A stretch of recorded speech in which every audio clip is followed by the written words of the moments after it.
You are lying still, eyes closed, the weight of the day softening into the quiet beneath you. The bed beneath your body is not the one you know, the mattress, the sheets, the pillows, but something older, slower, made to hold warmth and silence in equal measure. You are not dreaming it yet, but you are beginning to feel it.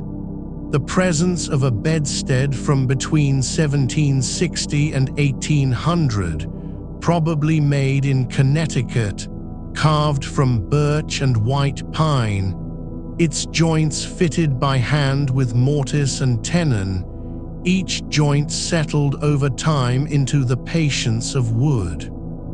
There is no sound but your breath, and beneath it, the quiet memory of ropes moving through pulleys, fabric brushing against air, the slow descent of curtains at dusk. This quiet history is based on selected sources, with some details simplified for a calm telling. You do not see it, but you feel its shape around you, the frame that holds space like a promise. Above you, 3 wooden cornices curve gently into the dark, one narrow piece at the foot, 2 longer ones running along each side.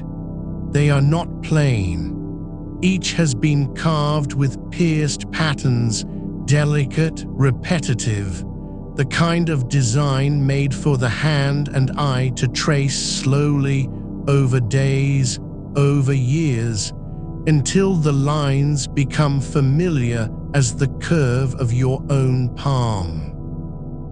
Before the wood was finished, before it was sanded smooth by a slow-moving plane or rubbed down with linseed oil, the patterns were cut deep enough that light would have passed through them in slivers when the curtains were drawn back.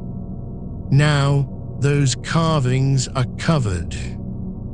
A fabric has been glued over each cornice, blue resist cotton, dyed with indigo and blocked by wax to form a large floral pattern, blooms wide as your hand, stems winding like quiet thoughts, leaves curled at their edges as if caught mid-breeze.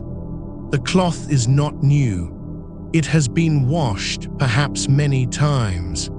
Its color has faded in places where sunlight touched it most. Along the outer edge of one side cornice, near the pulley, where the blue has softened into a gray blue, like twilight after rain. There are no frayed edges, no patches. The fabric was cut with care and stretched taut over the wood before being pressed down with glue made from animal hide, boiled slowly in a pot over low heat. It holds still even now. Beneath each cornice, nailed into the underside of the carved wood, hangs curtain fabric, plain, unpatterned, likely linen or coarse cotton, woven tightly to hold warmth. The curtains are not hung on rods. They are attached directly beneath the cornices, their top edges pinned in place with small iron nails, spaced evenly, so that when pulled upward, they fold without catching, without snagging. Small rings, brass or iron, thin as a finger's nail, are sewn into the back of each curtain at intervals, arranged not straight, but in a gentle rising curve, like the path of a slow exhale from foot to head. These rings are where the cords run. A narrow rope, twisted from flax or hemp, passes through each ring, then up and into a small wooden pulley embedded flush within the cornice itself. Each pulley no larger than your thumb, its wheel turned by friction, not metal bearings, but the smoothness of well-planed wood against the fibers of the cord. The rope is anchored at one end to the wall behind or the bedpost, then threaded through the first ring, up into the pulley, down again to the next ring, and so on, each loop pulling the curtain higher as the cord is drawn taut. There are no knots in sight, no tangles. The system is simple. Pull the cord downward at the foot of the bed, and all three curtains rise together, folding into soft pleats above your head, like clouds gathering gently out of reach. You do not know who tied those cords first, or how many mornings they pulled them back to let in light, or which hand lowered them at night when the cold began to creep through the cracks of the floorboards. You do not need to. The mechanism is still here. It waits, silent, patient as you are.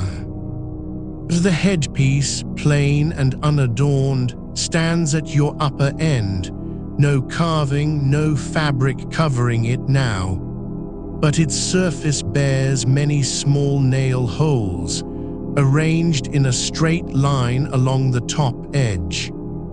These were for a removable head cloth, a drape of heavier wool or linen, perhaps stitched with narrow trim, that could be pinned to the rail and pulled down over the pillows at night, creating a canopy of warmth just above your face.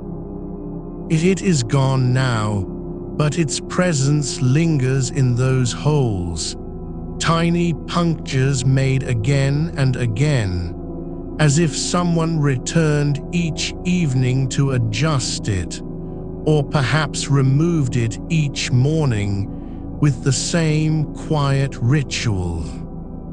The bedstead itself has no legs, only a low frame resting directly on the floorboards, its joints held together by wooden pegs driven deep into mortises carved with care, each tenon shaped to fit exactly, without glue, without metal. It does not creak, it settles, and in settling, it remembers. The cords hang now, loose and slack, from the pulleys at the foot end, the ropes resting where they were last left, perhaps coiled lightly over a wooden peg beside the bed, or tucked beneath the edge of the mattress to keep them from dust. You can feel their presence even without seeing them. The slight tension in the air where they once pulled taut, the memory of motion still clinging to the pulley wheels, as if waiting for your hand. You are not asked to move. You are not asked to pull or lift or adjust, only to rest.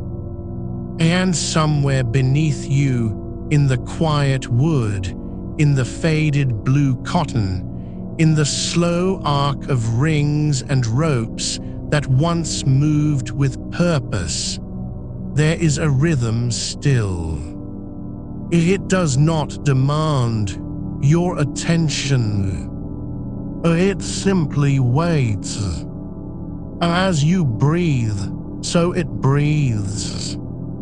And as you grow heavier with sleep, so do the curtains, settling back into their place. The ropes, when touched, still carry the faint residue of wax, perhaps from a candle dripped long ago, or from the hands that oiled them each season to keep them from drying brittle in winter air. You do not know if it was beeswax or tallow, but you feel its smoothness beneath your fingers, even now, when they lie still at your side. It is not sticky, not greasy. It is the quiet sheen of use, the kind that comes only with time and repeated motion, like the polish on a door handle held by many hands over decades. The pulleys turn without sound, though they have not moved in years. Their wood has darkened where the rope once rubbed, grains softened by friction into a surface almost velvet to the eye if you were to lean close enough to see it. But you do not need to. You know it is there, not because you are told, but because your body remembers how things move when they are meant to. The fabric on the side cornices, though faded now by decades of dim light, and the slow drift of dust through open windows, still holds its shape where it was stretched taut over carved wood. The blue floral pattern, once vivid against the pale pine, has softened into a whisper, petals blurred at the edges, stems thinning like memory itself. But the design remains legible in patches. A single bloom still whole near the foot, its center a faint star of deeper indigo, surrounded by leaves that curl as if caught mid-breeze. The cotton was not thick, not heavy enough to block cold entirely, but it held warmth close, not through insulation alone, but by containment. As it made space smaller, more intimate, and in doing so, kept the air near your body from rising too quickly into the drafty height of the room. Above you now, where the curtains have settled, there is no fabric to speak of, only the outline of their former presence, the ghost of folds that once draped like heavy silk over the curve of the bed's sides. You can imagine them, how they would gather in soft waves when raised, each pleat held by the tension of the cord, each fold a pocket of still air, trapping warmth between the fabric and the wood beneath. And when lowered, slowly, deliberately, they would settle with a sigh, brushing lightly against the mattress edge, as if settling into sleep themselves. The headpiece's nail holes remain, small and precise, spaced evenly along its top rail, each one no wider than a pinhead, yet deep enough to hold fast through many winters. There were no hooks here, no brass fittings, only nails driven straight through the wood, their heads perhaps covered with thread or leather strips to prevent tearing, though those are gone now. The cloth that once hung there would have been cut longer than needed, allowing it to drape over the pillows and fall just beyond your shoulders, like a blanket stitched into place. It was not tucked in, it was anchored, and when pulled down at night, it did not cling or flutter. It settled, heavy with its own weight, pressing gently against the curve of your neck, sealing off the space above your head. There is no evidence of stitching on the headcloth's edge, no braid, no hem, but the holes suggest something simple, a fabric folded once over itself and pinned in place, or perhaps sewn loosely to a narrow wooden strip that rested along the rail. The weight of it would have been enough. No need for adornment. You do not know if it was homespun wool from a neighbor's loom, or imported linen brought by sea from some distant port. Only that its texture was coarse enough to hold heat, and soft enough not to scratch your cheek when you turned. The cornices themselves are not straight. They bow slightly in the middle, as wood does when it learns to carry weight over time. The birch and pine have bent just enough to match the curve of the body beneath them, like a hand cupped gently around a sleeping form. You feel this in your bones before you see it.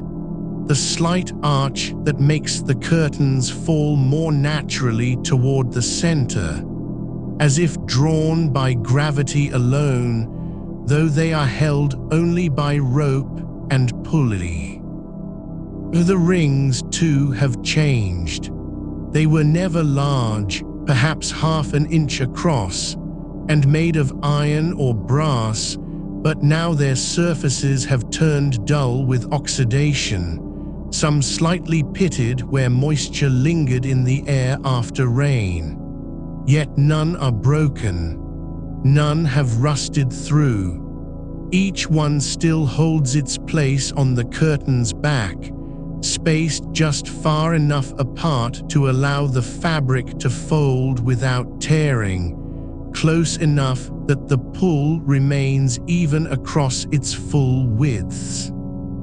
You do not know if these rings were made by a local blacksmith or imported from Boston, but you notice how each one is slightly different, some with rougher edges, others smoother, as if they were forged in batches or picked at random from a box of spare parts.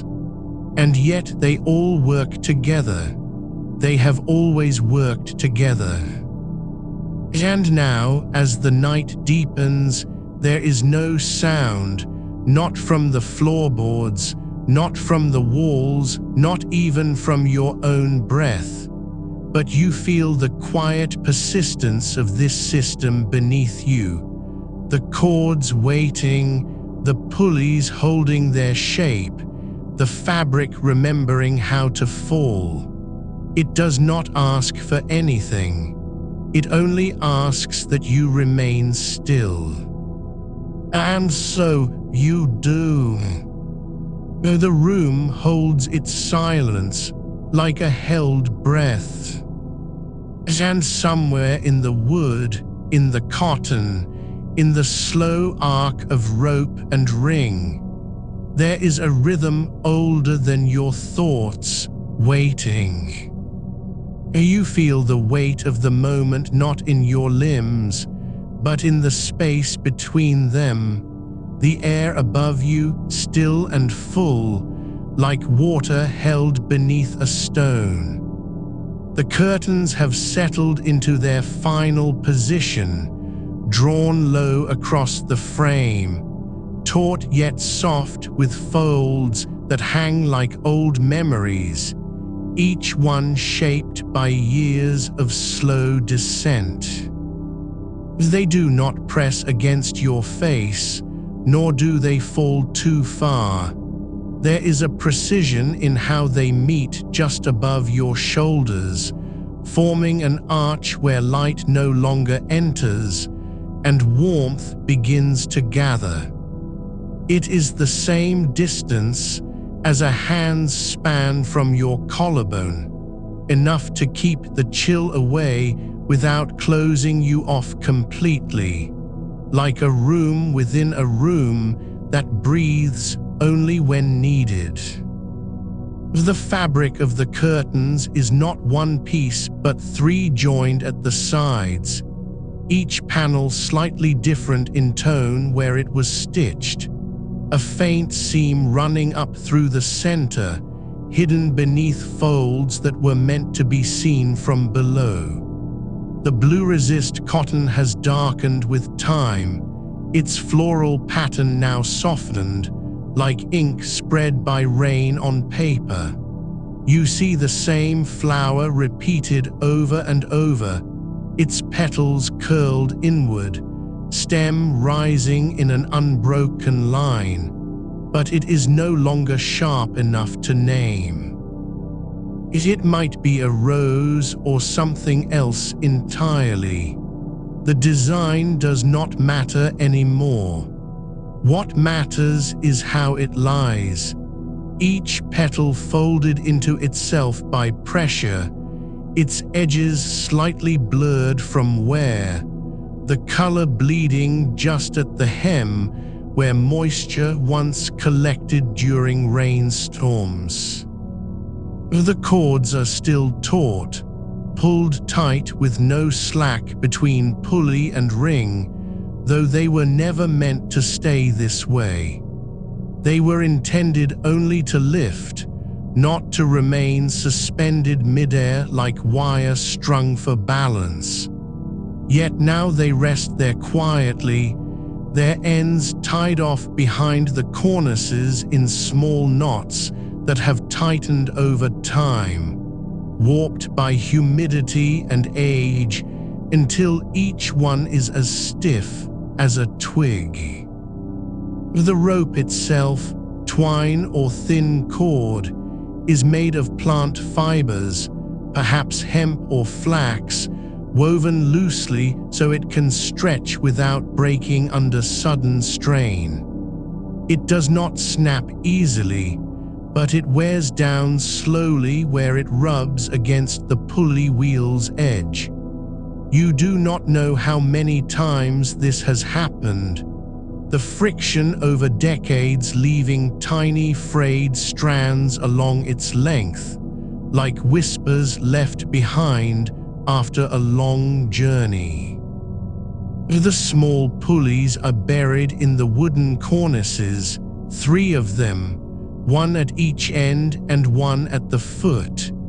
And though they are no larger than your thumbnail, their presence is unmistakable.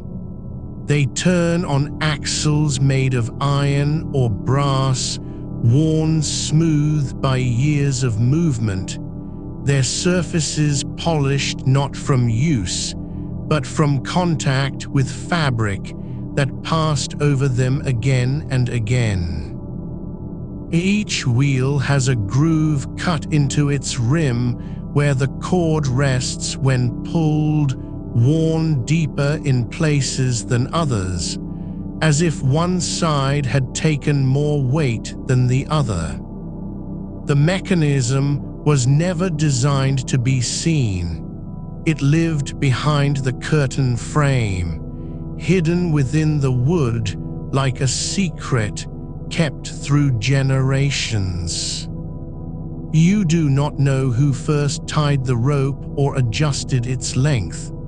There is no record of how many hands have reached up at dawn and pulled down on it to raise the fabric into place. But you can feel where that motion once happened, near the foot cornice, where the wood shows a slight discoloration, darker than elsewhere, not from dirt but from repeated touch.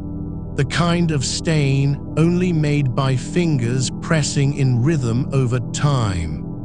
The same is true at the head end, though less pronounced. There is no wear on the sides, perhaps because they were not handled as often. Or maybe those cords were never pulled with equal force. Maybe one side was always left slightly lower. The rings themselves are small but substantial, each one a loop of metal that fits snugly around the fabric's back edge, held in place by nails or wire pins driven through holes drilled into the curtain material. They do not wobble. They sit exactly where they were meant to. The spacing between them is consistent, every 2 inches perhaps, though you cannot measure it without lifting the fabric. And yet their alignment tells a story, how each one was placed not randomly, but with care, so that when lifted by rope, the curtain would fold evenly across the frame, forming gentle waves rather than lopsided ripples. The cord passes through them in sequence, from front to back, then looping around the pulley wheel before returning. It is a simple system. Pull up on one end and both sides rise together, but it requires balance. The tension must be even or else the curtain sags on one side. You can still see where that imbalance once occurred. On the left panel, where the fabric has stretched slightly more than on the right, its surface now thinner in places, almost translucent, as if light had passed through too many times. The wood of the cornices is not smooth. It bears the marks of carving and gluing. The pierced patterns are still visible, scrolls, stars, interlocking curves that were once sharp but have softened with time. Each opening was made before the fabric was applied, before the cotton was laid over the top and pressed down with adhesive, perhaps a mixture of animal glue or plant resin.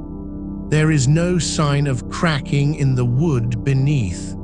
The joints are tight, sealed by centuries of quiet settling. The cornices meet the bedstead at the upper corners through mortise and tenon joinery, 4 connections that do not wobble even after all this time. The pieces fit together with precision, each tenon slipped into its matching hole and secured by a peg driven from above. You cannot tell whether they were assembled in one day or over many weeks, but you know they were meant to last. The joints are deep, their surfaces worn only where fingers once brushed them during repairs. The bed frame itself is made of birch and pine, birch at the legs and central supports, pine along the rails. The wood has darkened with age, not uniformly, but in patches where sunlight touched it over time. There is no varnish or polish, only natural oxidation, like a skin that has grown old slowly. Some areas are lighter than others, especially near the floorboards, where moisture rose and left stains in irregular shapes. The fabric covering the cornices, the same blue-resist cotton as the curtains, is not tightly stretched. It drapes slightly over the edges of the wood, forming a soft edge like the lip of a bowl. It has not been cut flush with the frame. Instead, it hangs just beyond, catching dust and shadows in its folds. You can feel this texture without touching, how it settles into place when the system is at rest, how the grain of the cotton lies against the wood like breath against skin. There is no sound from the mechanism now. The pulleys do not creak. The cords do not shift. Everything remains still in a way that feels intentional, not broken, not abandoned, but waiting, as if it knows you are listening, as if it has learned how to stay quiet when needed, and so it does. The curtains fall at just the right angle, neither too steep nor too shallow, so that their lower edge rests gently on the mattress surface where your feet might rest in winter. They do not brush against the floor, but hover a finger's width above, like something held back by invisible hands. When you move slightly, you feel it, the faintest shift in air pressure as fabric shifts ever so slowly beneath your weight. There is no need to check if they are closed properly. You know already they are. The system has not failed once. Not through storms, not through fire, not through the passage of time. It was built with care, not for show, but for function, for warmth, for privacy, for stillness. And now it holds you in that moment between waking and sleep, where nothing happens except the slow turning of breath and the quiet settling of things into place. The fabric remembers how to fall. The cords remember how to wait. The pulleys hold their shape like old bones held together by tendons too worn to break. The cords that pass through the rings are not braided, nor twisted tightly. They are spun from a single ply of linen or hemp, thin but strong, worn smooth in places where fingers have drawn them gently over time. You can see how they rest against the pulley grooves, not pressed into them, but cradled, as if the wood has learned to hold them without force. The rope does not fray at the edges. It frays inward, slowly, fiber by fiber, until the core remains intact and the outer strands become mere ghosts of their former selves. There is no knot tied at the end, only a loop, stitched with fine thread in a running stitch that has held for generations. Its tension never loosened, never tightened. You do not know if it was made to be adjusted or simply meant to stay as it was, but it remains unchanged.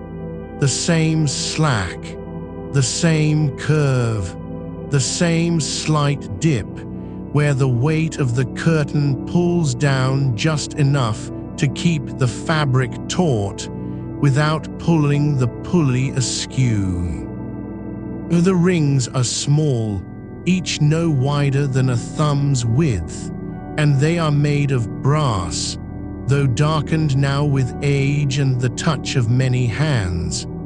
They are not cast as one piece, but formed from bent wire, twisted shut at the ends, then filed smooth so that no edge might catch on the fabric. You can feel how each ring sits slightly askew in its position, not crooked by accident, but arranged to follow the natural curve of the curtain's fall. There are 12 along each side, spaced with such regularity that you suspect they were measured with a strip of leather or a carved wooden gauge, passed down from one maker to another. The holes through which the cord passes are not drilled straight.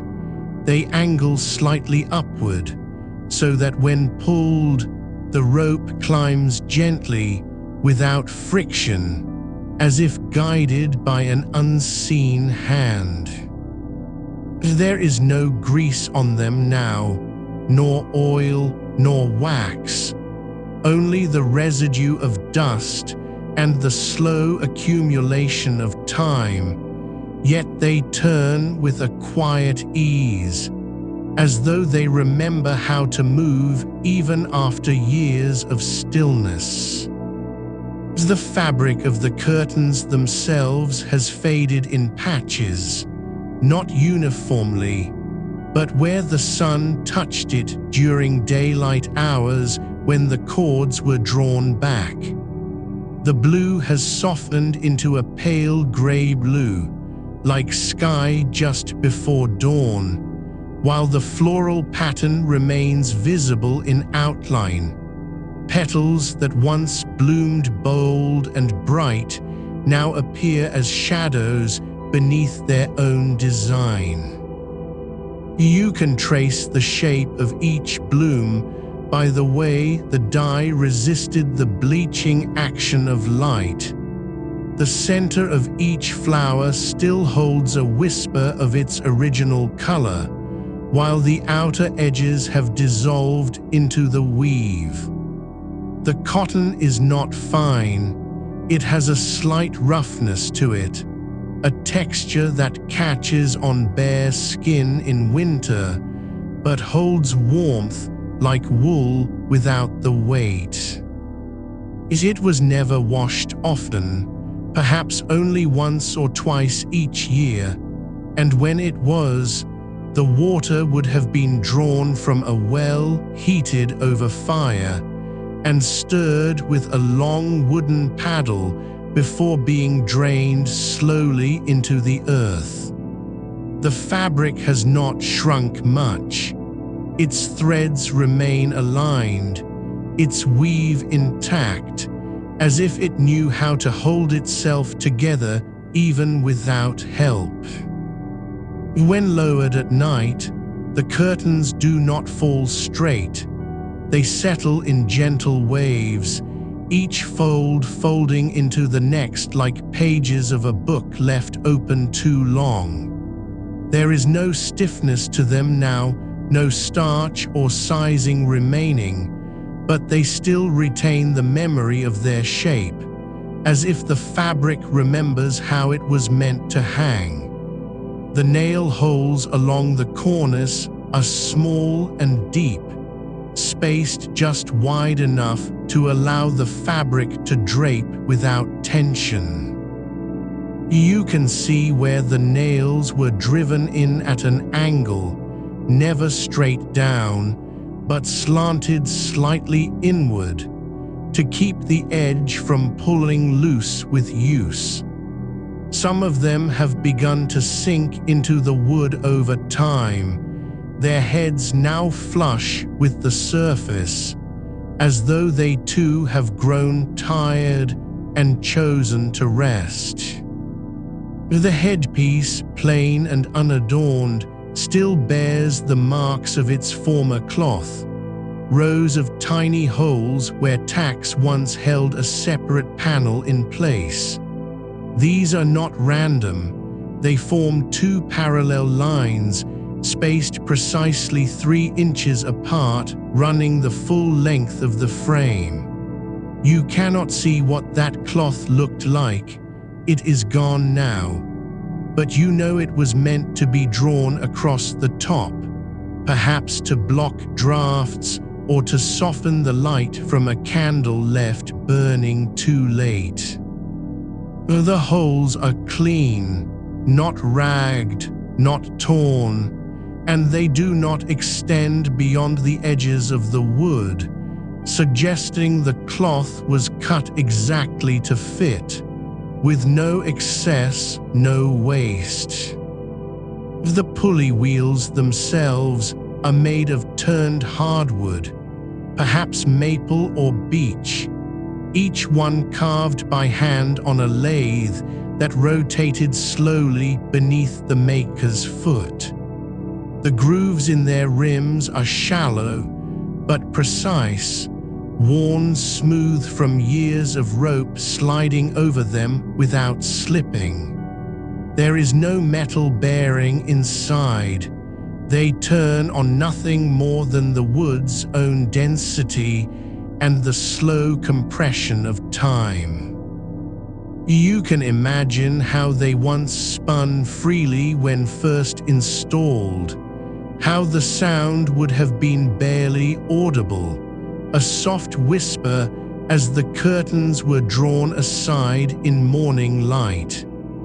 Now they are silent, not broken, not seized, but waiting like a clock that has stopped not from neglect, but because it knows its work is done. You do not hear them move, yet you feel their presence, the way the air stills when the cords are pulled just so, how the fabric above your head shifts in response to the faintest tug. There is no need to adjust them now. They know where they belong. The system does not require your attention. It requires only your stillness. The wood beneath the pulleys has worn slightly inward from the constant pressure of rope and motion, so subtly that you might miss it if you were not listening with more than your ears. It is a hollowing, not a crack, a gentle curve where the fibers have yielded over decades to the same path, the same rhythm, the same slow repetition of up and down, open and closed. You can trace this wear with your mind's eye, the exact line along which every cord has passed, like a riverbed shaped by water that never rushed. The cornices do not touch the walls. They hang slightly away from them, as if held in place by their own balance rather than fastening.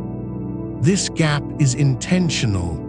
It allows air to circulate behind the curtains when they are drawn, preventing dampness from settling into the fabric or the wood beneath. You can see how the wall behind remains untouched. No dark stains, no mold, no discoloration. Only the faintest shadow where the cornice has blocked the light for over 2 centuries. And still, nothing moves but your breath. The cords lie loose now, resting in their natural curve between pulley and floor. You do not need to pull them. They are already where they should be. The curtains hang as if suspended by something older than thread or wood, by patience, perhaps, or by habit carried quietly through generations of nights. You feel the weight of them, not heavy but present, as though their purpose has become a kind of silence. And in that silence, you begin to sink deeper, not into sleep yet, not quite, but into the quiet space between knowing and letting go. The cords, though slack, still hold the memory of tension, the way they once stretched taut between your fingers and the pulleys above, thin as spun silk, but strong enough to lift fabric heavy with evening air. They are not frayed, not brittle, not worn through, just softened by time into something that feels less like rope and more like the breath of a long exhaled sigh. Each strand is made from twisted flax, dyed a muted brown with walnut husks, or perhaps tannin from oak bark, so faint now that you might mistake it for the natural color of aged wood, if not for the way it catches the dim light near the floor, just enough to reveal its texture. Slightly hairy at the edges, each fiber clinging to its neighbor as if afraid to let go. You do not need to touch them to know they are dry, not damp with age, not stiffened by dust, but quietly dehydrated, like leaves left on a windowsill too long, holding their shape without resistance. They rest where they were last lowered, one pair falling just past the bed's edge, the other curving inward toward the center, as though drawn by some unseen gravity that pulls only when night returns. The rings, small, iron and hand-forged, are still fixed to the back of the curtains, spaced precisely where the weaver left them, each one bent into a near-perfect oval with a single notch cut beneath it to guide the cord.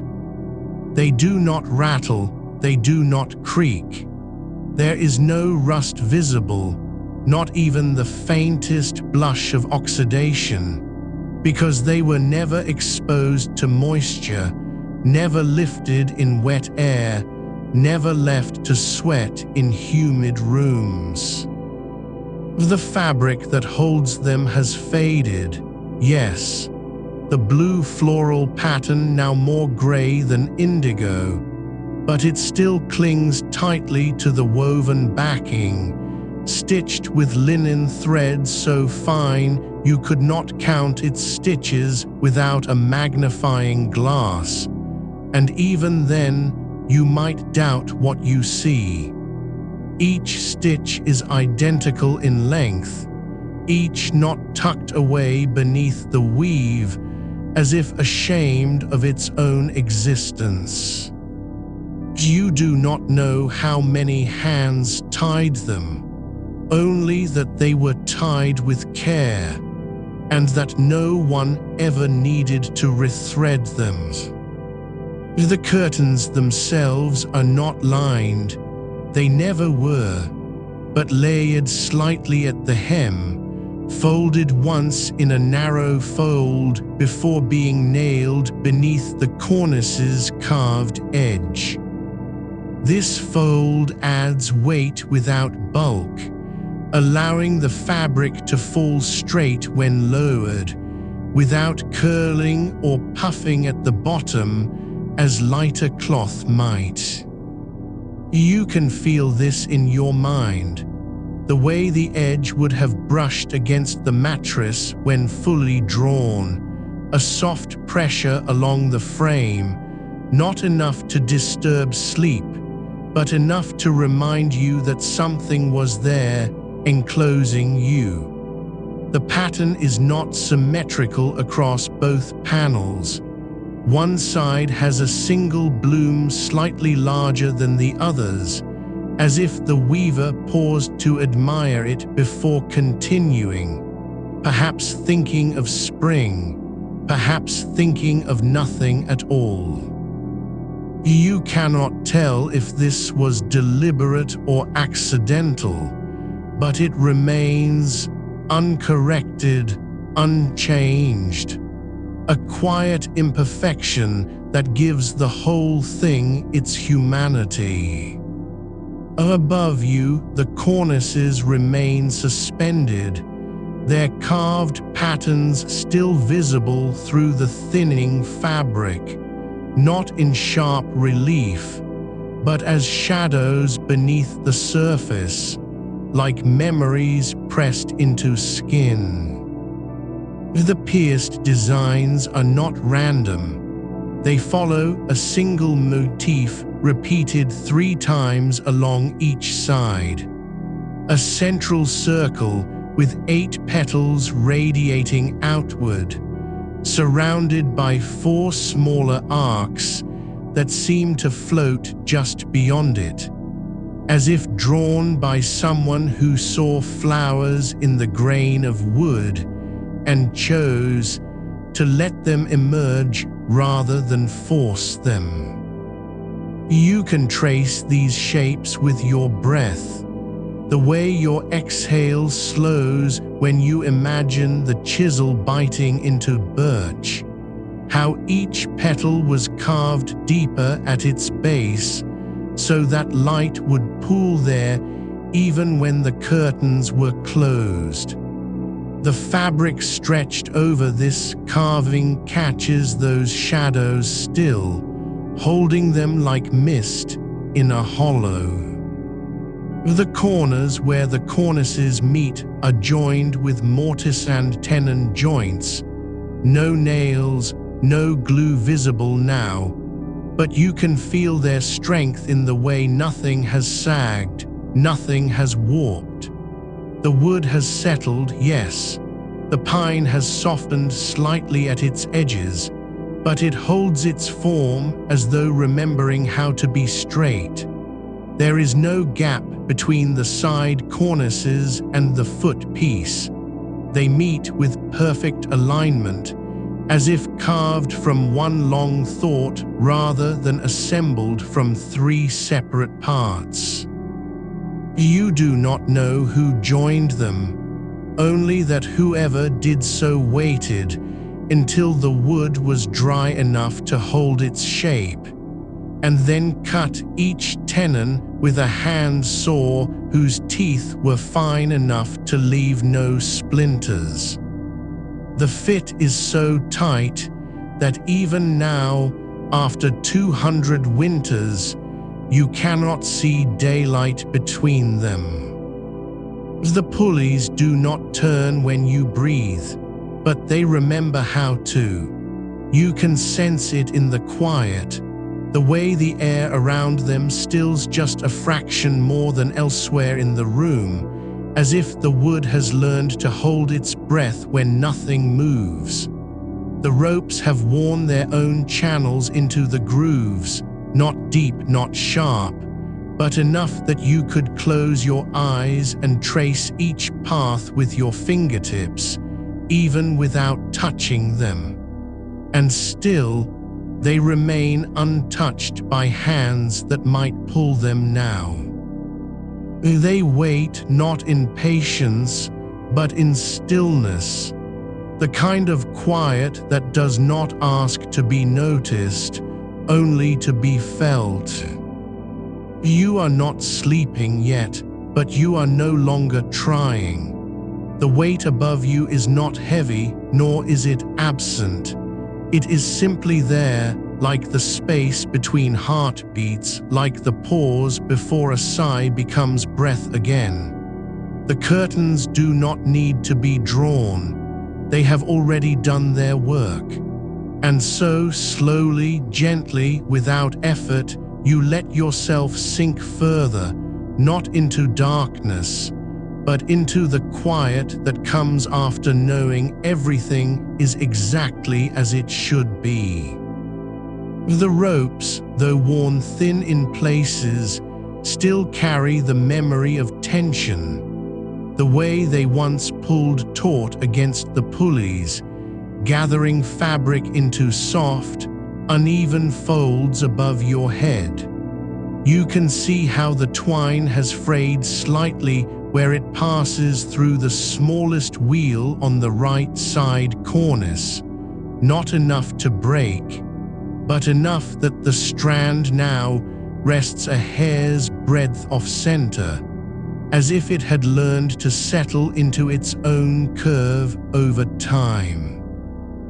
The fibers are not uniform in thickness. Some strands were spun tighter than others, perhaps from different bales of flax or hemp, and when they rubbed together during use, they wore unevenly, creating little ridges along their length that catch the faintest draft, making a whisper so soft you might mistake it for the room itself exhaling.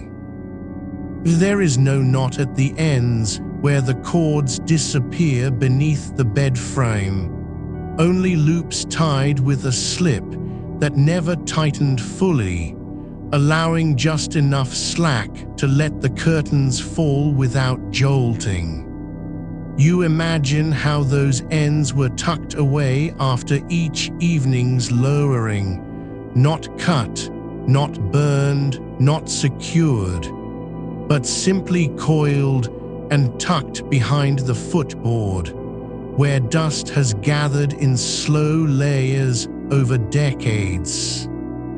The wood beneath them is lighter now, untouched by sun or candlelight, preserved as if waiting for hands that never came back to lift the fabric again. The pulley wheels are not brass or iron. They are turned from a dense, pale hardwood, perhaps maple or black walnut, sanded smooth enough that no groove remains visible, except where the cord has worn its own path. Each wheel is slightly convex at its center, so that when the rope moves through it, there is no lateral friction, only the gentlest rotation, as if turning not by force, but by intention. You can picture how the maker chose each piece from a block left to dry for 2 full seasons, then shaped it with a drawknife whose edge had been honed on oilstone until it shaved curls thinner than paper. There is no sign of tool marks now, only the quiet curve of something made slowly, by someone who knew that even small things could be given grace. The rings attached to the curtains are not metal. They are loops of braided cord, tied in a figure-8 pattern and soaked in beeswax until they hardened into smooth, dark beads. Each one is slightly different, some thicker near the knot, others thinner where the braid loosens, and none are perfectly round. You notice how the outermost ring on the left curtain has been pulled out of alignment over time. It no longer hangs directly beneath its pulley, but leans ever so slightly to the side, as if tired from years of being lifted and lowered without complaint. The fabric around it has stretched in response, forming a gentle dimple where the weight of the curtain settles when at rest. You do not know how many times those rings were raised, how many mornings the curtains were drawn back with slow, deliberate hands, or how often they were allowed to fall on their own as dusk thickened. But you can feel the rhythm in the way the fabric gathers, not all at once, but in 3 distinct waves, one near the head, one along the center, and one just above the foot, each fold settling into its own shape, each pleat holding a memory of motion without needing to be remembered. The blue cotton has faded where it caught the sun during daylight hours, especially along the upper edge where the curtain was most often pulled taut. The floral pattern is still visible in patches. The petals have lost their depth but not their presence, and beneath them you can see faint traces of the original dye, a hint of indigo still clinging to the weft threads where the resist paste had been scraped away too thinly, letting color seep just beyond its boundary. These are not mistakes, not flaws, but quiet witnesses to the process. How the cloth was stretched over a table, how the fingers that applied the wax moved with certainty even when tired. The cornices themselves hold the scent of aged wood and dried linen, not perfume or smoke, but something deeper, more elemental, like the breath of a chest left closed for too long. There is no odor of moth or mildew. Instead, there is only stillness, and beneath it, the faintest memory of lavender sachets tucked into folds long since removed. You do not need to pull the cords to know what happens when they are tugged, how the curtains lift as one unit, gathering above you like a slow tide retreating from shore. You can feel how each pulley turns independently, yet in harmony, the left side yielding first, then the right, and finally the footpiece following with a gentle lag, as if it were the last to surrender its weight.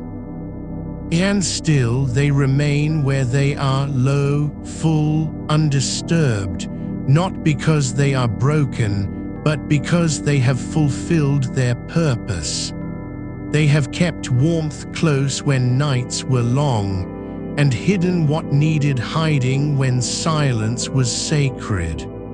The fabric is no longer bright, the ropes no longer taut, the wood no longer new, but they hold themselves together not through force, but through patience. Or you do not sleep yet, but you are beginning to remember that stillness does not need to be earned. It only needs to be received. The curtains do not move, and neither do you. The cords that pass through the pulleys are not braided like the rings, nor are they spun from wool or hemp. They are made of twisted flax, tightly drawn and rubbed with beeswax until they gleam faintly in dim light, not shiny like silk, but dull as dried moss under a stone. Each strand is uniform in thickness, yet no two lengths are exactly the same. One has been knotted once near its midpoint, perhaps to adjust tension after years of use, and the knot remains there now, small and unyielding, like a scar that learned to hold shape. You can trace with your mind how the cord runs from the corner ring on the left curtain, up into the pulley embedded in the side cornice, then across the hedgepiece where it crosses over another strand, tightly braided together for stability, and down again to the foot, where the final ring holds the last of its weight.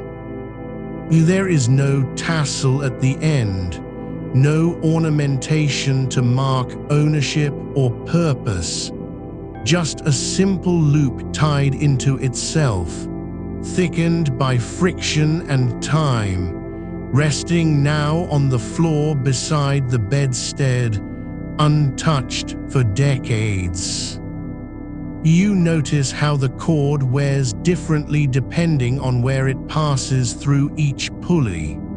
Near the left side, the surface is slightly flattened from constant contact with the wooden wheel's edge, as if the wood has pressed its shape into the fiber over hundreds of mornings and nights.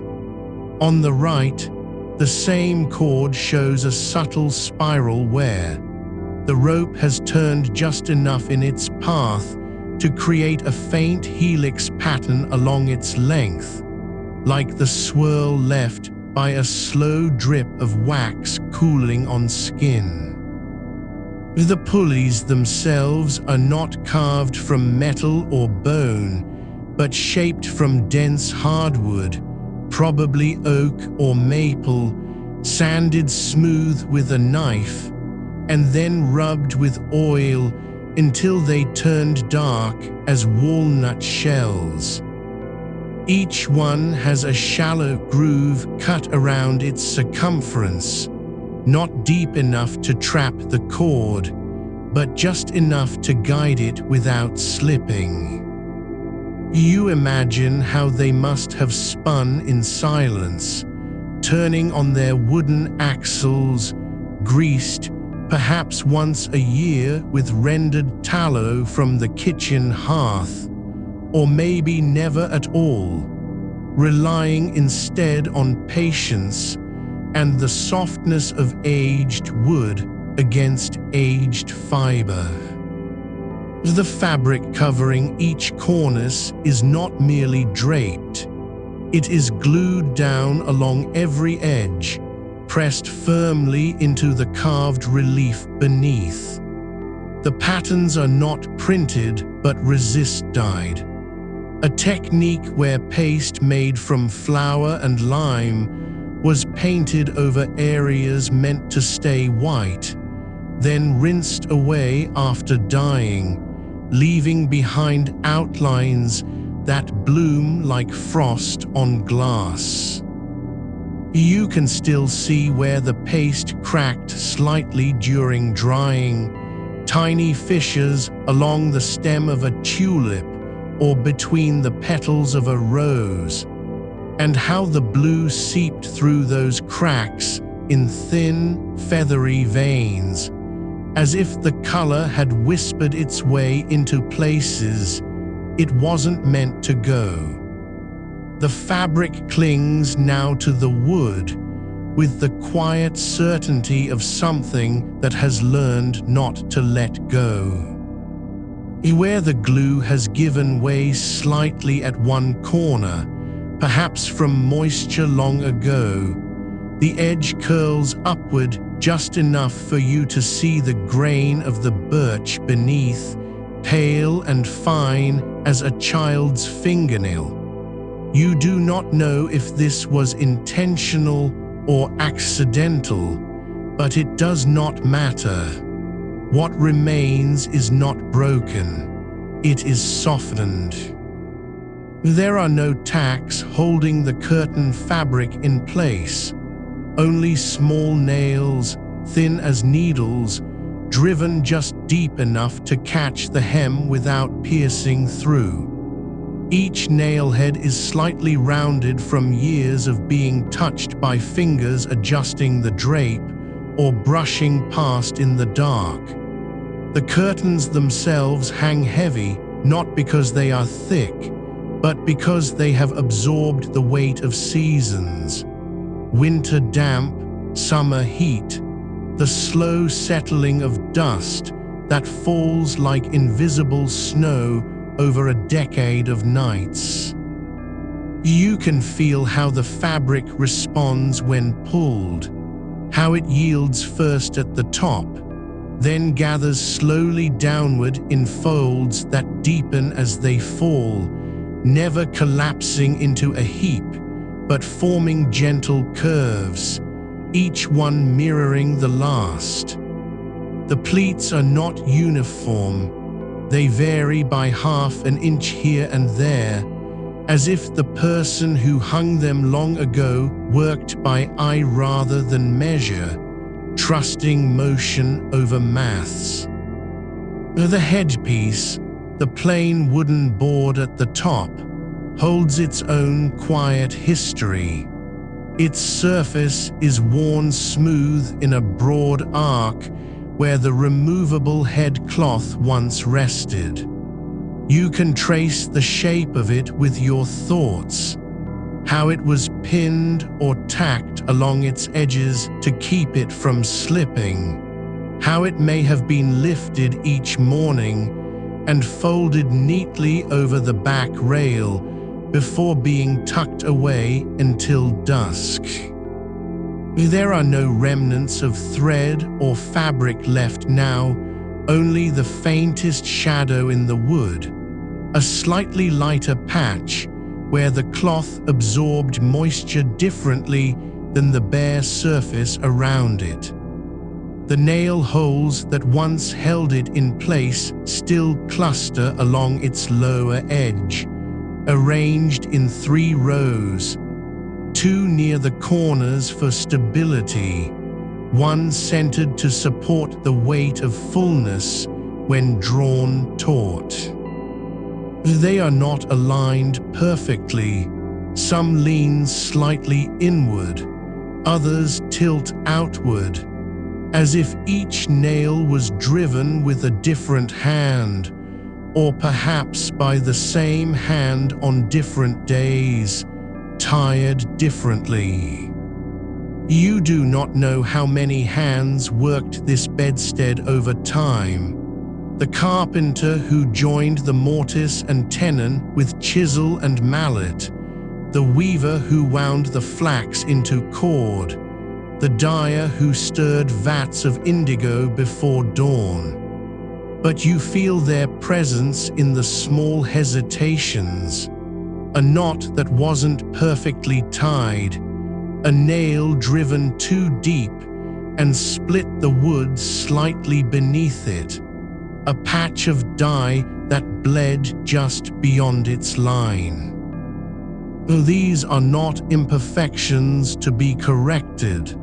They are the quiet signatures of care, given without expectation of being seen. The room where this bed once stood was not grand. It held no mirrors, no gilded frames, no velvet drapes from distant lands.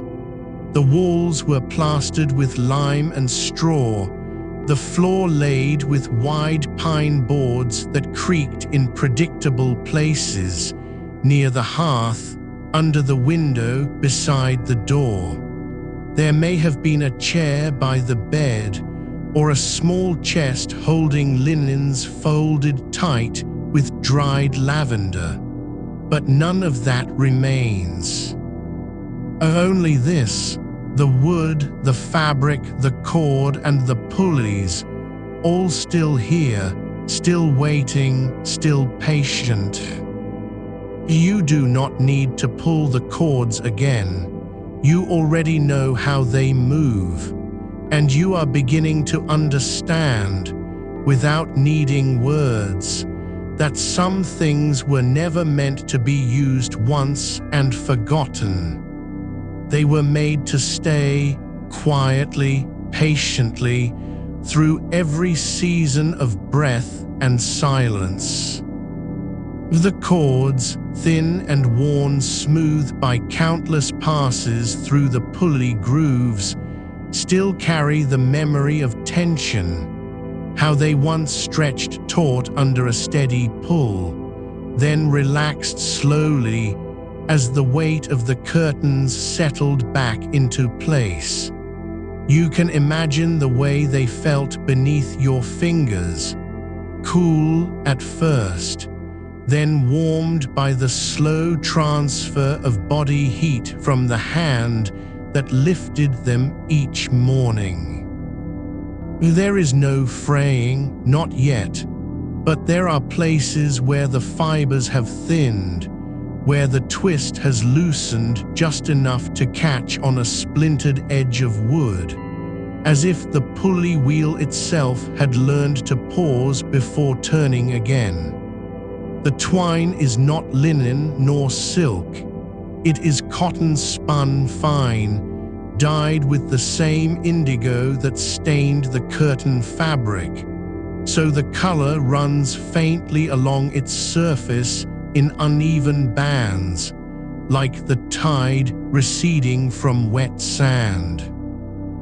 You do not know if it was wound by hand on a spindle or pulled through a spinning wheel beside an open window, but you notice how each strand holds a slight curve, as though it had been coiled while still warm from the sun.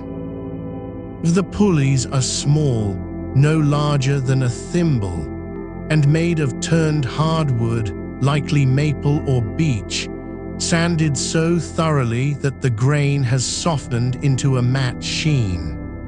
They are set flush within the cornices, their axles secured by wooden pins driven through drilled holes with such care that no metal ever touched them. The grooves around each wheel have been worn into a shallow trough, not deep enough to bite into the cord, but just wide enough to let it glide without friction or snag.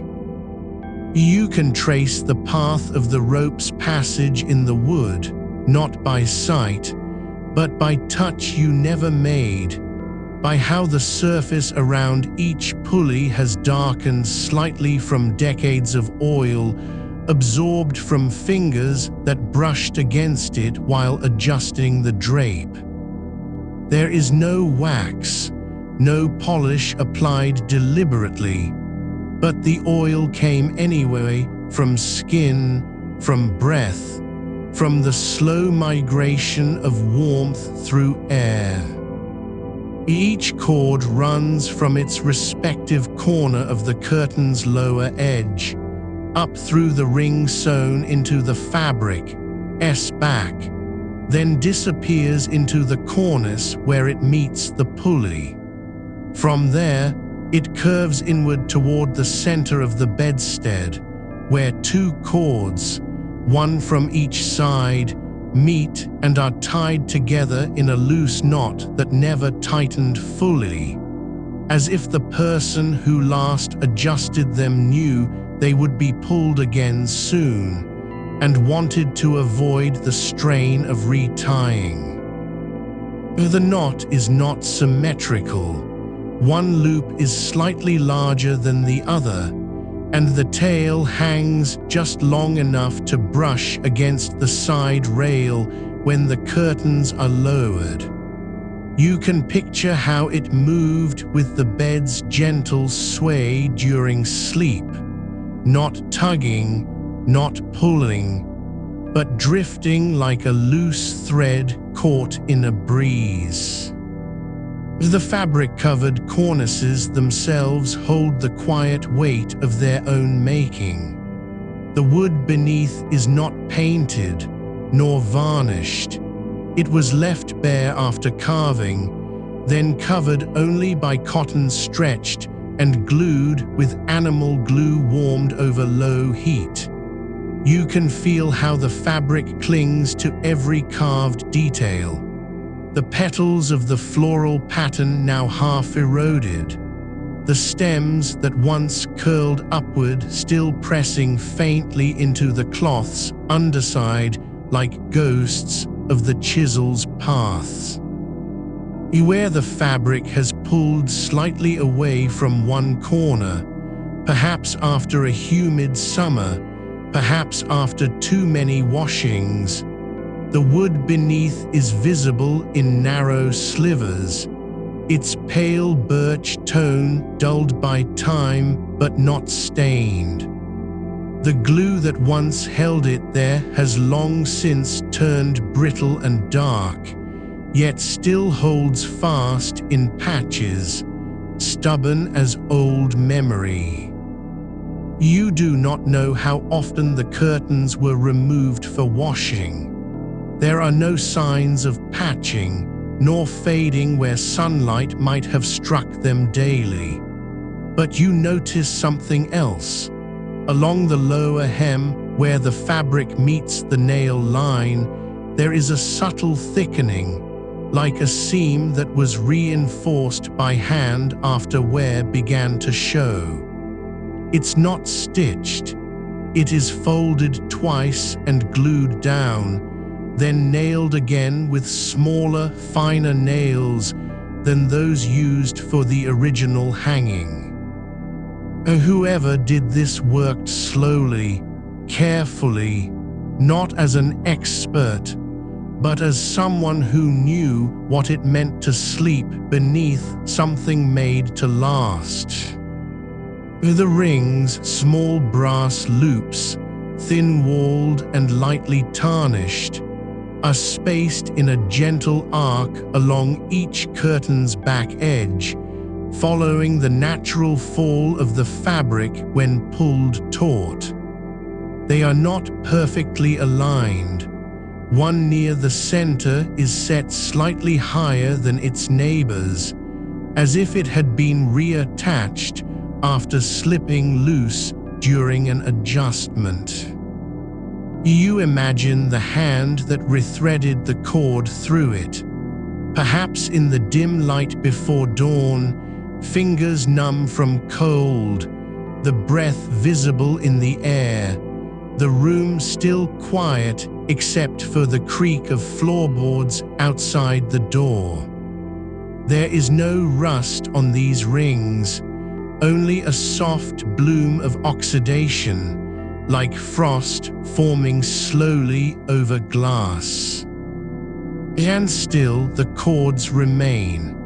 Still the pulleys turn, not with haste, not with resistance, but with the patience of something meant to be used again tomorrow and the day after that. You do not need to lift them now. The bed does not ask for it. It only waits, patiently, quietly, as it always has, holding within its wood and fabric the rhythm of breath drawn low and long and slow. The cords, thin and worn smooth by years of handling, run from the pulleys down along the inner edges of the bedstead's side rails, where they disappear into shallow grooves carved just wide enough to hold them in place without chafing. These grooves are not deep, barely a quarter-inch, but they have been smoothed by friction, their surfaces polished faintly by the repeated passage of twine over decades. You can see how the wood beneath has darkened where the cord rests most often, as if the fibers themselves left behind a trace of oil from skin, or perhaps the slow seepage of sweat in quiet nights when warmth was needed more than air. There is no metal guide, no brass sleeve, only the grain of white pine, naturally dense and tight-grained, holding the cord like an old friend remembering its paths. The rope does not fray at the edges.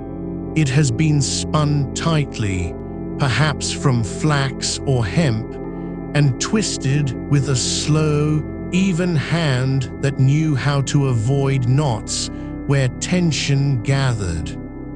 It lies flat against the rail, never curled or kinked, as though it had learned over time to move only in the way it was meant to. You notice now, as your gaze follows its descent, that the cord does not simply hang. It is held just slightly away from the wood by a series of tiny wooden spaces, no larger than a fingernail, shaped like miniature cylinders and inserted at intervals along the rail. They are not nailed or glued. They rest in small notches carved into the underside of the rail, where their weight alone keeps them steady. Their surfaces are uncarved, untouched by ornament, just plain turned wood, likely from the same birch as the bedstead's legs. You wonder if they were added later, after the cord began to sag or rub too hard against the grain, but there is no sign of replacement, no mismatched tool marks. They appear as if they were always there, placed not by necessity alone, but by care. The lower ends of both cords meet again near the foot of the bed, where they pass through a single brass ring fixed into the underside of the footboard's horizontal rail. This ring is heavier than those on the curtains, thicker walled, more solidly forged, and it does not turn freely. It is meant to anchor, not guide. Here the two cords are tied together once more, not in a loose knot this time, but in a square knot, tight and precise, with both ends trimmed short and tucked beneath the twist so they do not catch on anything. You can see how the fibers have compressed over time, pressed flat by repeated pulling, yet still hold their shape like a folded letter kept too long in a drawer. There is no fraying here either, no loose end, just quiet permanence. The footboard itself is plain, no carving, no inlay, but its surface has been sanded smooth with fine grit, perhaps by hand over many seasons. The wood beneath the finish shows faint striations from the plane's blade, running parallel to the length of the rail, as if someone had taken time each spring to restore its surface after winter dampness had swollen it slightly. There is no wax or oil on it now, only bare wood, cool and dry to the touch, though you do not touch it. You only imagine how it might feel under a palm at dawn, before rising. Above, the side cornices continue their arc, curving gently inward as they near the head of the bed, where they meet the plain wooden headpiece, its surface pocked with nail holes arranged in 3 parallel rows, each spaced exactly 2 inches apart. These are not random. They follow a pattern that suggests a removable cloth once hung there, perhaps draped like a canopy or drawn across to block light from a window. The nails themselves are small, iron, and slightly bent at the heads, some still holding fragments of fabric, brittle now, darkened with age, clinging in thin patches like lichen on stone. There is no sign that this cloth was ever dyed or patterned. It may have been plain linen, bleached by sun, washed often, patched once or twice, and eventually worn through at the edges until it could no longer be mended. The headpiece is joined to the side cornices with mortise and tenon joints, each tenon carefully shaped, each mortise precisely cut, fitted so tightly that even now, after 200 years of seasonal expansion and contraction, they have not loosened. You can see where the wood has swollen slightly around the joint, pressing against the grain in a way that suggests warmth was kept inside for long winters, and air was held close during nights when the wind rattled the shutters beyond the walls. And still, the pulleys remain small brass wheels, barely an inch across, embedded flush into the undersides of each cornice. Their axles are made of iron, threaded through bronze bushings that have never rusted, though they are dull with dust and time. Each wheel turns on its own axis with a quietness so complete it seems not to turn at all, only to exist, waiting.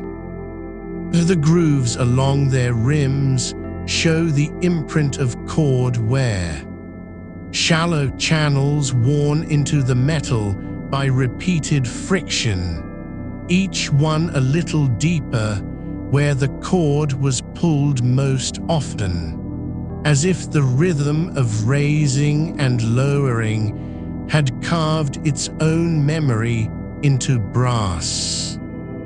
You do not know who last drew those curtains up in the morning. You do not know whether they did it quickly or slowly, with one hand or two, standing at the foot of the bed or beside it, half awake still. But you know that every time the cords were pulled, the pulleys turned, not with a click, not with a squeak, but with the softest sigh, like fabric settling after being folded.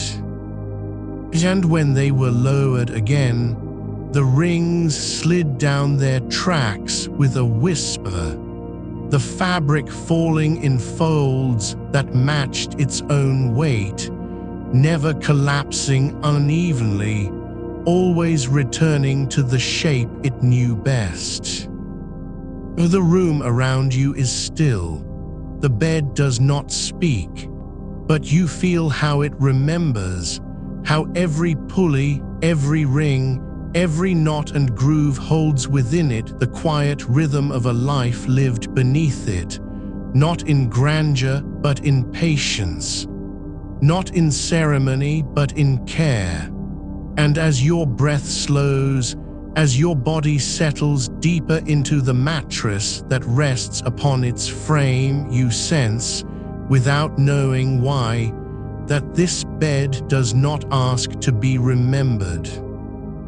It only asks to be left alone, with its cords still hanging, its pulleys still waiting, its fabric still folded just so, and in that quiet, it offers what no clock ever could: time without urgency. The cords themselves are made of twisted hemp, thin but strong, dyed a muted brown that has faded to nearly gray in places where sunlight once touched them through uncovered windows. They pass through each pulley with such smoothness that you cannot tell whether they are moving or still, only that they hang taut enough to hold weight, yet slack enough to drift when untouched. Their ends are knotted, not with fancy hitches, not with sailors' knots or weavers' loops, but with simple overhand ties, tightened by hand, perhaps after a long day, when the fingers were tired and the mind was already turning toward rest. The knots sit just above the floor, where they would have been easily reached from either side of the bed, tucked beneath the frame so as not to catch on toes or skirts or the hem of night clothes. You can see how the fibers have begun to fray slightly at the base of each knot, individual strands loosening like threads pulled by time's quiet fingers. There is no wax coating, no resin treatment, only the natural tightness of spun fiber, hardened over decades by repeated tension and the slow absorption of dust and dry air. The rings that hang from the curtains are small brass hoops, barely larger than a thimble, each one punched through with a single hole where the cord passes. They are not soldered shut. They are open-ended, bent into shape by hand, then hammered lightly at the seam to close them just enough to hold without slipping.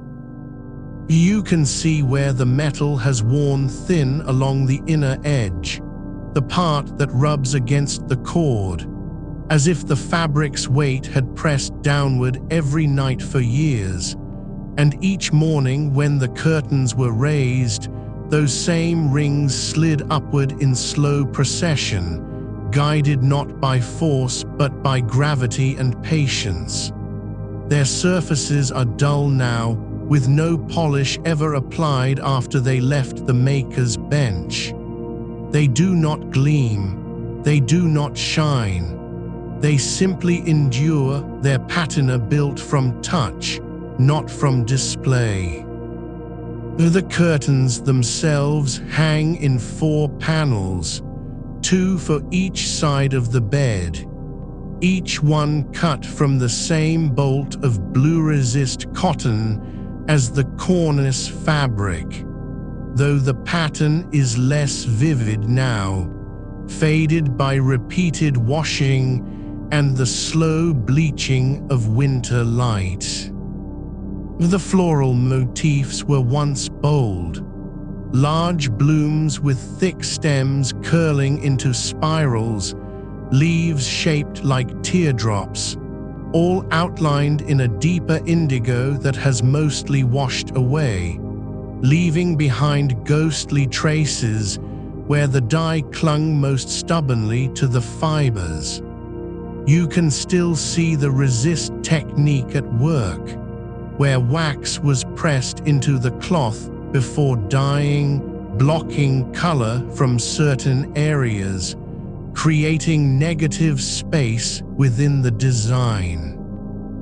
Those untouched patches are now a pale cream, almost white, and they form faint constellations across the fabric's surface, like stars that have dimmed but not vanished.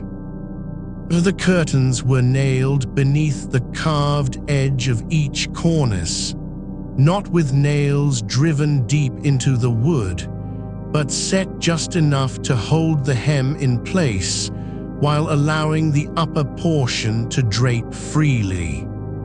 There is no pleating, no gathering, no tucking. The fabric simply falls from its anchor point like a curtain drawn across a window, smooth and heavy, responding only to motion and air. The nails that once held it are gone now, rusted through or pulled loose long ago, but their holes remain tiny indentations in the wood, each one slightly enlarged by years of slight shifting, as if the fabric had tugged gently against its fastening every time it was raised or lowered. You notice how the corners of the curtains, where they meet at the head and foot, are cut with a gentle curve, a subtle arc designed so that when lowered, they would not bunch awkwardly over the mattress's edge. The cloth was never trimmed straight. It was shaped to fit the space it occupied, as if the maker understood that even in utility, there is grace in contour. There is no fringe, no tassels, no embroidery, only the fabric and its pattern left to speak for itself. The pulleys turn without sound because they are not meant to be heard. They were never oiled, not with linseed, not with animal fat, not with any substance that might attract dust or stain the curtains. Instead, their motion was sustained by repetition alone, the slow rhythm of raising and lowering, day after day, season after season, until the brass had worn smooth against the hemp, and the hemp had worn smooth against the rings, and the rings had worn smooth against the fabric's weight. There is no mechanism here that demands attention. No latch, no lock, no catch. Only a simple loop of cord, 2 pulleys per side, and the patience to pull. And when the curtains are lowered, when the last tug is given, and the cords settle into their resting place, the fabric folds over itself in a way that feels inevitable, as though it had been waiting for this moment all day. The folds are not uniform, They are irregular, shaped by how the cloth was last handled, where fingers grasped it, which side was pulled harder, whether one hand or two were used. No two nights ever created the same pattern of draping.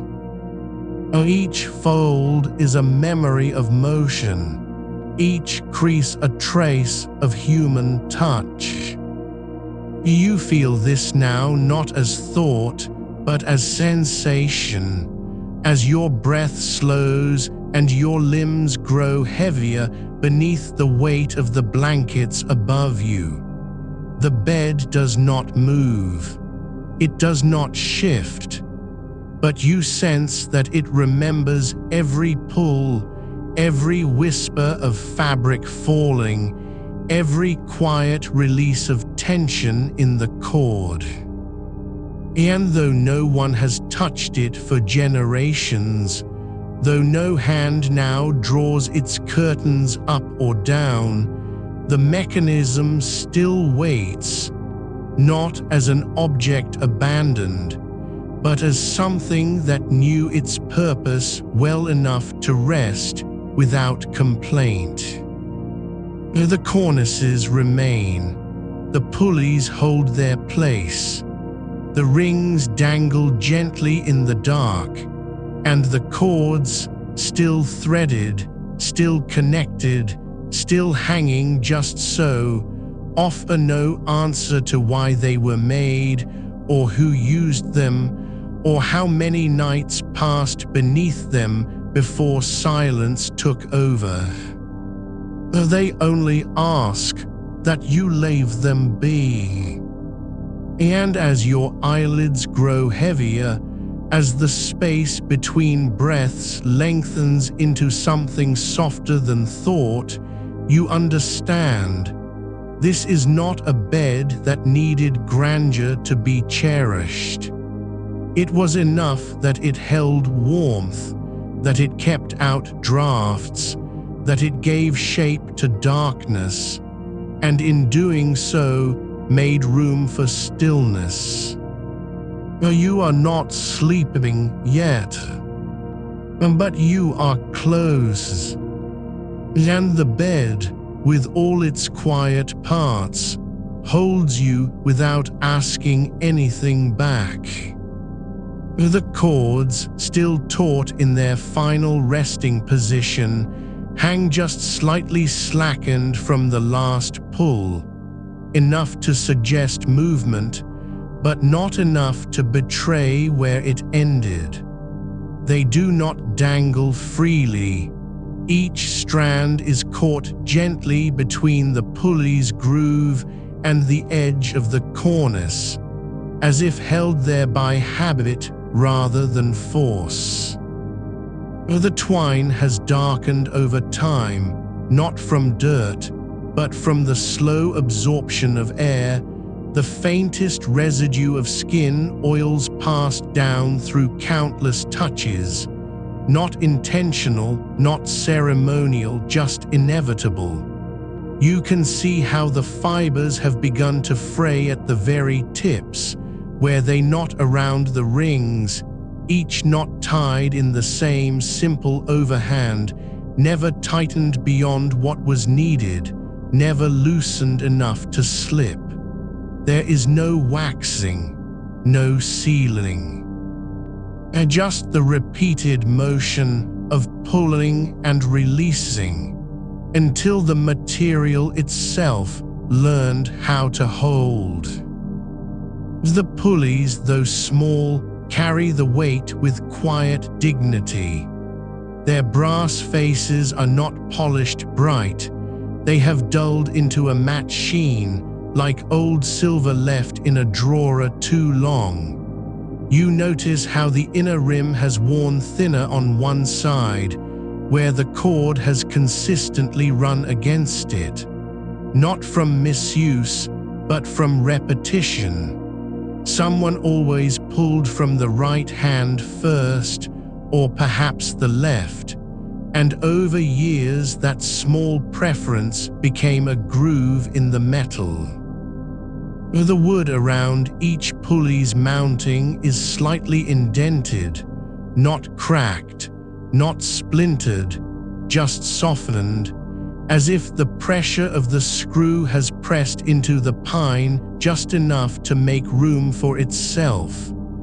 You can almost feel how the carpenter chose the location, near the edge of the cornice, where the fabric would gather without pulling away from its nailed seam, and far enough from the joint that the wood wouldn't split under tension.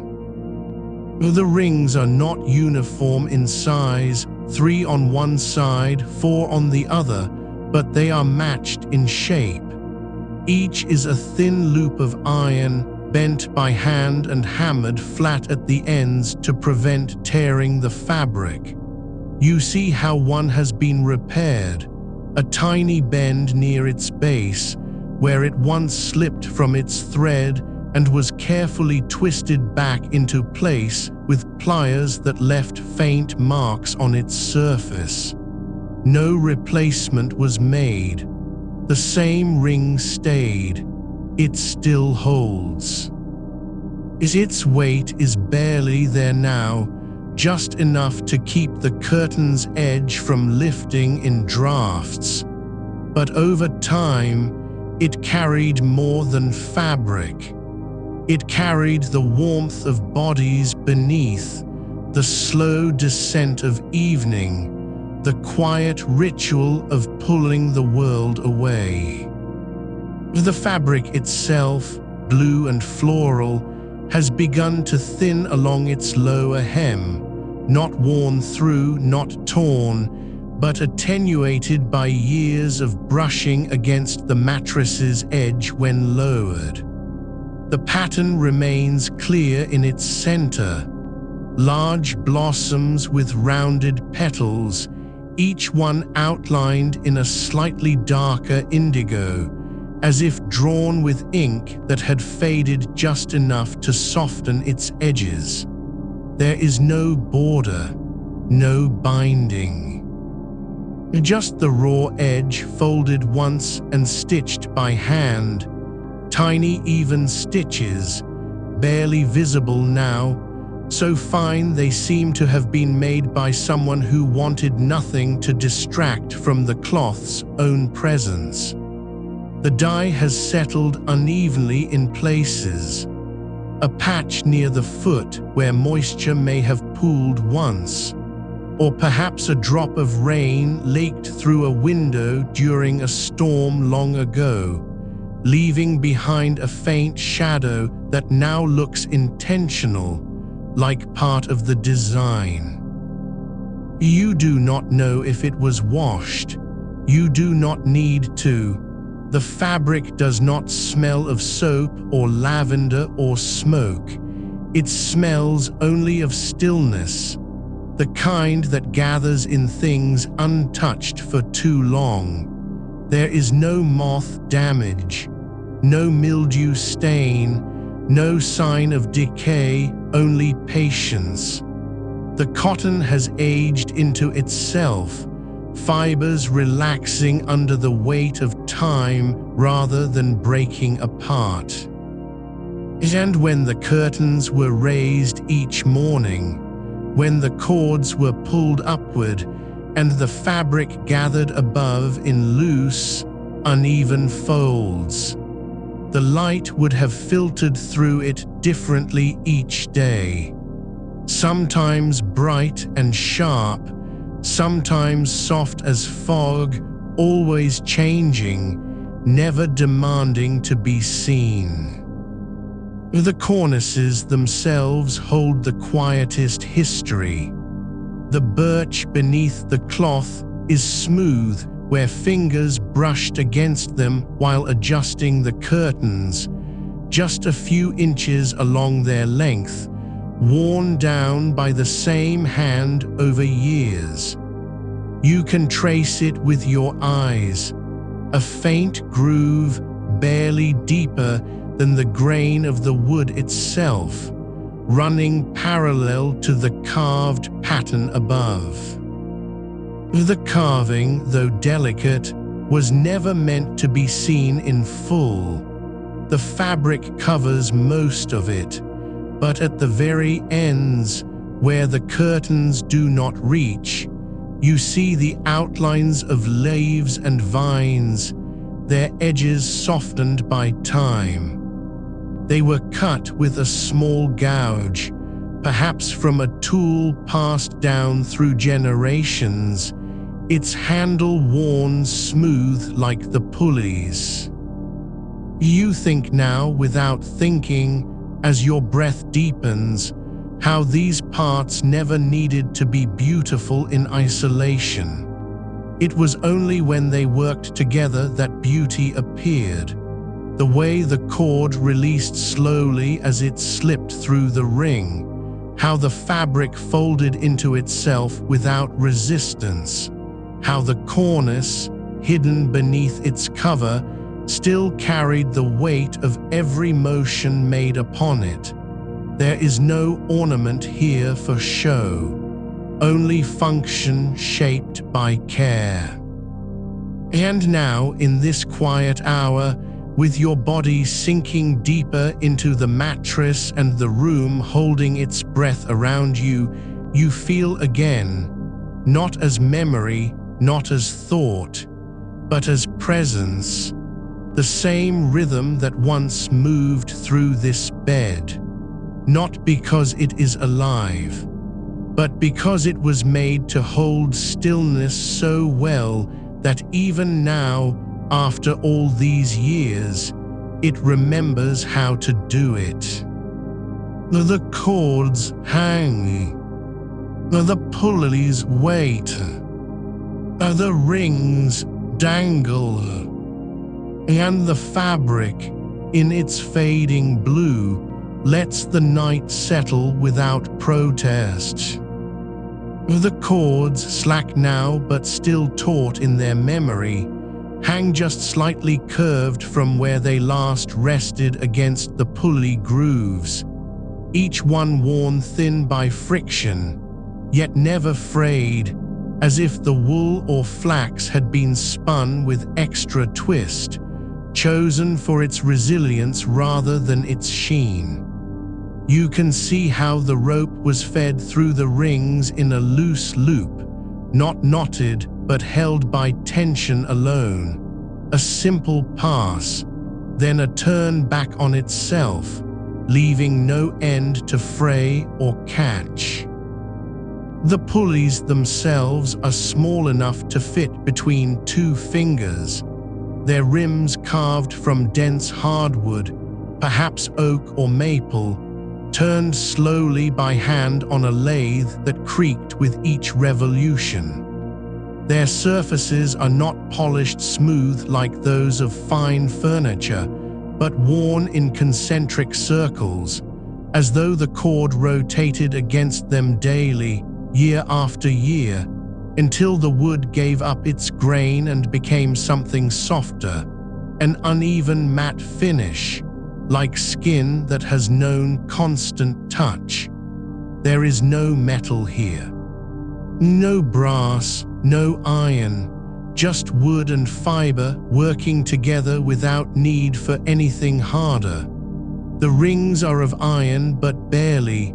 They are small, flat loops, hammered from scrap, their edges rolled inward so they would not catch on the fabric as it moved. Each one has a patina of dark rust that has settled into the crevices, not spreading outward, but contained, as if it had been washed once and never again, left to rest quietly in its own slow oxidation. You do not know how often they were oiled, if at all, but you notice that no ring is stuck. None have seized. The motion was always meant to be light, effortless. A single pull from the foot of the bed, a quiet release as the curtain fell. The fabric above them still drapes in its own time, heavy with the weight of air and silence. Where it meets the cornice, there is no tack or staple visible, only the faintest ridge where the cloth was folded under and nailed flush against the carved edge. The nails are small, short, their heads flattened by repeated pressure from a hammer that may have been held in the same hand for decades. You can imagine how they were driven, not with force, but with care, each one placed just far enough apart to hold without pulling the fabric taut. Too tight, and the drape would lose its life. Too loose, and it might sag into folds that caught dust or snagged on the rings. There was balance here, not measured by rule, but learned through repetition. The same hand that adjusted the cords each morning may have also chosen where to place those nails, guided not by geometry, but by feel. The way the cloth fell when released, how it pooled just so above the mattress's edge before settling into stillness. You notice now that the fabric is not stitched to the cornice at all, not truly. It is held in place only by the nail and the weight of its own body, allowing for slight movement, a gentle flex as the wood expanded with humidity or shrank in dry winter air. There is no adhesive mentioned on the card, no glue residue found upon examination, only the nails and the way the fabric was cut to extend just beyond the cornice's end, then folded back under itself like a sleeve turned inward, creating a soft hem that never touched the floor. It hung suspended, not resting, not clinging, but waiting, always waiting for the next pull. The cornices themselves are not straight in their alignment, not perfectly level, not precisely parallel. Each one follows its own quiet arc, slightly bowed where the birch has settled over time, or perhaps where the original joinery gave just enough to let the whole frame breathe with the seasons. The mortise and tenon joints hold firm, but you can see how the tenons have worn slightly into their sockets, smoothed by decades of shifting weight, not from movement of the bed itself, but from the slow, patient settling of wood in air that changed with every wind that passed through the house. There is no warping that breaks the line, no splitting along the grain, only a gentle yielding, as if the wood had learned how to listen. The pulley wheels are not centered within their mounts. Each one leans just slightly, as though it had been inserted by someone who didn't measure with a level, but instead held it in place until it felt right. One on the left side of the head cornice is tilted so that the cord runs ever so slightly off-center, enough to create a faint groove along its inner rim, deeper than the others, as if that one pulley was used more often, or perhaps pulled harder when the curtains were raised after a long winter night. You do not know why, but you notice it now, the way the wear does not spread evenly, but gathers where motion happened most. The cords are tied to the rings with no knot, just wrapped twice around and tucked beneath itself, so that if pulled too hard, they might slip, but never did. The system was designed for ease, not strength. It was meant to be operated by a hand that had grown accustomed to its rhythm, fingers sliding along the cord's length, thumb pressing gently against the pulley wheel to guide it as it turned, then releasing just enough to let the fabric fall. And now, in this quiet hour, you feel again how the whole thing lives, not as a relic, not as an artifact, but as something that still holds within its structure the memory of motion. Not the motion of people, but the motion of intention. Each pull, each release, each slow descent of fabric into shadow, done not for spectacle, but for peace. The curtains were never drawn for privacy's sake alone. They were lowered because warmth was a quiet thing. And in this bed, warmth came not from fire or wool alone, but from enclosure. From the way the air became still when the cloth settled around you, sealing out draft, holding heat like breath held between lips.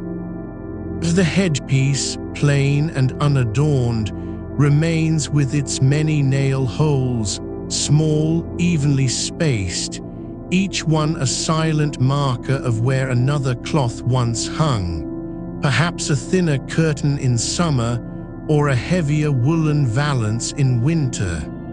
You do not know what it looked like, but you imagine how the light changed when it was there, how shadows moved differently across the wall, how the room felt fuller when covered, emptier when bare. And still, nothing is broken, nothing is lost.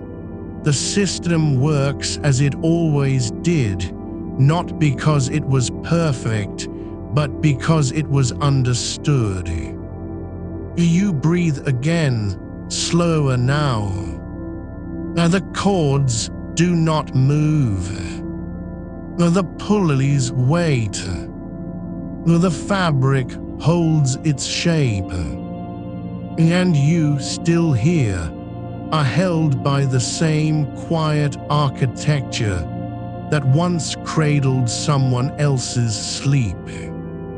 The cords, though frayed at their ends where fingers have rubbed them thin over years, still retain the softness of spun flax that was never treated with wax or resin, only drawn through the pulleys and tied with patience, not haste. You can see how the fibers have begun to separate slightly at the very tips, like the edges of old paper left too long in a drawer, but they do not unravel. Each strand holds its place because it has been pulled just enough, not taut, never strained, and released slowly, as though the act itself was meant to be quiet, even reverent. There is no knot to catch or snag. There is only the gentle resistance of twine against wood, and the way the pulley's rim turns not with metal precision, but with a slight warm friction, like skin meeting skin after a long day. The rings are small, plain iron, unpolished, dulled by time and touch.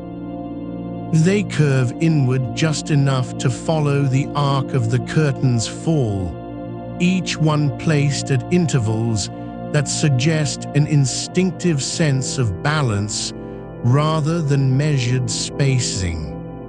You do not know if they were spaced by eye or by thumb width, but you notice how their positions create a ripple in the fabric when lowered, a soft gathering, like the fold of a cloak over a shoulder, never sharp, never stiff. The blue resist cotton clings slightly to itself, where it has been folded and refolded for storage. Its patterns still clear despite fading, floral stems curled beneath one another as if asleep, petals softened by years of dust and dim candlelight. You can trace the outline of a bloom with your mind, not because you see it clearly, but because you feel how the dye settled unevenly in places where the fabric was pressed too tightly during resist painting, leaving behind faint halos of color that now look like memories of light. The cornices, though carved with pierced patterns, were never meant to be seen from below, only from the sides when the curtains were drawn back. And yet, even in darkness, their shapes remain present, not as decoration for guests, but as a quiet comfort to those who knew them best. The way the light fell through the holes on a summer morning, casting lace-like shadows across the pillow, or how, at night, they became silent witnesses to stillness. You imagine how the air moved differently when it passed through those openings, slower, cooler, like breath held just a moment longer before release. The fabric covering them was glued not with glue that hardened into brittle film, but with something softer, a mixture of flour and water, perhaps, or animal hide boiled down until it became thick as honey. It clung to the wood in waves, slightly puckered where moisture once seeped through during humid summers, and now holds its shape like a sigh caught mid-exhale.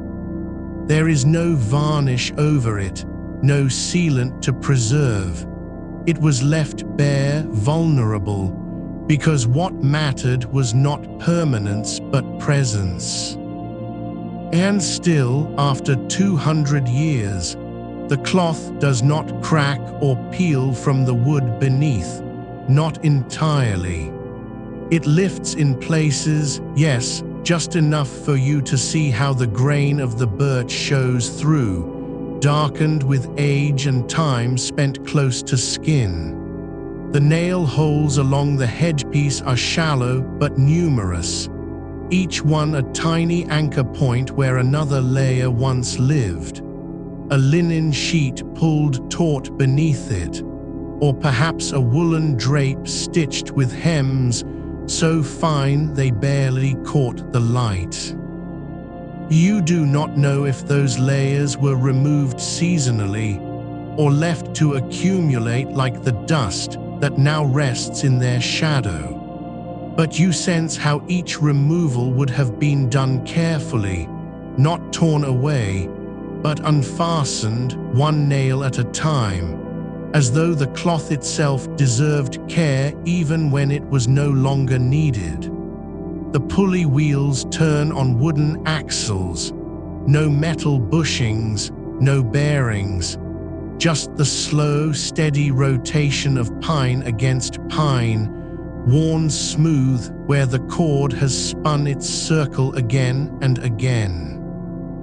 You can feel how the wood inside them has grown denser with use, not because it was treated, but because friction taught it to harden gently, like calluses forming on hands that have done the same work for decades.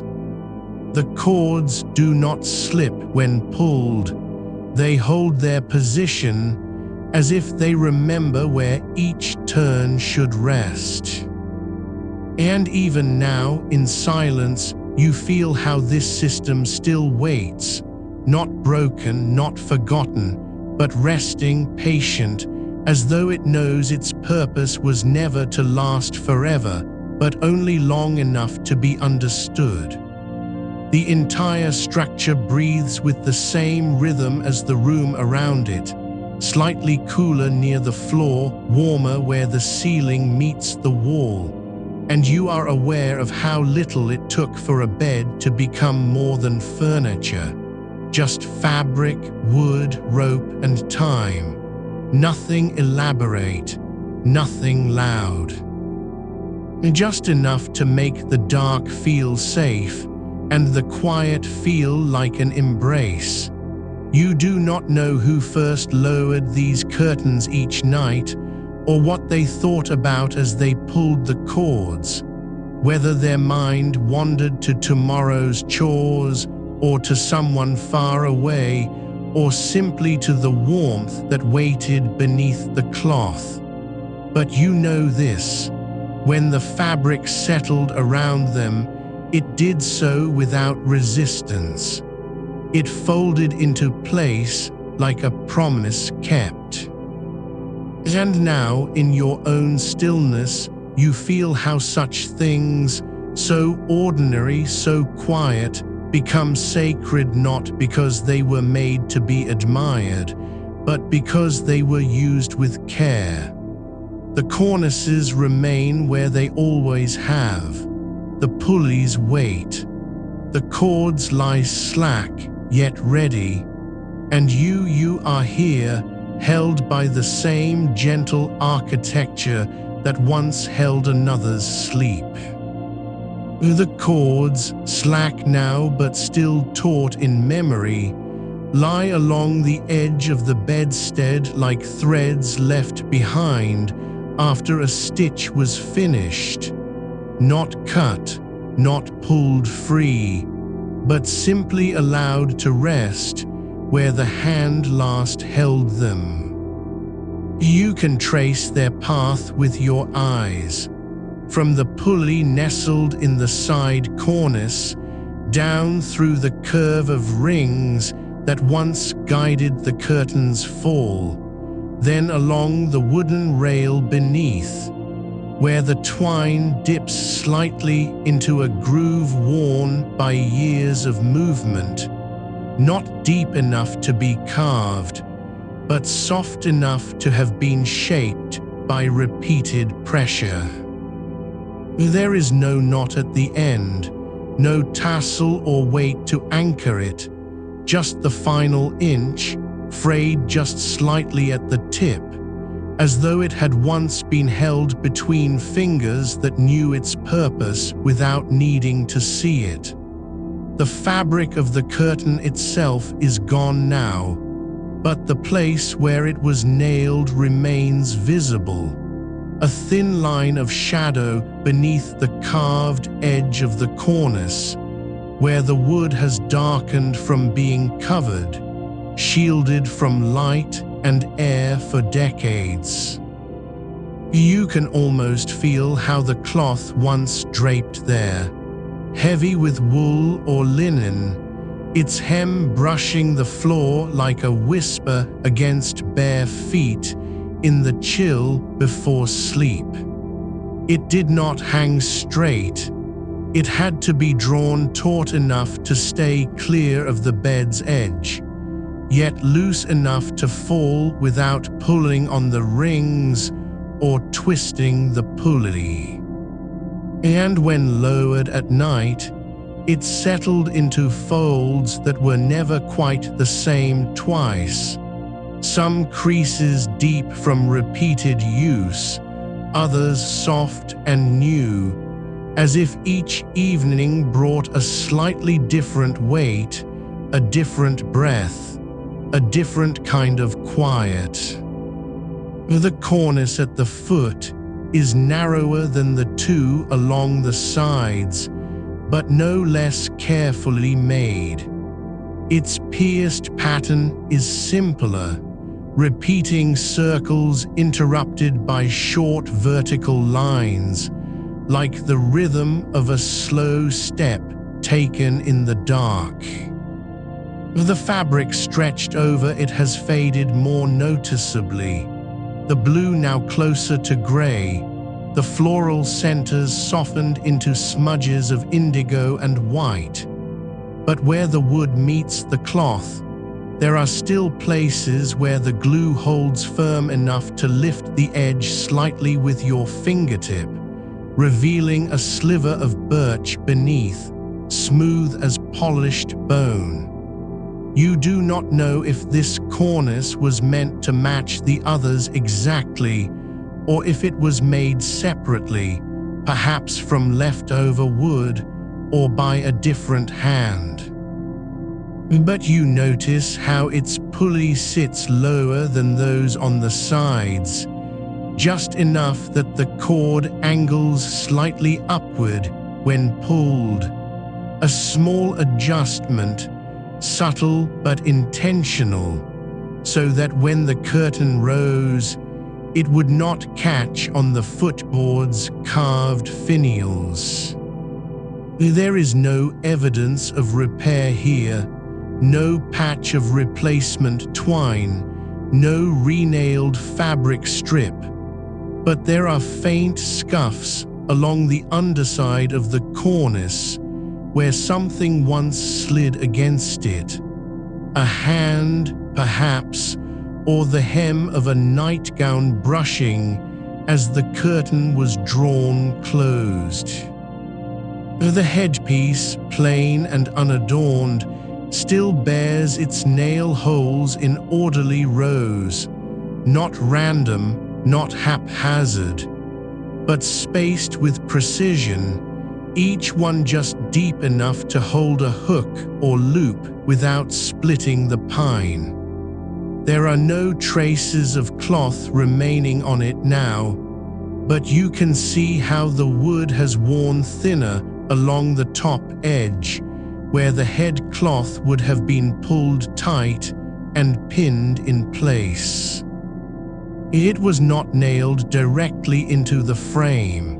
Instead, the cloth was folded over a thin wooden slat that slid between two vertical supports, allowing it to be removed without disturbing the main structure.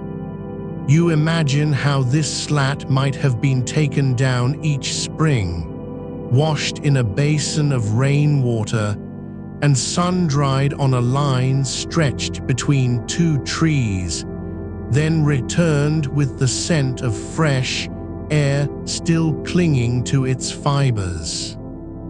The holes remain as silent records, each one holding space for something that was once necessary, then set aside. The pulleys themselves turn without resistance now, not because they are oiled or maintained, but because time has smoothed them into a kind of stillness. You can press your palm against the wooden wheel and feel how it yields slightly under pressure, as if remembering motion even in rest.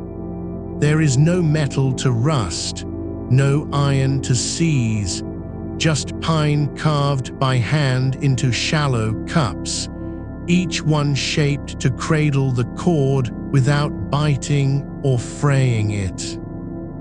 The axle is a dowel of the same wood, inserted through both sides of the pulley and held in place by friction alone. A fit so precise that after years of turning, the hole has expanded just enough to match the shape of the dowel's grain, as though the wood had learned its own curve. The rings are small, no larger than a thimble, and made of brass, though they have dulled with age until their shine is only visible when caught at just the right angle. They were not cast as one piece, but formed from wire bent into loops and soldered closed, the join still faintly visible under magnification, though now hidden beneath layers of tarnish. Each ring was attached to the curtain's back in a gentle arc, spaced so that when pulled, they would lift evenly, without bunching or dragging. The cord passed through them with little friction, just enough to hold tension, but never enough to strain the fabric. You can picture how this worked. Fingers finding the twine near the foot of the bed, pulling slowly upward, watching as the curtain rose in a series of small, soft pleats, not like curtains drawn by ropes and weights, but like breath being drawn into lungs. And now, in your stillness, you feel how this system never demanded attention. It did not shout with ornament or insist on grandeur.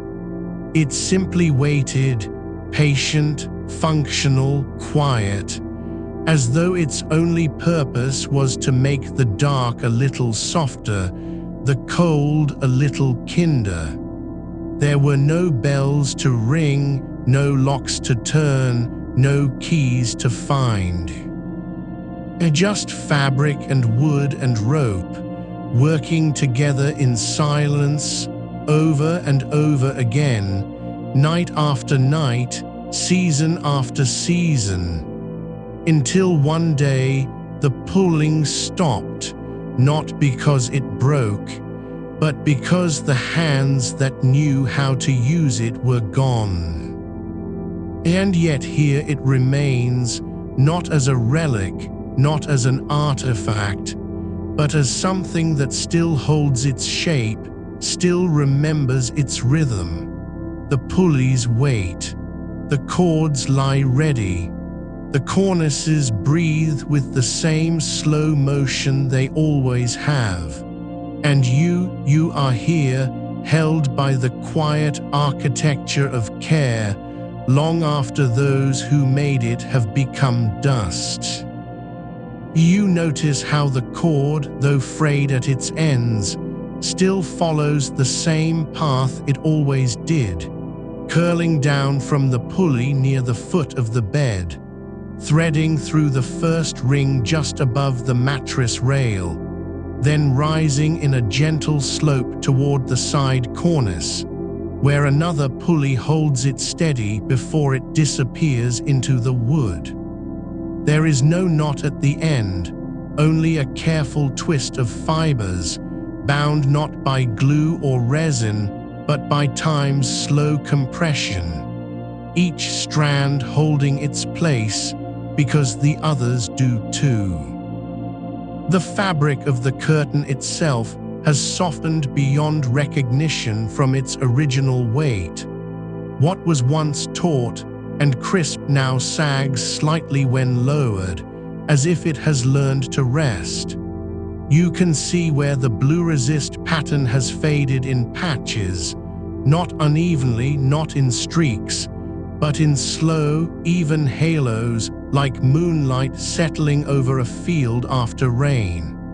The floral motifs remain, though their edges have blurred into one another, petals dissolving into leaves, stems becoming suggestions rather than lines. The cotton is thin now, almost translucent, where the light catches it just right, yet still dense enough to hold warmth when drawn shut. You imagine how it would have felt against the skin in winter, not scratchy like wool, not slippery as silk, but a quiet resistance, something that gave back a little of what it took. The nails that once held its hem are gone, but their holes remain tiny, dark, perfectly vertical, and you can trace them with your eyes along the bottom edge where the fabric was pinned to the bed's frame, just above the dust line. There is no fringe, no tassel, no embroidery to mark its purpose beyond function. It did not need adornment because its beauty lay in how it moved, how it yielded without tearing, how it returned each morning to its folded state like a breath held and then released. The cords are braided from flax, spun tight enough that they do not unravel even after centuries of use, their surface worn smooth by countless fingers, some small, some calloused, some trembling with fatigue or age, and yet none ever pulled too hard because the system taught patience. You feel how the tension is balanced, not by weight, not by counterpoise, but by proportion. Each ring spaced just far enough apart so that when lifted, the curtain gathers in even folds, no larger than a child's handspan, no smaller than the width of two fingers pressed together. The pulleys do not spin freely. They do not need to, but they turn with the slightest pressure, as though waiting for your hand to find them again. You press your thumb against one just lightly, and it rotates half a turn before settling, its wooden surface cool and smooth, unvarnished but polished by repetition. The mortise and tenon joints that hold the side cornices to the frame have settled into their places over time. There is no creak, no shift, only the faintest whisper when the air moves through the room, a sigh of wood against wood, like sleep itself. You notice how the grain in the birch runs parallel to the curve of the cornice, as though the maker chose each board not just for strength but for direction, so that when the curtain was drawn, the wood would bend slightly with the pull, absorbing force without breaking. The white pine headpiece, untouched by dye or paint, has darkened where it received the most sun over decades, its surface now a soft gray-brown, almost like old tea-stained linen. And still the nail holes remain, hundreds of them, in neat rows, each one smaller than a pinhead, each one holding space for a cloth that was once fastened there with care, then removed without haste. You think how these holes were not made all at once, but over years. The first few placed when the bed was new, others added later as the fabric wore thin and needed reattachment, or perhaps as the seasons changed and lighter curtains gave way to heavier ones. There is no pattern to their spacing, some clustered close, others spaced farther apart, as though each hand that worked on it followed its own rhythm, guided by instinct rather than measure. The twine, when you trace it with your gaze from pulley to ring to pulley again, seems to form a language of loops and arcs, not written, not spoken, but felt in the hands that used it. You imagine how this system was never taught in books, never drawn in diagrams. It was learned by watching, by doing, by feeling where the cord caught and where it slipped, by knowing when to pull gently and when to pause until the fabric settled into its new shape.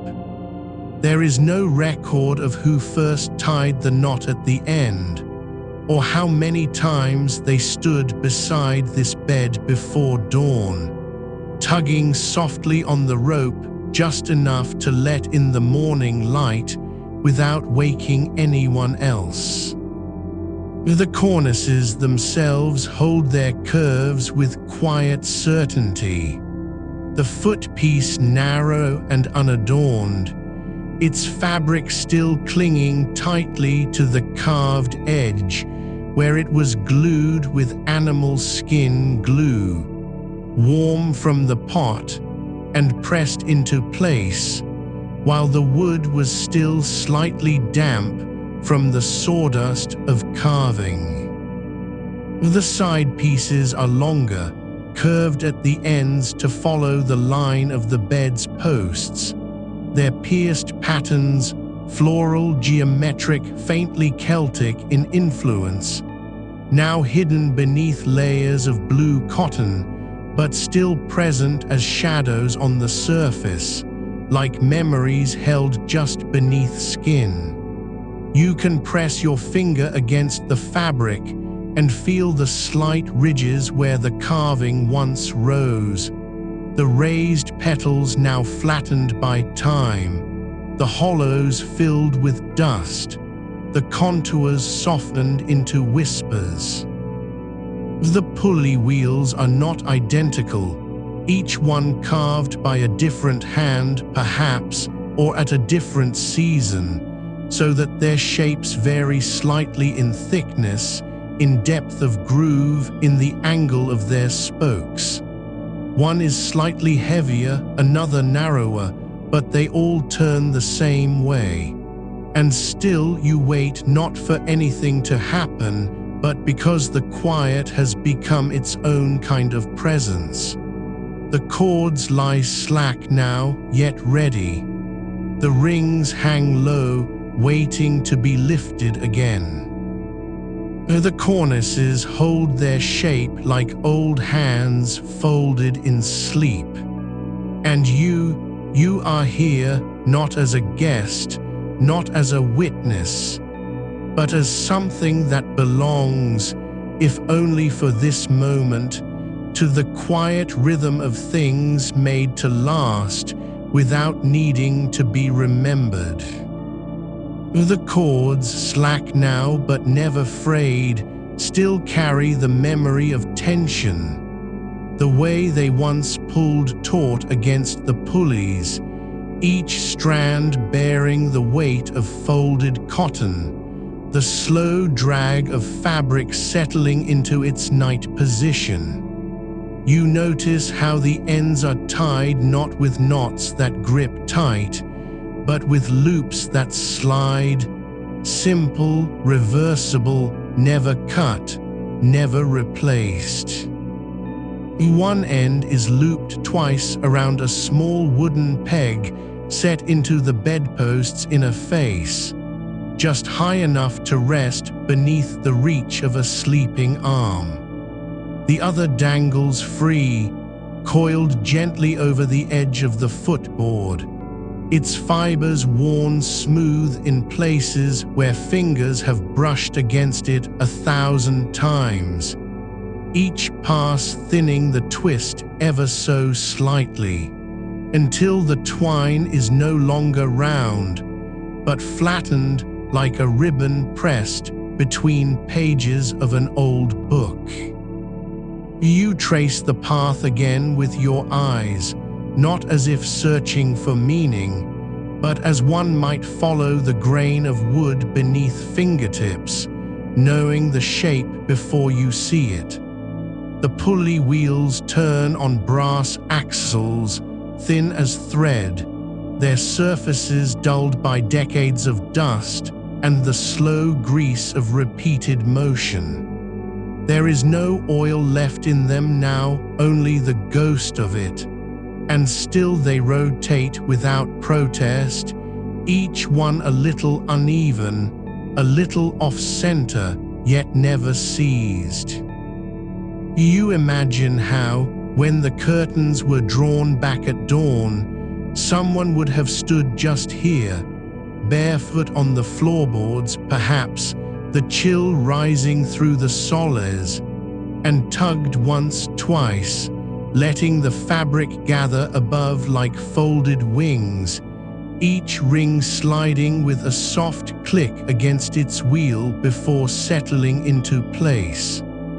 The sound was never loud enough to wake, but present enough to be felt, in the quiet between breaths, in the pause after a sigh.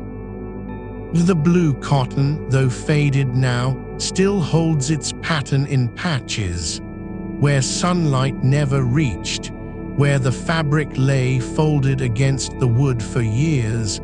The floral design remains sharp, stems curling like smoke, petals rounded as if swollen with dew. Elsewhere, the dye has thinned to pale washes, the color bleeding into the weave until the blooms appear half-remembered, as though seen through a veil of mist.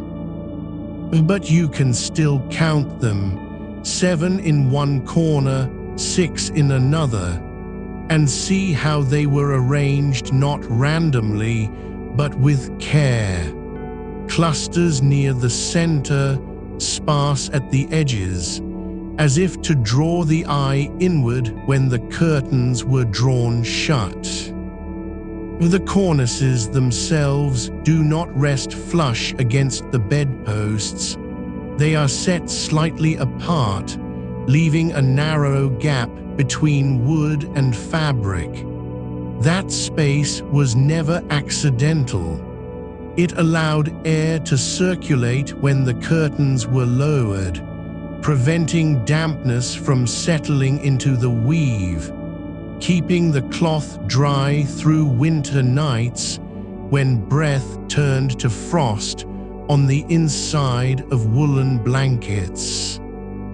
The gaps also let light in, not much, just enough to soften the dark, so that even at night, when all was still, a sliver of moonlight might slip between fabric and frame, tracing a pale line across the sheets like a quiet promise. You notice how the nail heads along the underside of each cornice are not driven straight down. They angle slightly inward, as if pulled back by the weight of the fabric above. Each one is small, tapered, handmade, hammered in with a tool that left its own imprint. A shallow star at the crown, worn smooth over time. There are no rust stains, no corrosion, only the darkened wood around each hole, where iron has slowly given itself to the grain. The rings are made of brass too, but thinner than the axles, bent into loops so delicate they seem almost too fragile for their task. You count them, 12 along one side, 10 along the other, not because you need to, but because counting brings stillness. Each ring is suspended by a single twist of wire, threaded through the hem's edge and doubled back on itself, then sealed with a tiny bead of solder, hardened now into glassy lumps, no longer shiny, but still intact. The fabric was never stitched through the rings. It was simply pinned beneath them, so that when the cords were pulled, the weight would pull upward without tearing. There is no sign of repair on these rings. Not a single one has been replaced, and yet they hold. You think how this system did not ask for perfection, only patience. It did not require precision, only persistence. The wood warped slightly with humidity, the cords stretched with age, the fabric pilled and thinned, but still it worked. Each morning someone would rise and lift. Each night someone would lower. No one spoke of how it was done. No one needed to. The pulley on the foot cornice is the most worn, the groove in its rim shallower than the others, the wood around it slightly cracked with use. Yet even there, the twine still moves. And now the room holds its breath again, not as if waiting for something to happen, but because this quiet has become a kind of shelter. The curtains hang low, heavy with the memory of sleep. The cords rest where they were left. The rings wait, not empty, but full of all the times they were lifted, and all the times they were let fall. You are here not to fix it, not to admire it, not even to remember. It is enough that you are still. And somewhere, in the slow turning of the world beyond this room, another night is beginning. The cords, thin as spider silk now but still whole, lie draped over the edge of the footboard like dormant vines. You trace their path with your eyes, not because you need to follow them, but because the quiet demands it. They rise from the pulley at the foot cornice, curling gently upward along the side rails, threading through each brass ring in a sequence that never falters, never skips, never doubles back on itself. There is no knot tied anywhere, not at the end, not at the pull, not even where the twine disappears into the wall cavity behind the headboard.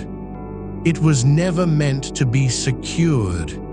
It was meant to move, and so it does, with a patience older than hands. You notice how the twine changes texture as it climbs. The lower third still retains a slight stiffness from old wax or beeswax resin, pressed in during its first threading, perhaps by someone who knew damp would come and that friction must be tamed. But higher up, near the pulleys on the side cornices, the fibers have softened into something almost silky, worn smooth not by force, but by repetition. 1,000 lifts, 1,000 lowers, each motion a small exhale of pressure released. The color has faded too, not to white, but to a pale gray blue, like dawn light through linen. It does not match the fabric anymore, it never did. The cord was always separate, unadorned, meant only to serve. The pulleys themselves are carved from the same birch as the cornices, but their surfaces have been sanded with something finer than sandpaper, perhaps a piece of broken glass or the edge of a whetstone, smoothed by years of rope passing through. You can see where the wood has worn into a shallow groove, not deep enough to fray the cord, just deep enough to guide it. There is no metal axle inside these pulleys, only a wooden spindle, turned true on a lathe long before you were born, fitted snugly into its housing with a taper so exact that even now, after 2 centuries of humidity and dryness, it does not rattle. It turns without sound. And when the curtains are lowered, the cords slacken, not all at once, but in stages. First, the foot pulley yields slightly, then the side ones follow, each one settling into its own rhythm, as if each had learned to breathe differently. You can imagine the motion, fingers pulling down, slow and steady, letting gravity take over when the fabric reaches its full length. There is no snap, no sudden drop, only a quiet surrender of tension. The curtains fall like breath held too long, finally released. You watch how the fabric drapes now, not taut, not limp, but in between. Soft folds gathering where the rings pull upward, loose gathers pooling near the floor, as if the cloth remembers the shape of sleep. There are no pleats sewn into it, no hems reinforced with braid or lace. It simply hangs, weighted by its own mass and the slow creep of time. The floral pattern is still visible in places where the light catches just right. A single rose, half worn, its petals blurred like a sigh, but mostly the design has dissolved into tone. Blue has softened to slate, white has yellowed with dust and candle smoke, yet it holds. The nails beneath the cornices have not pulled free, not one, even as the wood around them has swollen and shrank with every season, even as the fabric above has thinned in patches, where a child's hand once brushed against it, or where a sleeve caught on the edge during winter mornings. The anchors remain.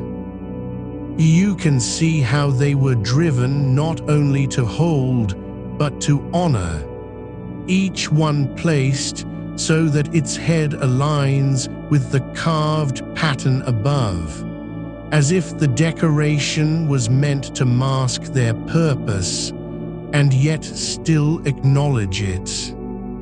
The headboard's plain wood, bare now of cloth, bears rows of nail holes, neat, vertical, spaced exactly 3 inches apart.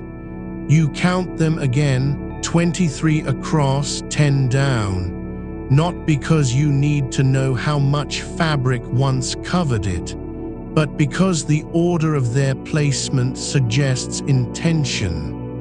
Someone chose this spacing deliberately, not out of measurement, but out of rhythm. It was never about covering every inch.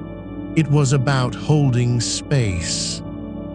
And now the cords lie still again. The pulleys do not turn, the rings do not move. But they are waiting, not as if for someone to return, but because they have always waited like this, quiet, patient, full of all that has been lifted and all that has been lowered. There is no need to speak. No one ever did. You feel the weight of the room settle deeper, not with darkness, not with silence, but with presence. The bedstead does not sleep. It remembers how to hold. And you, here now, in this quiet hour between breaths, are simply another moment passing through its architecture, another stillness added to its long, slow story. The fabric on the foot cornice has begun to fray slightly at one corner, not torn, not ripped, but unraveling gently, as if it were choosing slowly to let go. You watch the threads loosen one by one until they hang like fine hairs against the wood. They do not fall. They simply dangle, trembling faintly with every shift of air that moves through the gap between cornice and wall. And still, the system holds. You close your eyes. The cords remain. The rings wait. The night goes on.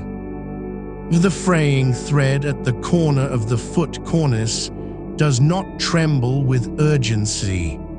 It moves only when the air itself stirs, and even then it hesitates, as though reluctant to break the quiet that has settled over the wood for 2 centuries. You notice how the end of each strand curls slightly inward, not from wear alone, but from the slow pull of gravity acting on fibers grown thin with time. No hand has tugged at them since they first began to loosen. No brush of linen or sleeve caught in the dark has accelerated their unraveling. They simply exist now, suspended between what was once held and what is no longer needed to be held. You think of how the pulleys, though small enough to fit between 2 fingers, have turned hundreds, perhaps thousands, of times over these years. Each rotation, minute as a blink, has left its trace in the grooves of the brass or iron axles beneath their wooden housings. The ropes that passed through them were never waxed, never treated with oil or resin. They were spun from flax or hemp, coarse at first, then softened by countless pulls and releases, by damp nights and dry winters, by hands that never knew they were shaping something meant to outlive them. There is no shine left on the cords now, only a matte dullness, like old skin after years of touch. Yet they remain intact, their strands still bound together, each fiber holding its place as though it remembers its role. The rings along the curtain's edge are made of brass, thin and slightly warped from repeated tension. They do not gleam anymore, not with polish or care, but they have not rusted through. A faint greenish bloom has formed in places where moisture once lingered near the window, but it is shallow, only on the surface, like a memory of rain that never soaked deep. You can see how each ring was crimped closed after being slipped onto the fabric's back.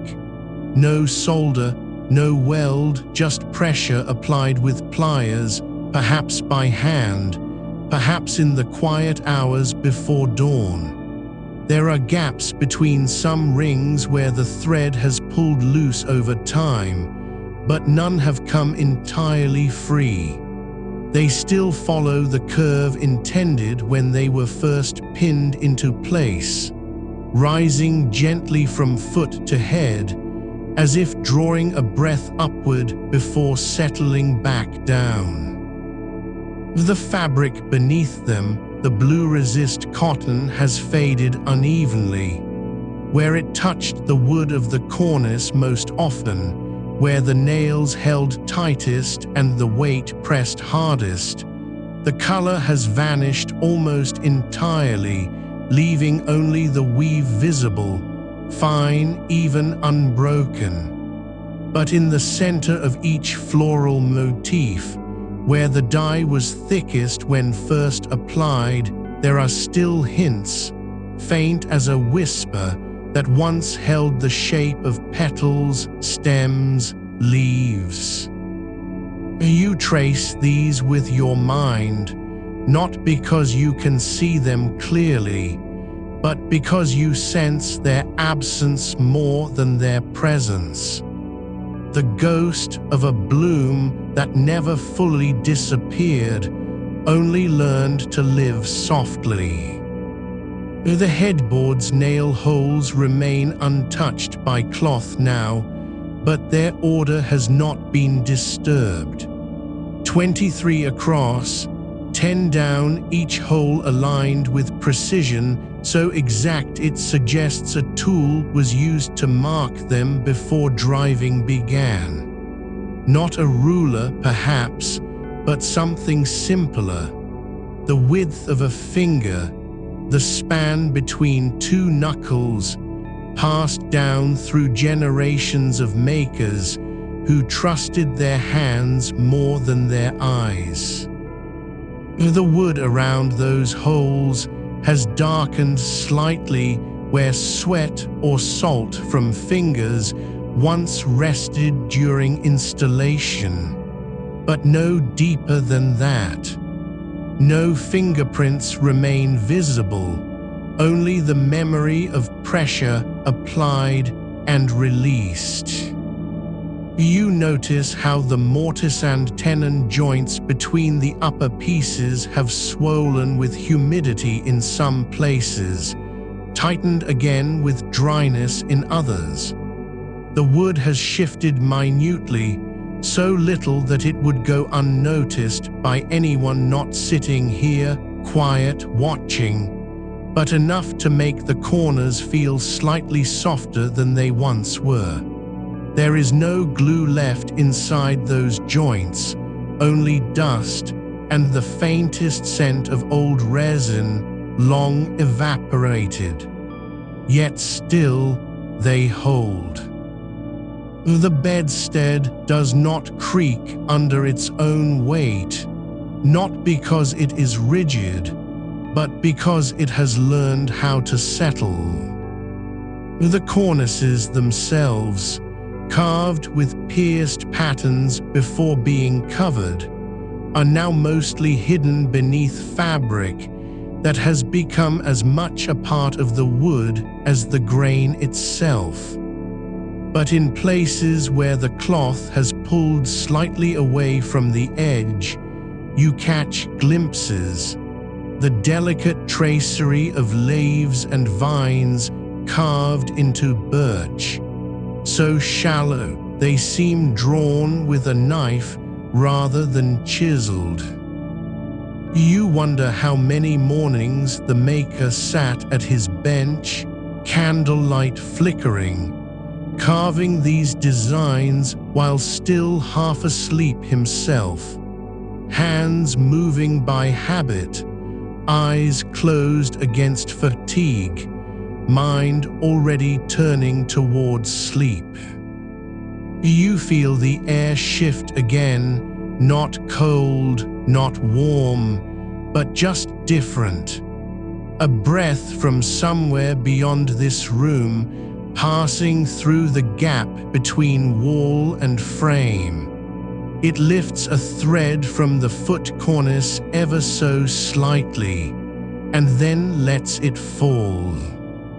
And still, the system holds. The rope that once threaded through those rings has long since worn thin, its fibers frayed into whispers, dissolved by time's quiet abrasion. What remains is not the cord itself, but the path it carved, soft indentations in the wood where the pulleys turned, grooves so shallow they seem breathed into being rather than cut. You can see how the twine once caught on the edge of each wheel, not enough to bind, just enough to guide, and how over years that friction smoothed the brass or iron fittings until their surfaces became dull with use, not neglect. There is no shine left in them, only the quiet gray of repeated motion, the kind that comes from being pulled gently every morning and lowered slowly each night without hurry, without thought.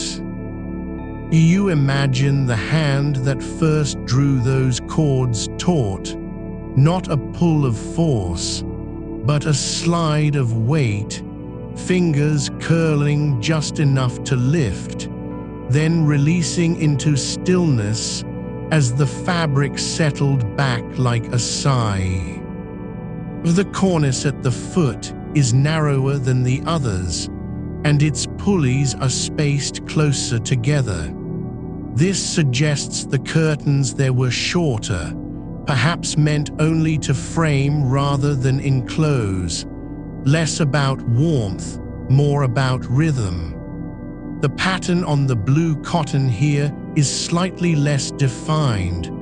The blooms have blurred into one another where moisture clung longest after washing, or where fingers brushed against them during the daily ritual of raising and lowering. You notice how the fabric's edge, once pinned to the wood with tiny brass tacks, has curled inward ever so slightly, like a page turned too many times, held too long in the palm. There is no glue left there either, only the ghost of its stickiness, absorbed into the grain like an old memory you can't quite name. Above it, the side cornices stretch longer, their pulley systems aligned with such consistency that each ring along the curtain's curve rises at nearly identical intervals, as if measured not by eye, but by the motion of a hand trained to find balance in repetition. The twine that ran through them would have passed over 3 sets of wheels before disappearing into the bed frame's side rail, where it vanished into darkness, perhaps tied off beneath a loose panel, perhaps coiled and tucked away behind a carved finial. You do not know which, only that it was hidden, as if the mechanism itself were meant to remain unseen, its purpose known only through touch. You feel how the wood of the side rails has worn where those ropes passed over them, just a faint hollow barely deeper than the width of a fingernail, shaped by years of tugging and releasing. The birch here is smoother than elsewhere, as if polished not by cloth or oil but by motion alone, the slow, steady rhythm of someone lifting the curtains before rising, lowering them before lying down. There are no scratches in that spot, no splinters, no signs of haste, only the quiet erosion of habit.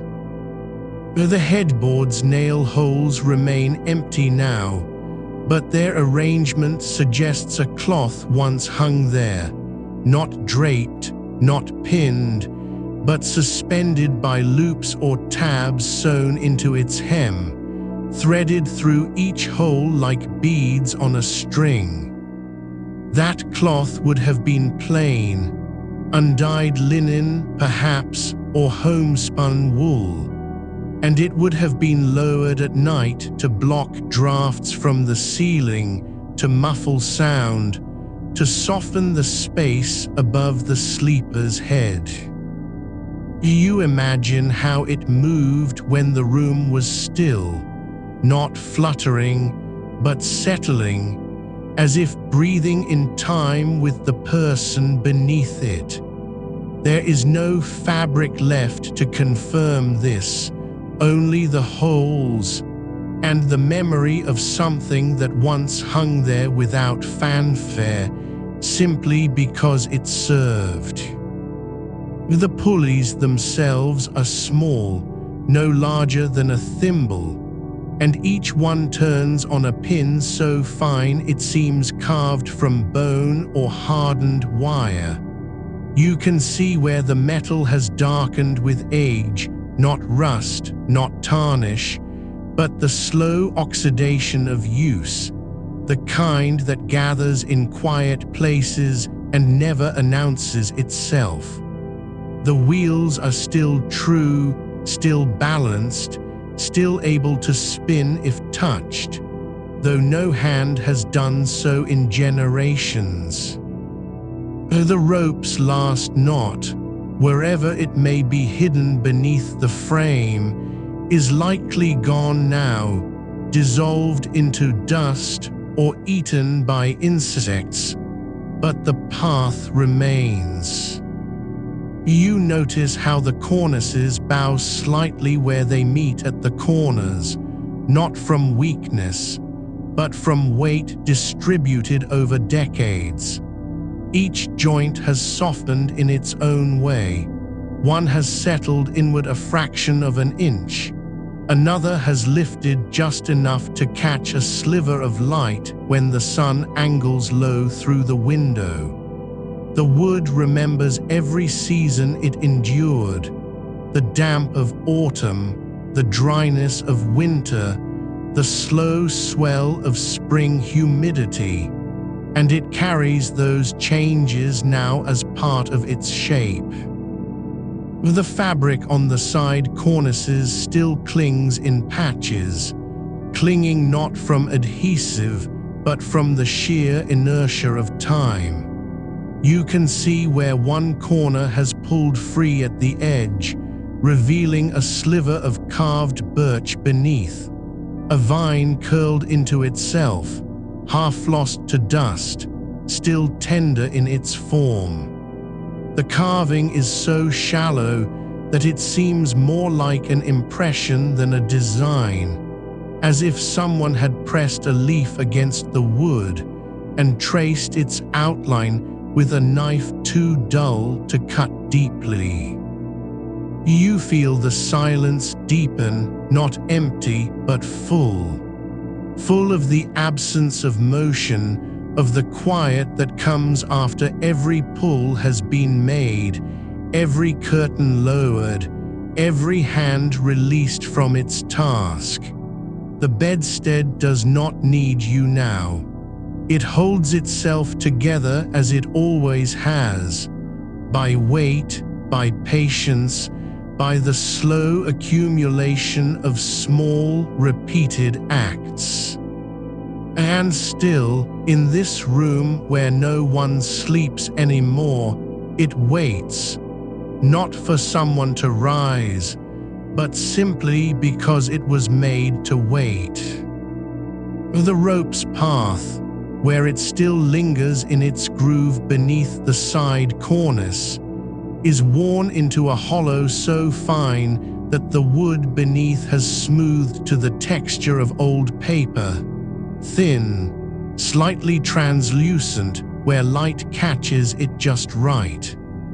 You trace the curve with your gaze, not touching, only watching how the shadow pools there, deeper than elsewhere, as if the rope itself had pressed its memory into the grain and left behind a ghost of tension. The pulley on the foot cornice has a slight tilt, not enough to bind, not enough to fail, but just enough to suggest that the last person who used it pulled more gently on one side than the other, as though they were tired or thoughtful or simply used to doing things in their own quiet rhythm. That tilt remains now, unmoved by time, holding still like a breath held too long and never released. The fabric on the foot cornice is almost entirely gone. Only two small patches remain, clinging near the inner corners where the wood curves inward, shielded from direct light and the slow pull of air. You see how the blue has faded to the color of twilight sky just before stars appear, not washed out, not bleached, but softened by years of being folded, lifted, lowered, and left untouched for months at a time. The floral pattern is still legible in places, one petal half-formed, its edges blurred as if seen through water, another leaf, curled like a sleeping hand, preserved where the wood grain ran straight and true beneath the glue. The cotton was never heavy, not canvas, not damask, but something light enough to rise easily when pulled, thin enough to let moonlight pass through in pale veils when the curtains were lowered. You notice how the nails that once held the fabric beneath the carved edge have mostly fallen away or rusted into the wood, their heads now flush with the surface, invisible unless you run your finger along the underside and feel the tiny ridges where they sank. The holes left behind are shallow, clean-edged, no splintering, no cracking, as if the nails were driven just deep enough to hold, not to grip. There is no sign of glue residue on the wood beneath the fabric, only a faint discoloration, like the memory of moisture. The fabric was never glued across its whole surface, not smeared or daubed, but pressed down in small sections at intervals, perhaps with the flat of a bone tool or the heel of a palm, just enough to keep it taut while the rest hung free. The rings along the curtain's edge are brass, thin and worn smooth where they caught the rope. Each one is slightly different. Some have a hairline crack near the eye, others show faint scratches from repeated threading, and none match exactly in size or shape, as if they were made by hand over time, not ordered in bulk. You imagine them being added one by one, perhaps after an old set wore through, or when a new curtain was stitched to replace one that had frayed at the hem. The curve of rings follows the arch of the cornice with precision, not because it was measured, but because it was felt. Each ring placed just far enough from its neighbor so that when pulled, the fabric would fold evenly, not bunch or pull crookedly. You can still see where one ring has been repositioned, its old hole filled with a tiny wooden plug, now darkened by age, and the new hole drilled 1/8 of an inch closer to the corner. The cord itself is gone now, but its passage through the pulleys left behind a faint trail. The wood beneath each wheel is lighter than the surrounding surface, as if polished not by friction, but by the constant presence of something that moved there daily.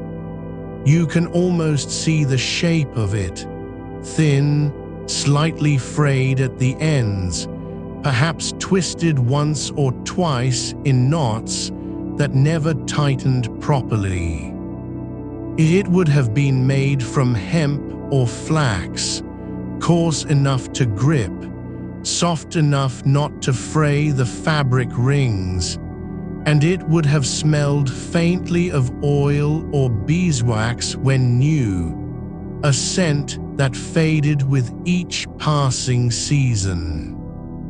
The mortise and tenon joints at the corners still hold without glue, their fit so precise that even after 2 centuries, no air slips through them. You press your ear lightly to one joint, just barely, and hear nothing but silence. No creak, no sigh, not even the whisper of settling wood. The tenons are slightly tapered, the mortise is ever so slightly wider at the entrance than the depth, a trick of craftsmanship that allows the pieces to slide together easily when assembled, then lock tight as they dry and swell with humidity. There is no sign of pegs or pins holding them in place, only the wood itself, shaped to remember its match.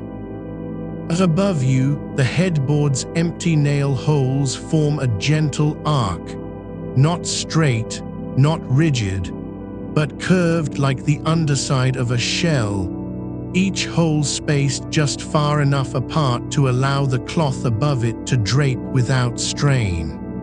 You wonder if that curve was intentional or simply the result of someone placing nails where they felt right, where the light fell best, where the wind from the window would not catch the hem, where the sleeper's gaze would rest easiest when waking in the dim hours before dawn. The birch has grown quiet now, no longer speaking in creaks or sighs.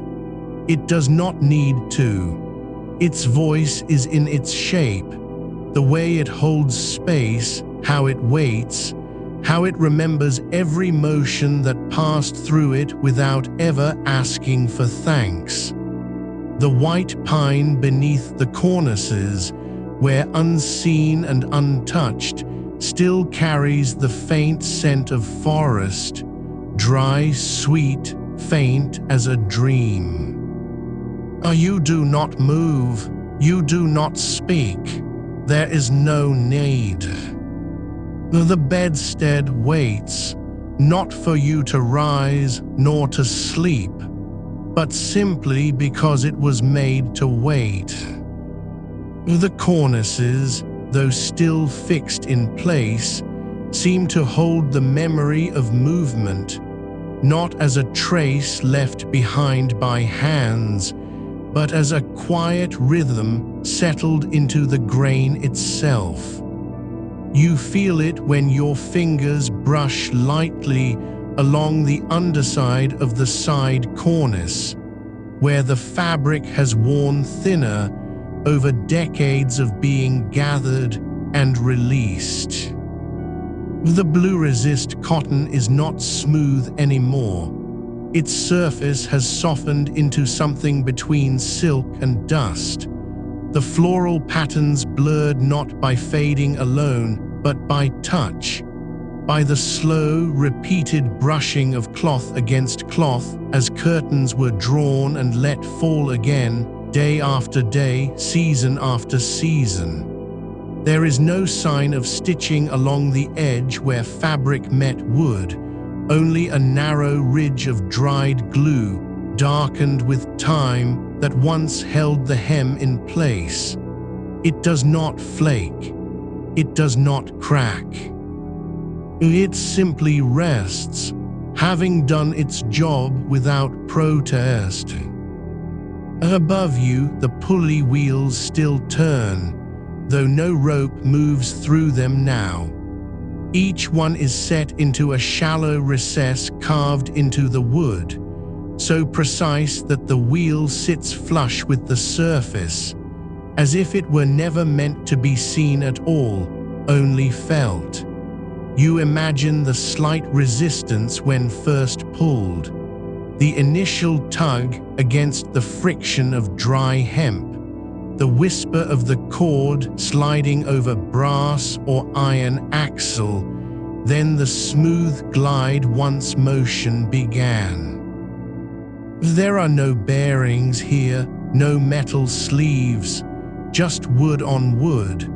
The pulley's hub turned from a denser section of pine, its center smoothed by countless rotations until it glides without noise, without catch.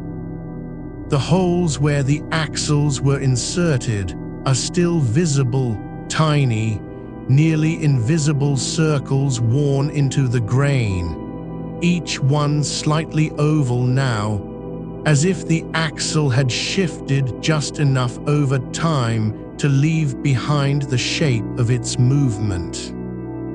The cords themselves are gone, but their path remains in the air above the bed. You can trace it with your eyes, from the rings along the curtain's back edge, rising gently toward the side cornices, then turning inward at the pulleys, crossing overhead just below the ceiling plane, and descending again to the foot of the bed, where a single knot or loop would have been tied, perhaps around a wooden peg, perhaps left dangling loose. There is no evidence of handles or tassels, nothing ornamental. Just function shaped by patience. The ropes would have been kept short enough to reach from the bed's edge without tangling, long enough to allow full lift without strain. They were never replaced often, perhaps once in a lifetime, if at all, and when they frayed, they were retied with care, the ends tucked into the folds of fabric, so no loose strand would catch on a ring or snag the curtain as it fell. The headboard's nail holes continue their arc above you, not straight, not symmetrical, but following the natural curve of the sleeper's shoulder when lying back. Each hole is shallow, barely more than a dimple in the wood, yet they are deep enough to hold a heavy cloth without pulling free. You wonder if the person who placed them paused after each one, testing the tension with their thumb, watching how the fabric would settle before driving the next nail. There are no marks of hammer blows on the surface, no splinters. Just quiet, even depressions, arranged like stars along a hidden constellation. The wood beneath the cornices has never been touched by light. It remains pale and untouched, the color of winter bark, unweathered by sun or smoke.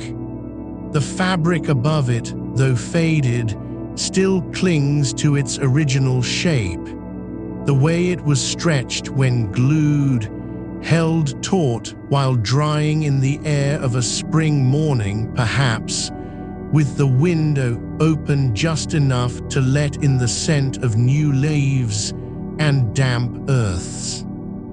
You can see where the glue pooled slightly at one corner, a tiny bead now hardened into glass, where the fabric dipped inward before settling, leaving behind a faint ripple that no amount of cleaning or dusting has ever erased.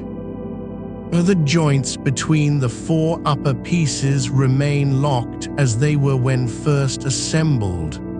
No moisture has loosened them. No heat has warped them. They are not nailed, not pinned, not glued beyond what was necessary to hold the cornices in place during construction. The tenons, slightly tapered, fit so tightly that even after 200 years of seasonal expansion and contraction, they have never slipped. You press your palm flat against one joint. The birch here is cool to the touch, and feel nothing but stillness. Not silence, exactly, something quieter than that. A kind of settled patience.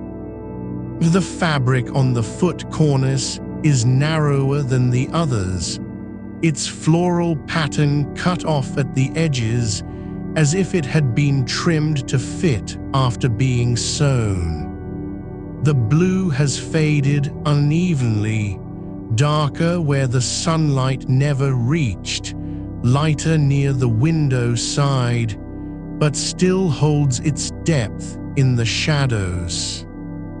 You imagine how it looked when new, vibrant against the pale pine, the flowers bold and clear, each petal distinct, the stems woven with a precision that speaks not of mass production, but of careful hands at work during long winter evenings. There is no sign of repairs beyond the repositioned ring and its wooden plug. No patches, no stains from spilled tea or oil lamps. The curtains were likely removed for washing, pulled down by hand, carried to the wash house in a basket, stretched on frames to dry. They would have been rinsed with lye water, hung in the open air until the sun bleached them gently, then pressed flat between boards before being rehung. No iron was used, only weight and time. You do not move, the room does not stir. The bedstead holds you in its quiet architecture, not as a place of rest, but as a vessel that remembers motion without demanding it. The pulleys wait. The rings remember the curve they were placed to follow. The wood remembers the hands that shaped it, the ropes that moved through it, the fabric that brushed against it every morning and night. You do not need to rise. You do not need to speak. The bedstead is still waiting. The cords, thin as spider silk in their faded state, still lie coiled just beneath the foot cornice, where they were last left after being drawn taut at dawn and then released at dusk.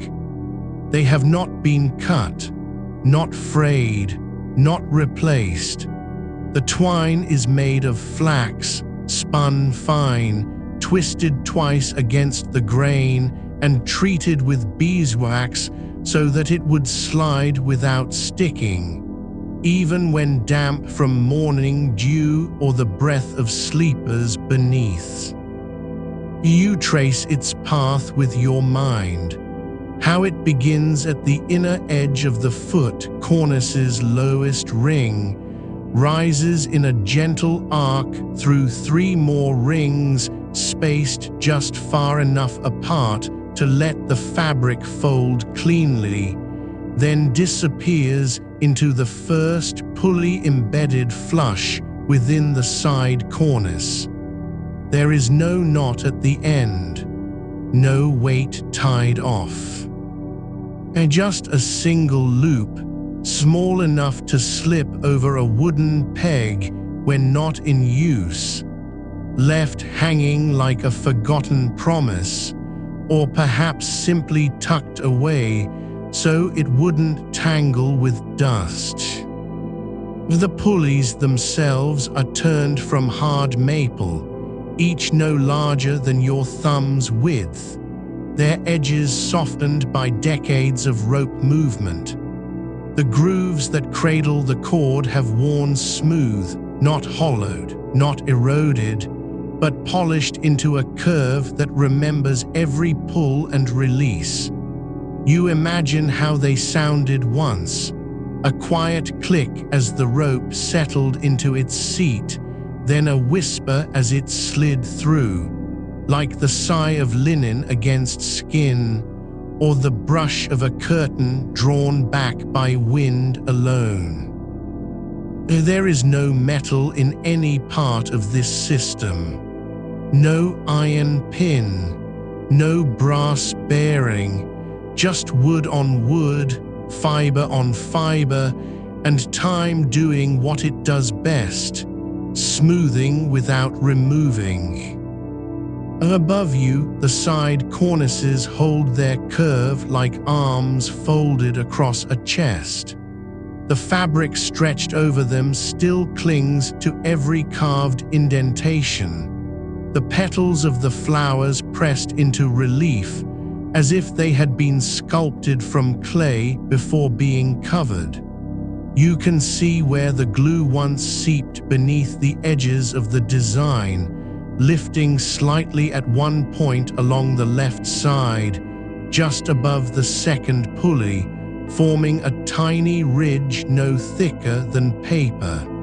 It has not peeled, not curled, and just lifted as if breathing. The blue of the cotton is no longer vivid, but it does not fade into gray.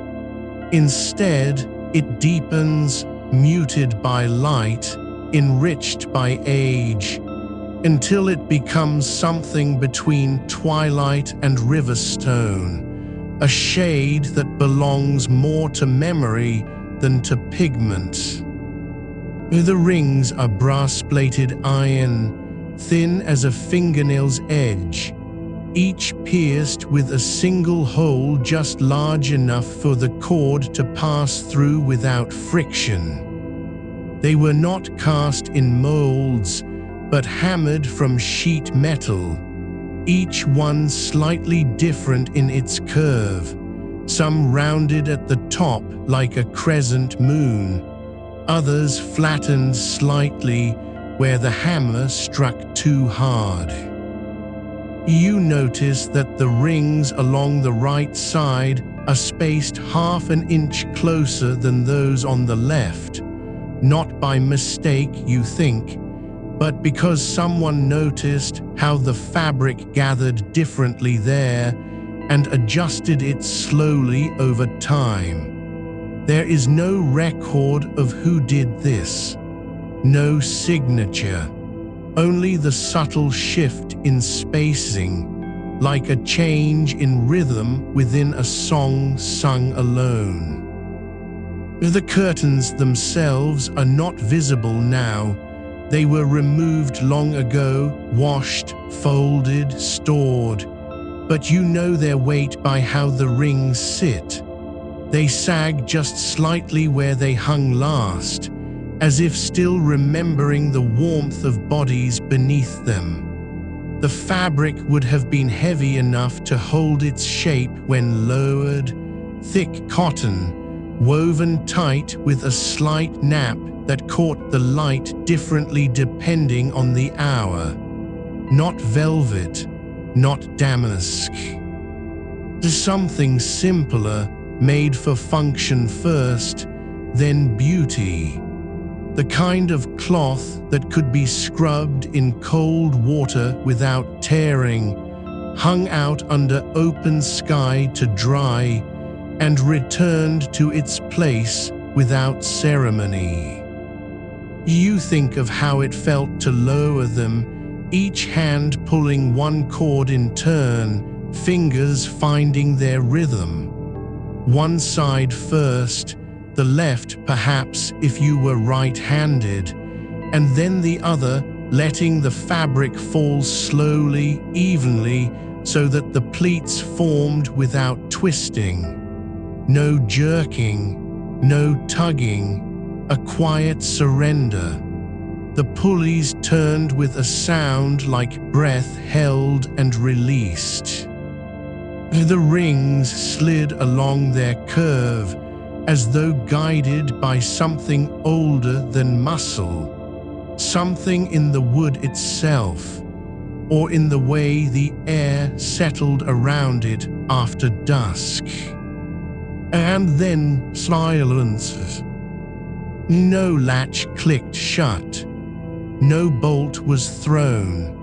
Only the weight of fabric settling over stillness, the slow darkening of the room as the last light slipped beneath the edge of the curtain, and the quiet understanding that this motion, this daily lowering, was not an act of closing, but of holding warmth, holding shadow, holding space for dreams to gather like dust on a windowsill.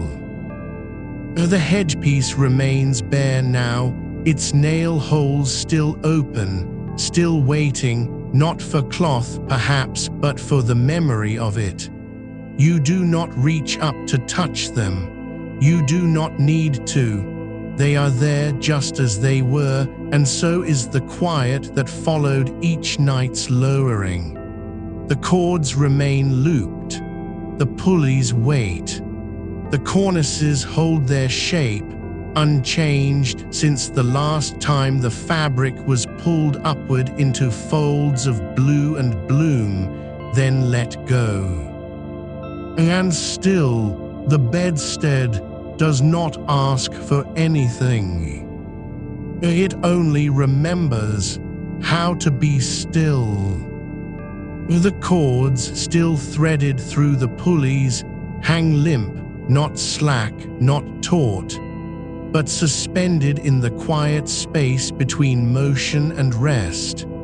They have not frayed at the ends, though time has softened their fibers until they feel less like rope and more like the memory of rope, as if touched by hands long gone, each strand worn smooth by countless passes through fingers that never knew they were shaping something enduring. You can see how the twine dips slightly where it loops around the pulley wheel on the side cornice, just enough to hold a curve, as though the wood beneath remembers the pressure of pull and release year after year. There is no knot tied at the bottom end, no tassel, no weight. Only the bare cord trailing down toward the floor, where it lies curled gently against the leg of the bedstead, as if it had simply stopped moving because there was nothing left to do. You notice that one of the pulleys, smaller than the others, set into the foot cornice, has a faint groove worn into its rim. Not deep enough to be seen unless you are close, not wide enough to catch the light in any dramatic way, but there it is, a circular indentation barely thicker than a hair's breadth, formed by the constant friction of the cord sliding over and over again. It does not suggest use, it suggests repetition.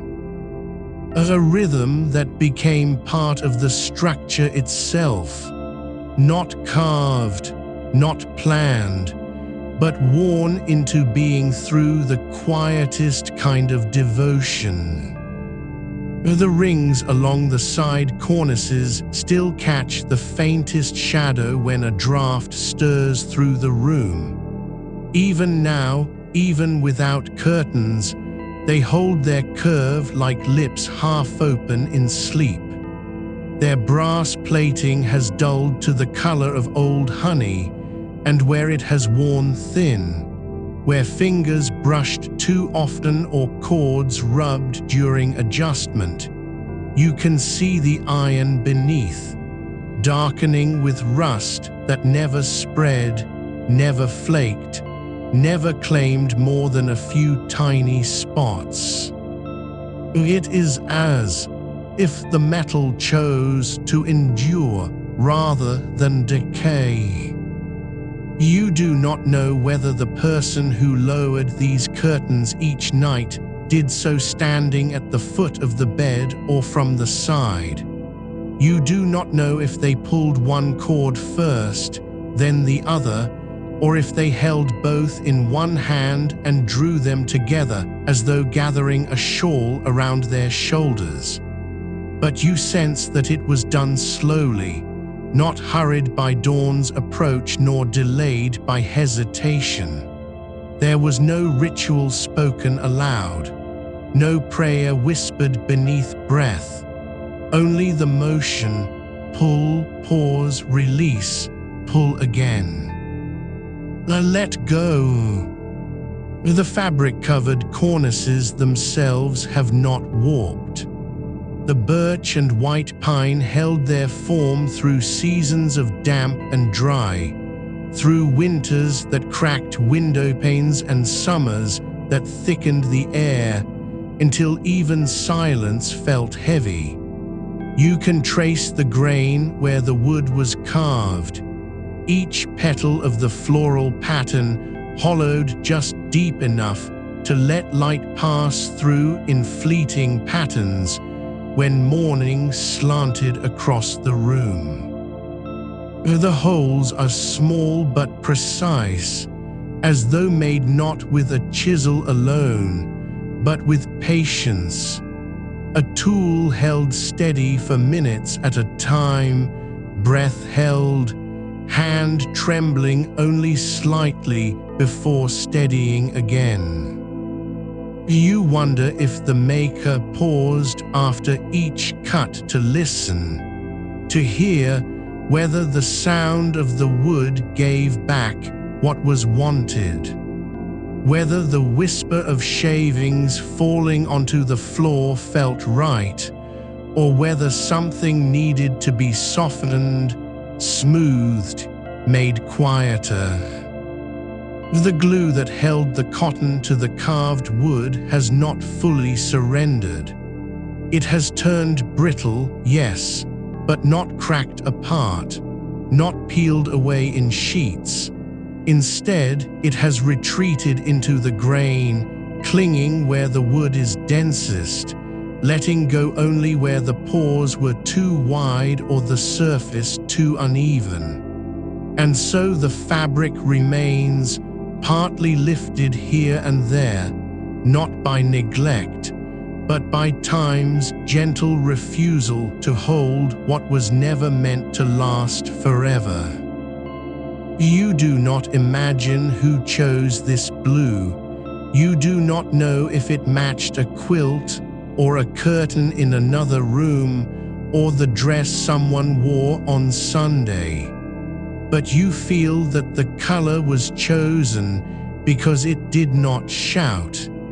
It did not dazzle under candlelight.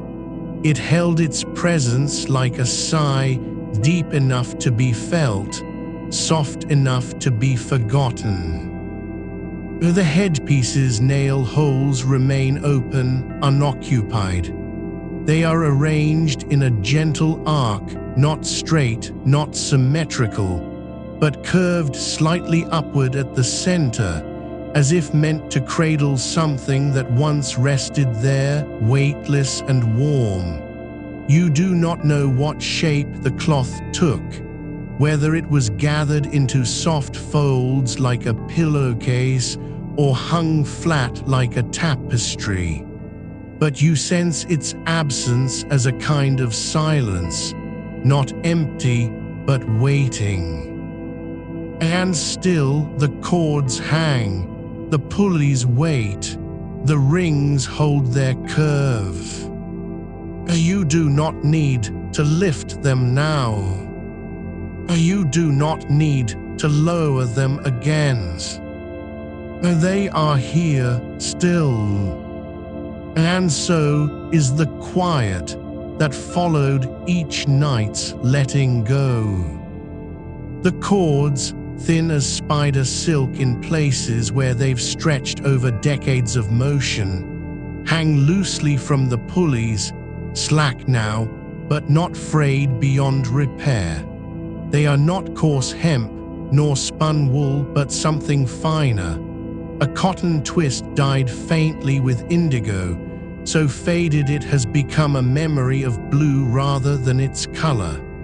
You can see where the ends were tied off in simple overhand knots, each one worn smooth by touch, rounded like pebbles left in a streambed too long to remember their original edges. There is no knot at the very tip, just a frayed end that curls inward slightly, as if it had once been held between fingers and then released without thought. You trace the path of the cord from its anchor point beneath the side cornice, where it was secured with two small brass tacks, their heads flattened by pressure over time, to where it rises gently through a hole drilled just inside the inner edge of the carved wood.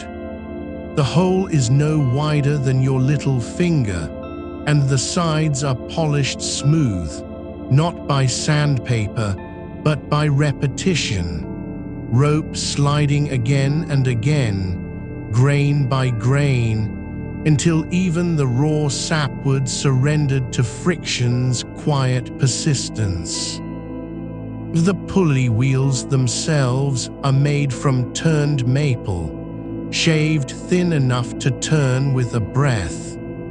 Their rims bear faint grooves where the cord has ridden for so long that it has worn its own track, a groove so shallow you might miss it unless your hand lingers there in stillness, until the wood warms beneath your fingertips and the shadow of the groove deepens just slightly, as if remembering motion.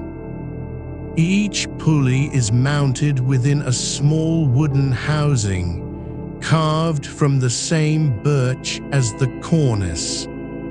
The housings are set flush into the underside of the cornice, so that when light falls across them at an angle, they appear to vanish, only their shadows remaining, thin and dark like ink drawn with a trembling pen.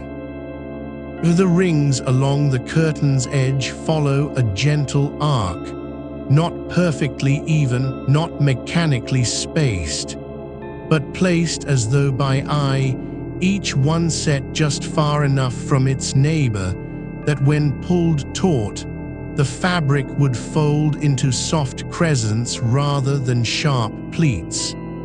You can see where the metal of the ring has oxidized to a dull gray-brown, no bright tarnish, no flaking, and how it fits snugly around the twine looped through its center, as if it had always belonged there. The curtain fabric itself is not heavy. It was never meant for insulation alone, but woven tight enough that when drawn closed at night, it held back more than air. It held stillness.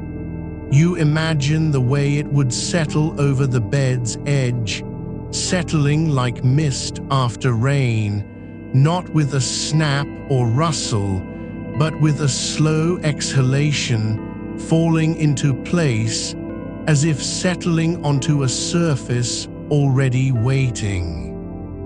There is no fringe along its lower hem, no tassels, no embroidery, just the clean cut of fabric, folded once and nailed beneath the carved edge so that the seam lies hidden in shadow. The blue pattern repeats across its length, not with perfect symmetry, but with an irregular rhythm, as though each bloom was placed by hand while the cloth lay stretched on a table, the maker leaning close to measure distance, not with ruler or compass, but with the quiet certainty of habit. The nails that hold it are small, brass perhaps, and have sunk into the wood so deeply that only their heads remain visible. They are arranged in 2 rows, one just beneath the carved edge, one slightly lower, so that when the cord is pulled and the rings rise, the fabric lifts cleanly without catching or bunching. You notice how the cornice itself does not rest directly on the bedposts. It hovers an inch above them, supported by thin wooden brackets shaped like curled leaves. These are not structural necessities, but quiet additions, a detail added because it was possible to add, and because making something beautiful for no reason other than its own existence is sometimes the only kind of work left that does not demand a purpose. The space between cornice and bedstead remains untouched by dust, not from cleaning, but from absence. No one has touched this mechanism in generations, and yet it still holds its shape as though expecting to be used again. You feel the weightlessness of it, the way the entire system depends on balance. Fabric light enough to lift with a single hand, pulleys small enough not to resist motion, cords strong enough not to snap, but flexible enough not to creak.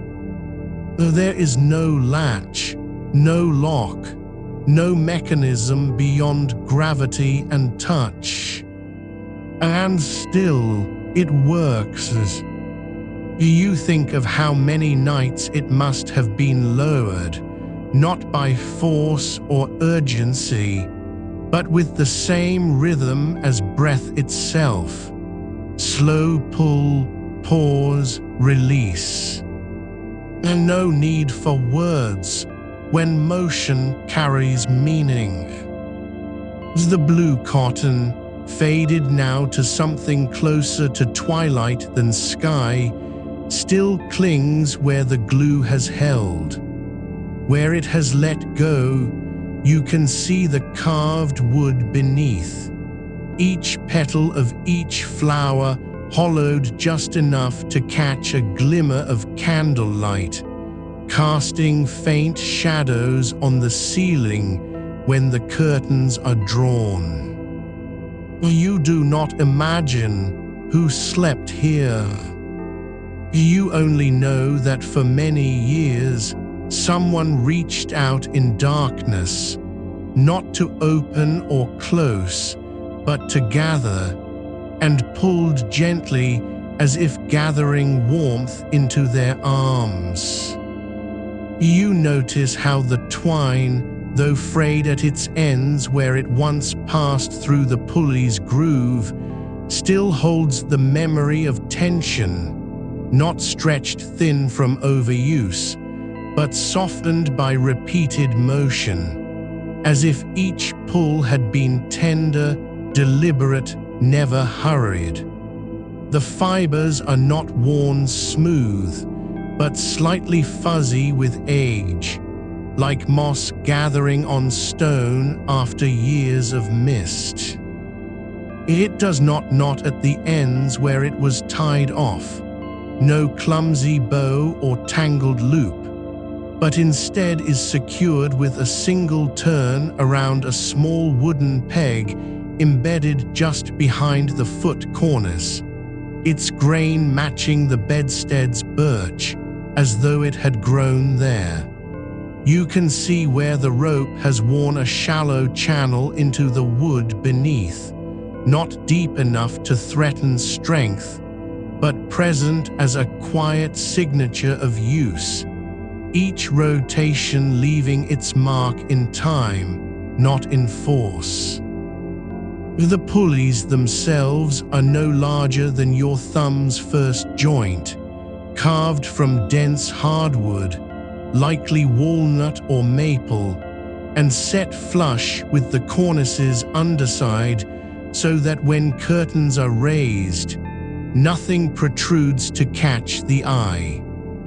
Their rims are worn slightly concave where the twine has turned again and again, not cracked, not splintered, just smoothed into a curve that fits the rope like a hand remembers a cup.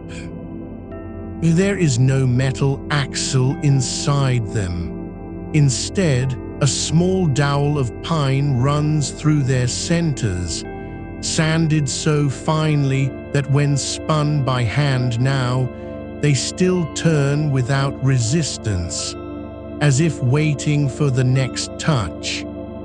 You imagine how, in candlelight, the motion would have been barely visible, a flicker of rotation, a whisper of wood on wood, heard only in the silence between breaths.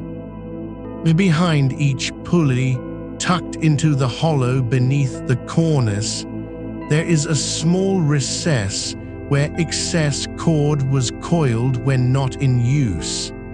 The wood here has darkened more than elsewhere, not from soot or damp, but from the slow accumulation of fibers shed over years.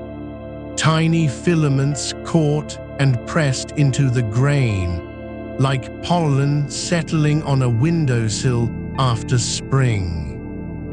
You trace its edge with your mind's touch, how it curves just enough to cradle the slack, how it slopes downward toward the wall's side, so that when the cord is released, it slides gently back into place without tangling.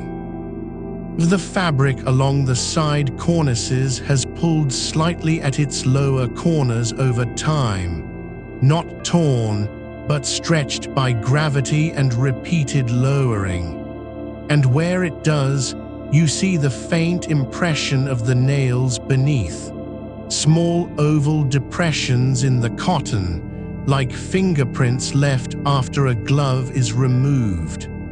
The pattern repeats here too, the same blooms, same leaves, but now bent slightly inward, as if bending toward the bed, as though even cloth remembers warmth. At the foot cornice, where the fabric meets the headboard's plain wooden panel, there are no pulleys, only 2 brass rings fixed directly into the wood, spaced just wide enough to hold the curtain taut when drawn.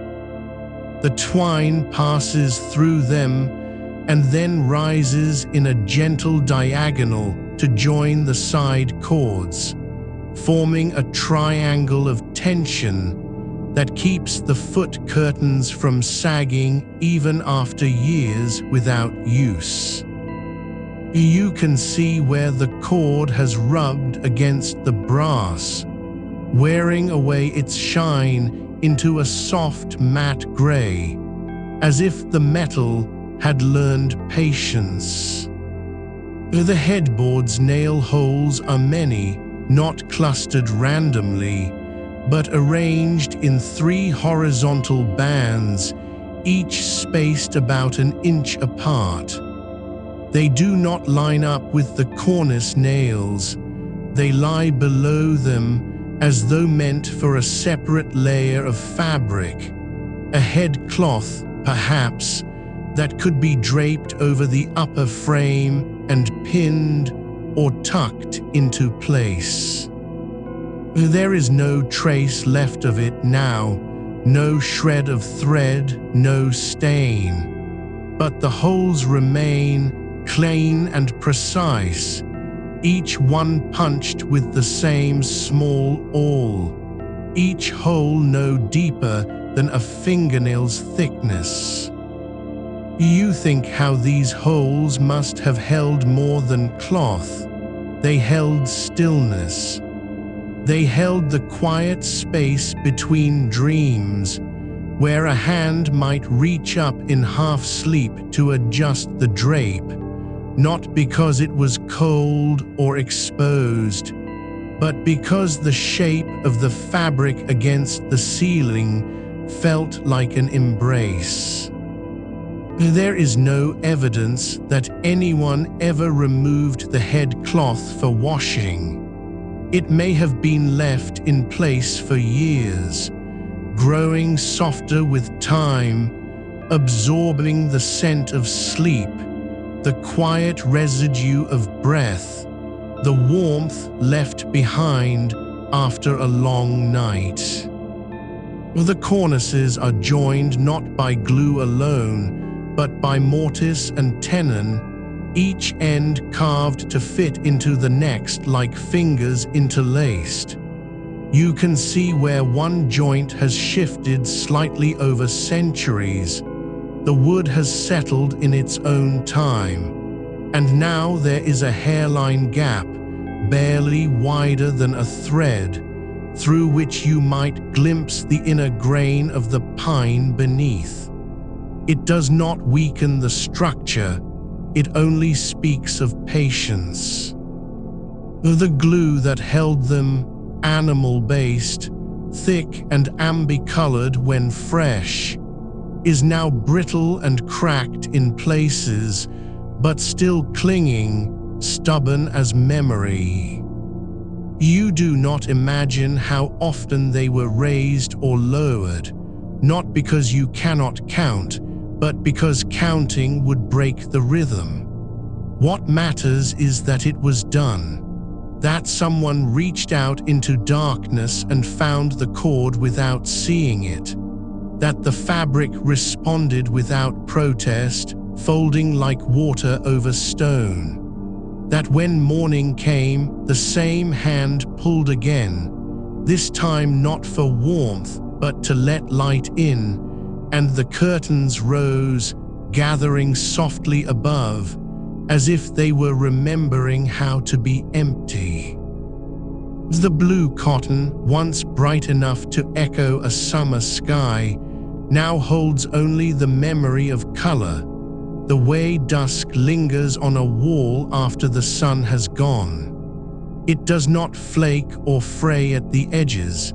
It simply thins like old paper left too long in sunlight. Where the fabric has lifted from the wood, you can see the carved pattern beneath, each flower hollowed so delicately that even now, when no light falls on it, you feel as though you could trace its shape with your closed eyes.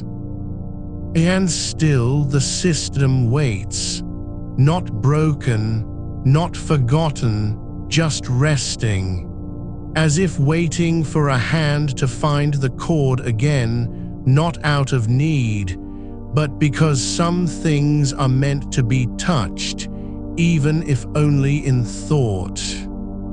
The cord, thin as a spider's thread, but strong with age, still lies coiled just beneath the foot cornice, its ends tucked into small notches carved for that purpose, where the wood has worn smooth from countless passes of thumb and fingertip.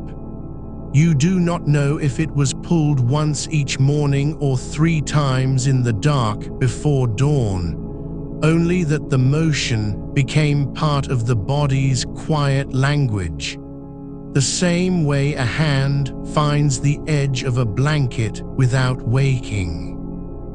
The pulleys, barely larger than a pea, turn with no resistance now, their brass shells dulled not by neglect, but by time's slow polish.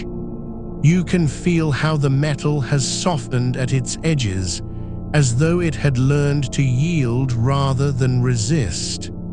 There is no grease left inside them, not oil, not wax, but something older, the residue of repeated motion, pressed into the grain of the brass until even dust refused to settle.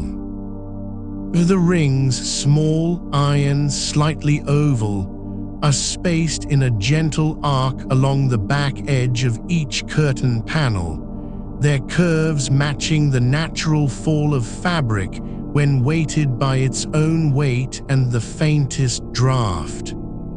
They do not hang straight.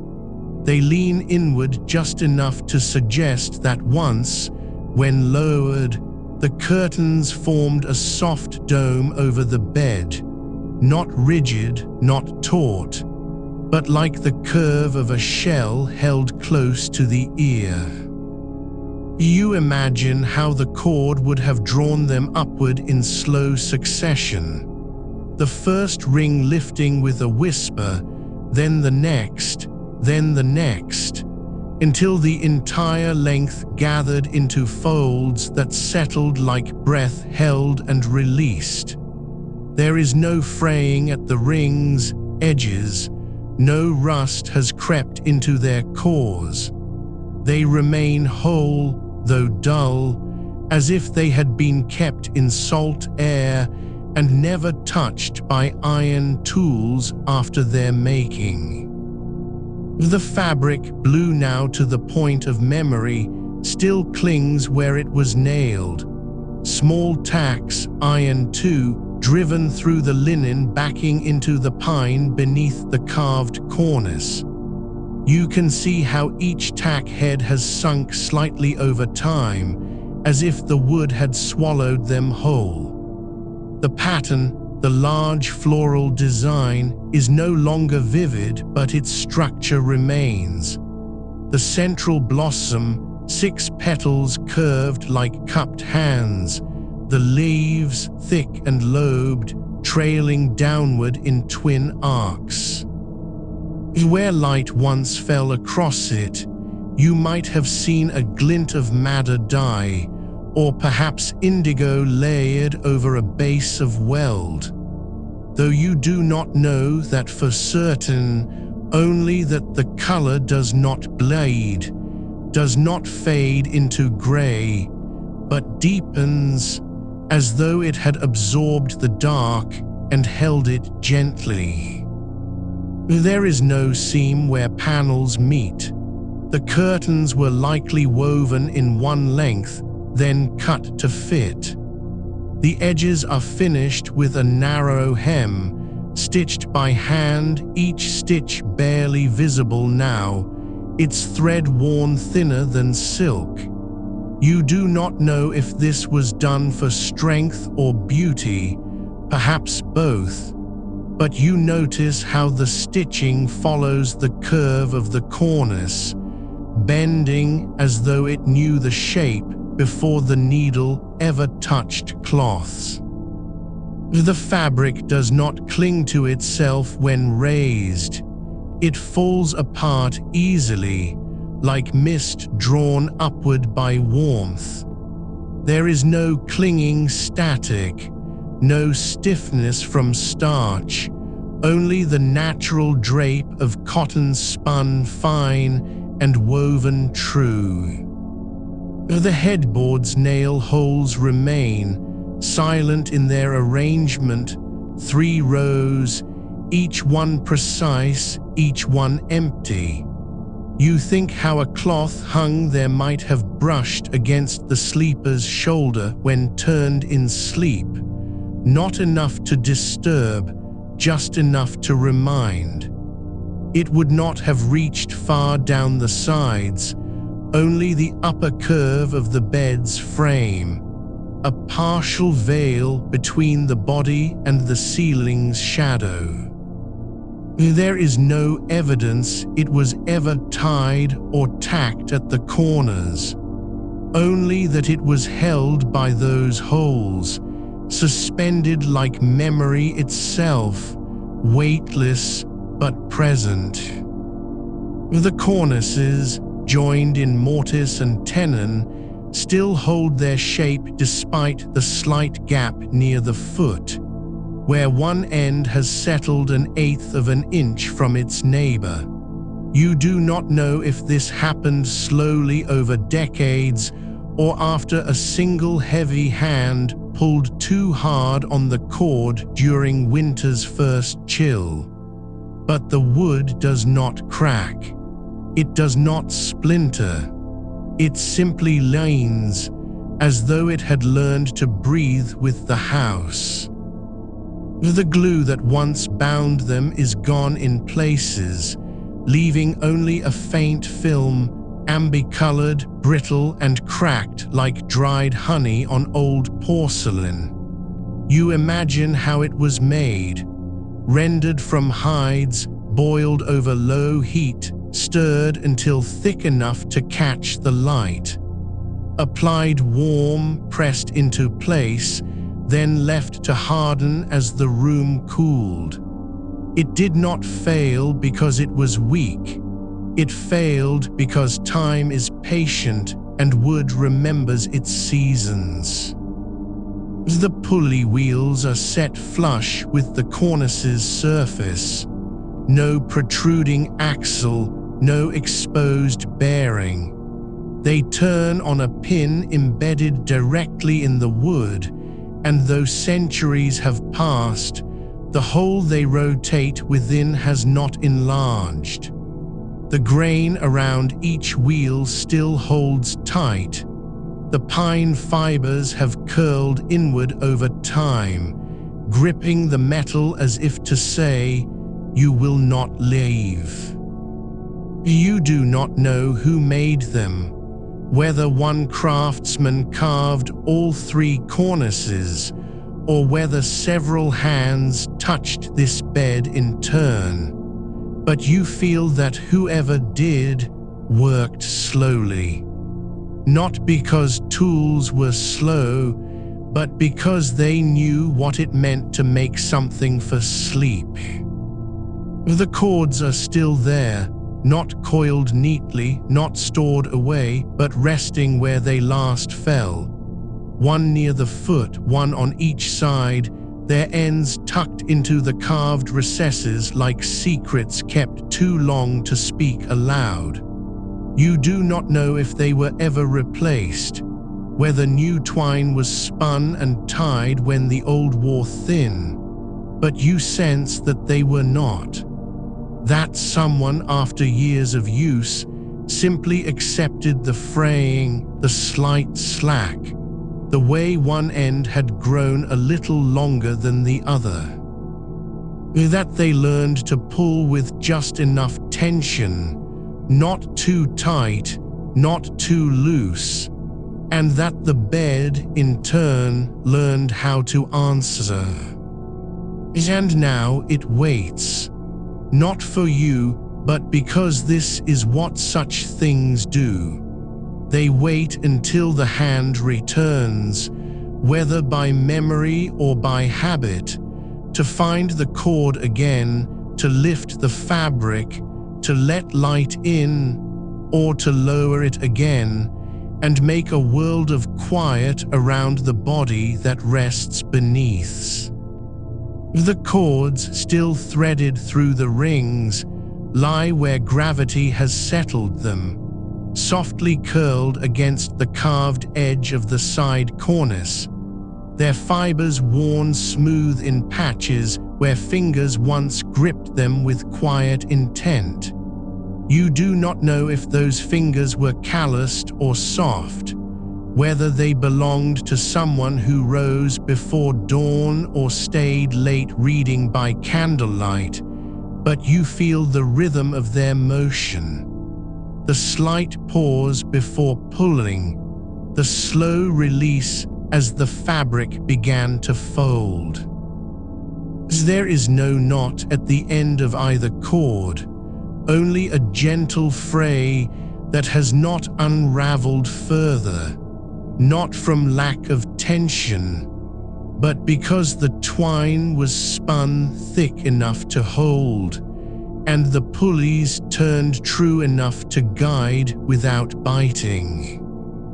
The rings themselves are small, barely larger than your thumb's nail, each one bent into a perfect loop with no seam, hammered cold, perhaps, by a hand that knew how much weight they would carry, how often they would be lifted, how many nights they would settle back down like breath, returning after a long sigh. They curve upward along the cornice, in an arc so subtle it might be mistaken for ornamentation, if not for their placement, each one aligned with the next, spaced just far enough apart to allow the curtain's weight to fall evenly, without pulling at the fabric's edge or gathering too tightly near the center. The blue resist cotton still clings to its original form in places where it was never lifted. The folds have hardened slightly over time, pressed by decades of dusk and dawn, each crease now a memory held in thread.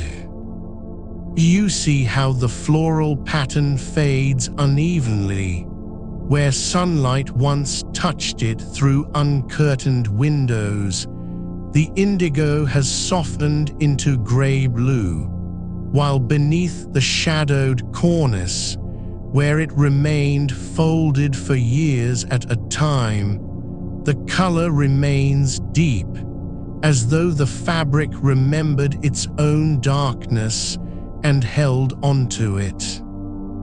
There is no stitching along the top edge where the curtain was nailed, only small straight holes, each one punched cleanly by a tool that did not tear but pierced, leaving behind a neat circular margin in the wood beneath. The nails are gone now, their iron eaten by time, but the holes remain clean, shallow, and precise, as if they had been made not for function alone, but with care for how they would look when empty. You imagine the moment the curtain was first fastened, the quiet tension as the maker pressed each nail into place, one after another, testing the fabric's pull before driving it fully home. There is no sign of haste, no crooked line, no uneven spacing, only consistency, a quiet devotion to symmetry that does not shout but lingers in the space between things. The pulley wheels, though small enough to fit within a palm, turn without resistance even now. Though no cord moves through them, they spin with the barest touch of your fingertip, as if still waiting for the motion they were made to receive. Their surfaces are worn smooth, not by oil or polish, but by endless rotation under tension, each revolution wearing away the sharpness of tool marks left centuries ago when they were turned on a lathe with a bow and string. You can see how the wood around them has darkened slightly more than the rest. The oils from countless hands have seeped into that circle over time, not in great amounts, but steadily, like moisture rising through stone. The carved patterns on the cornices remain sharp despite their age, floral scrolls, interrupted only by small geometric motifs, each line cut with a gouge so fine it seems to breathe as much as it cuts. You trace them with your mind, the way one petal curls inward just slightly more than its neighbor, not from error but from intention, the way the vines between them taper near the end, as though they were meant to fade into the air rather than stop abruptly. These are not decorative afterthoughts, they are part of the structure's voice.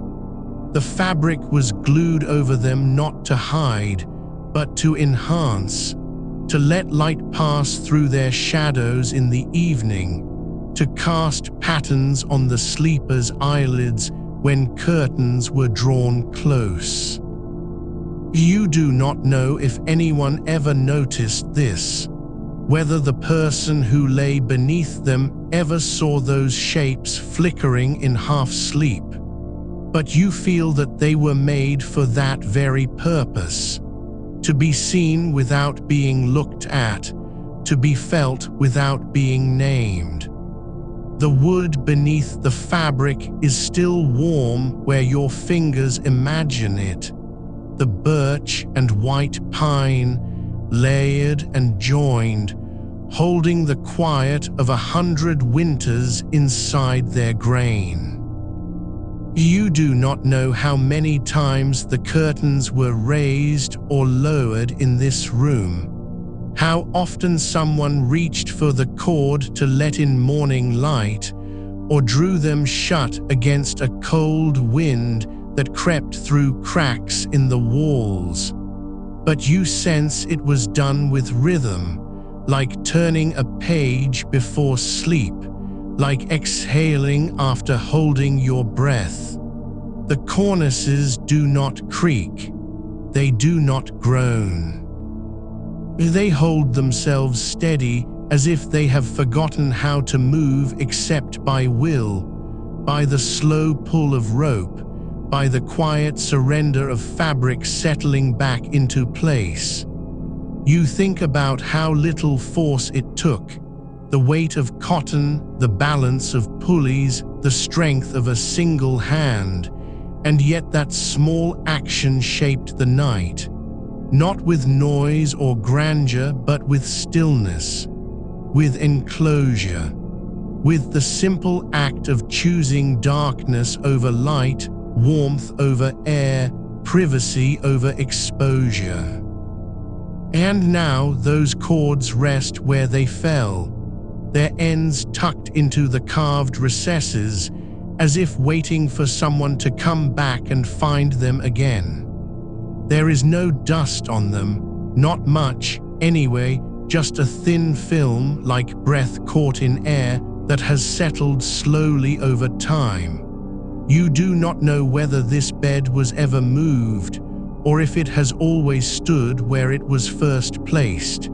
The same floorboards beneath it, the same ceiling above, the same window that once let in the moon's silver path across the footboard. But you feel that it has not moved, not truly, and that its silence is not empty, but full of all the things it has held without ever saying them aloud. The pulleys turn so easily because they were meant to. The rings curve upward because they were shaped to guide. The fabric drapes because it was cut with care. And you, still lying here, eyes closed, breathing slow, know that this bed does not need your hand to be whole. It has been whole for a long time. It only waits to be touched again, gently, as it always was. The cords, still soft with age, lie where they were last left, loose but not tangled, slack but not limp, each strand carrying the memory of tension without holding onto it. You imagine them drawn taut one last time before dusk, fingers brushing the twist of hemp or linen, pulling just enough to lift the curtains into their daytime arch. Not high, never too high, but just far enough to let the light fall across the footboard in a slanted ribbon, thin and golden as honey poured over wood. The pulleys do not squeak when they turn. They have learned silence. Each wheel is small enough to fit between your thumb and forefinger, carved from dense hardwood, worn smooth where the rope has kissed it hundreds of times, each rotation a whisper against its own axis. There is no metal in them, no iron, no brass, only wood shaped by hand, sanded with pumice or fine sandstone, oiled once long ago with something that smelled faintly of pine resin and beeswax, now vanished into the fibers of time. You feel the curve of each ring, not bent, not forged, but drawn from a single piece of iron, hammered thin, then bent in one motion around a mandrel so precise it left no seam. They are spaced just so, close enough to hold the fabric taut along its edge, far enough apart that the cloth might gather slightly as it rises, forming little pockets of shadow between each ring. These shadows move when the curtains shift, not dramatic, not theatrical, but like the slow ripple of water under a still surface. The fabric itself is thick with dye, saturated blue so deep it almost reads as black in the corners of the room where light does not reach. Yet when morning comes and the sun touches it just right, the pattern blooms. Flowers bloom again, petals open wide, stems twist like fingers reaching for warmth. You do not know if this was meant to be seen only by those who woke early, or if it was simply the maker's quiet delight, a secret woven into cloth so that even in darkness, beauty remained. The cornices hold the fabric not with nails alone, but with pressure, nails driven just deep enough to anchor, then covered over with glue and pressed flat under weights for days. The wood beneath is not carved through, it is carved shallowly, like a relief map of a dream, so that when the cloth is laid upon it, the patterns rise slightly beneath, as though breathing. You can feel this now in your mind.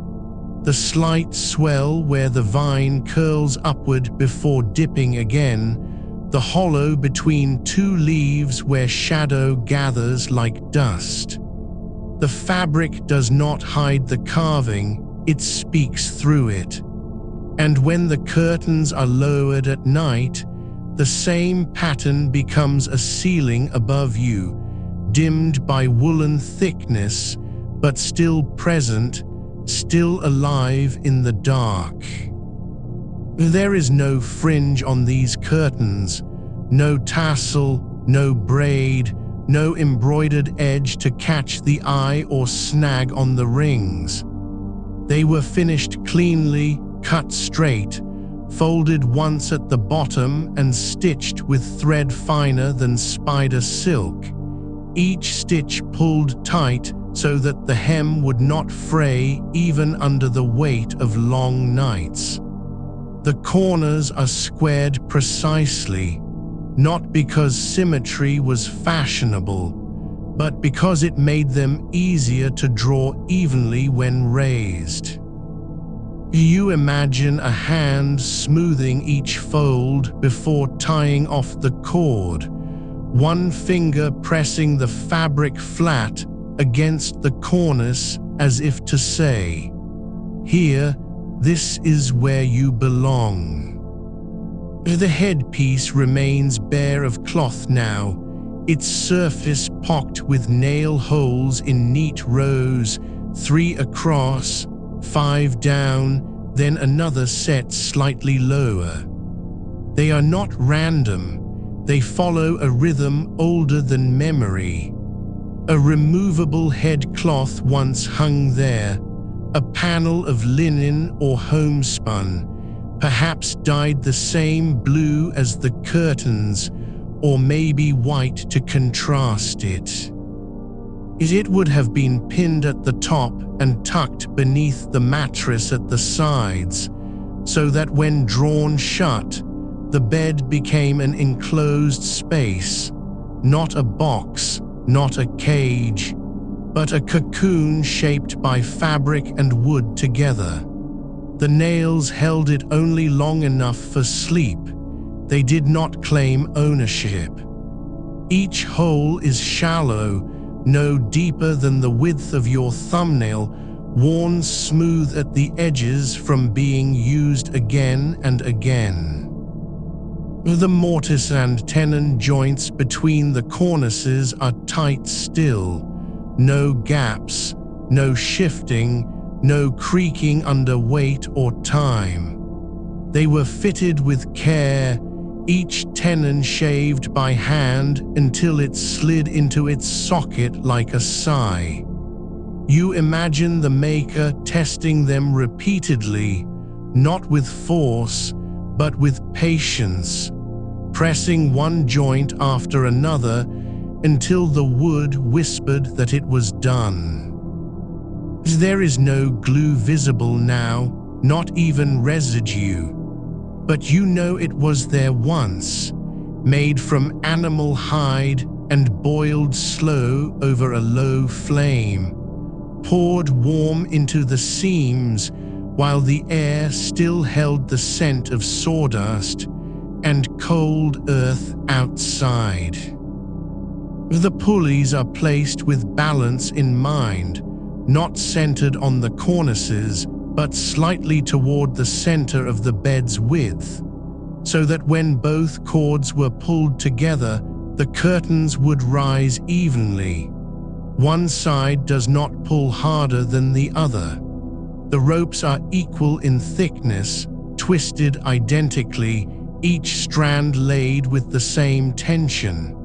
You do not know if one person always did this task or if it was shared, but you sense it was done gently, without hurry, as something that belonged to nightfall itself. And now everything rests, not broken, not abandoned, but waiting. The cords are coiled just slightly where they fell, their ends tucked into the carved recesses near the foot cornice, as though they were nesting. The fabric has settled into its own shape over decades, no longer stretched taut by daily use, but softened into a drape that remembers motion without needing to repeat it. You do not know if this bed was ever taken apart, never moved from these floorboards, never lifted even for cleaning or repair. But you feel it has always been here, not as a relic, not as an object on display, but as something that simply lived. The air above it is still, not empty, but full of the quiet that comes after movement ends. You do not need to touch it again to know how it feels. It already knows your breaths. The cords, though frayed at their tips, still hold the memory of tension. Each twist in the twine, a quiet echo of hands that once drew them upward with slow, deliberate strokes. You notice how the ends are not cut cleanly, but worn down by friction against the carved wood where they rest, as if the rope itself chose to settle there rather than be tucked away. There is no knot tied at the termination, just a gentle looping, a soft tucking beneath the lip of the foot cornice, where the floral pattern fades slightly from sun and dust. The fabric above it has grown thin in places, not torn, not patched, but softened by years of being drawn and released, pulled taut in daylight, allowed to sag with the weight of night. You do not know if this was intentional or simply the result of time moving through cloth as it moves through breaths. But you feel how the material has learned stillness. The pulley wheels, small enough to fit between your thumb and forefinger, are worn smooth at their rims, not polished by oil, but by the endless friction of cord against wood.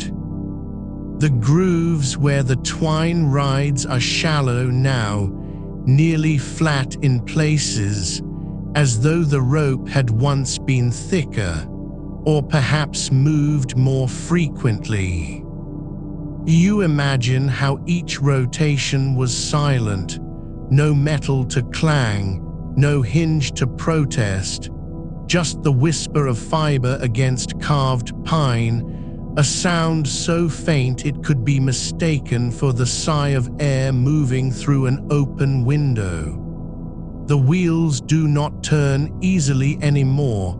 They resist slightly, as if remembering the weight they once carried.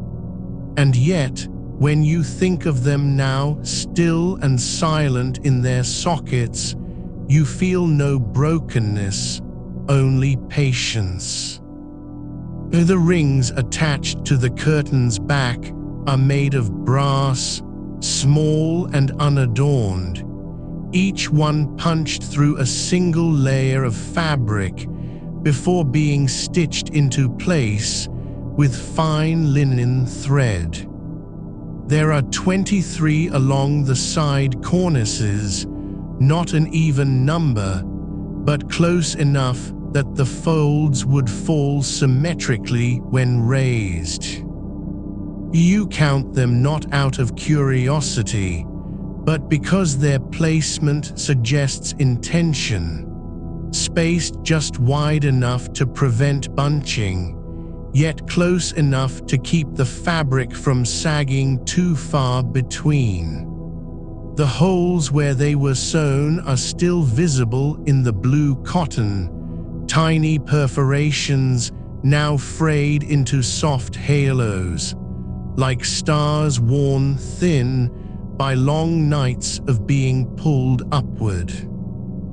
The headpiece's nail holes remain unoccupied, but their arrangement tells you something. 3 rows, each staggered slightly from the one below, as if the cloth had been pinned and unpinned so many times that the maker learned where to place them for best hold. There is no evidence of a central fastener, no hook, no tie, no metal clasp, only these small depressions in the wood, each one holding space for something temporary. You imagine the head cloth falling into place with a quiet rustle when lowered at dusk, brushing against the top edge of the side curtains as it settled, a movement so slight it left no mark but memory. The cornices themselves are not straight, not perfectly level. No 2 corners match exactly in height, and the footpiece slopes just barely toward the center. You do not know if this was meant to be so, or if the wood simply shifted over time under its own weight. But you feel how it works. The slight tilt guides the curtains inward as they rise, so that when drawn up, the fabric gathers in a soft V, not because it was designed for beauty, but because it naturally settled there, shaped by gravity and repetition. The blue cotton has faded unevenly, darker where it was protected by the carved wood beneath, lighter where the sun touched it through an open shutter. The floral pattern still lingers, a single bloom, half hidden behind a leaf, its petals blurred at the edges like a dream remembered in fragments. You cannot say if this fading happened slowly over decades or quickly after one long summer of light streaming through uncurtained windows. But you sense that it was not rushed. That time did not hurry to change it. The glue that once held fabric to wood has vanished, leaving behind only the faintest residue, like dust caught in the grain of birch, invisible unless you press your palm flat against the surface and feel how the cloth still clings, not with adhesive, but with habit. The wood beneath is cool, smooth, where fingers have brushed it over generations, rougher where the carving was never touched by skin. You do not know if anyone ever mended a torn corner, or replaced a broken pulley, or rethreaded a snapped cord. But you feel that they did, not because they were skilled, but because the bed asked for care. It did not demand it with noise or insistence, but simply waited quietly in its place on the floor until someone came to lift the curtains again. The cords lie where they fell, curled like sleeping snakes, their ends tucked just so, neither hidden nor displayed, but resting as if they had always belonged there. The room around them is still. There are no drafts here now, no footsteps on the stairs, no distant clock marking time in chimes or ticks. Only this, the weight of the fabric suspended in memory. The silence between poles. The space where motion used to be. The pulleys, small as acorns, but smooth as river stones, sit almost hidden beneath the carved edges, each one turned from hard maple, its groove worn just enough to let the cord glide without catching, not by design alone, but because it was used so often that friction became a kind of quiet agreement. You do not know if they were carved from the same block or sourced separately, but you notice how their axes align, not with precision, but with patience, each one slightly turned inward, as though drawn by the pull of the cords over years of morning lifts and evening lowers. The twine that once threaded through them is gone now, its fibers dissolved into dust or carried away in some long-ago cleaning, leaving behind only the ghost of their path, a faint indentation along the underside of each cornice, like a breath held too long against wood. You trace it with your mind, not your fingers, because to touch would be to disturb what remains undisturbed. The rings that once hung from the curtains still cling in clusters, small brass loops dulled by time and salt sweat, their openings worn into gentle ovals where the cord slipped through again and again. There are no signs of solder or repair.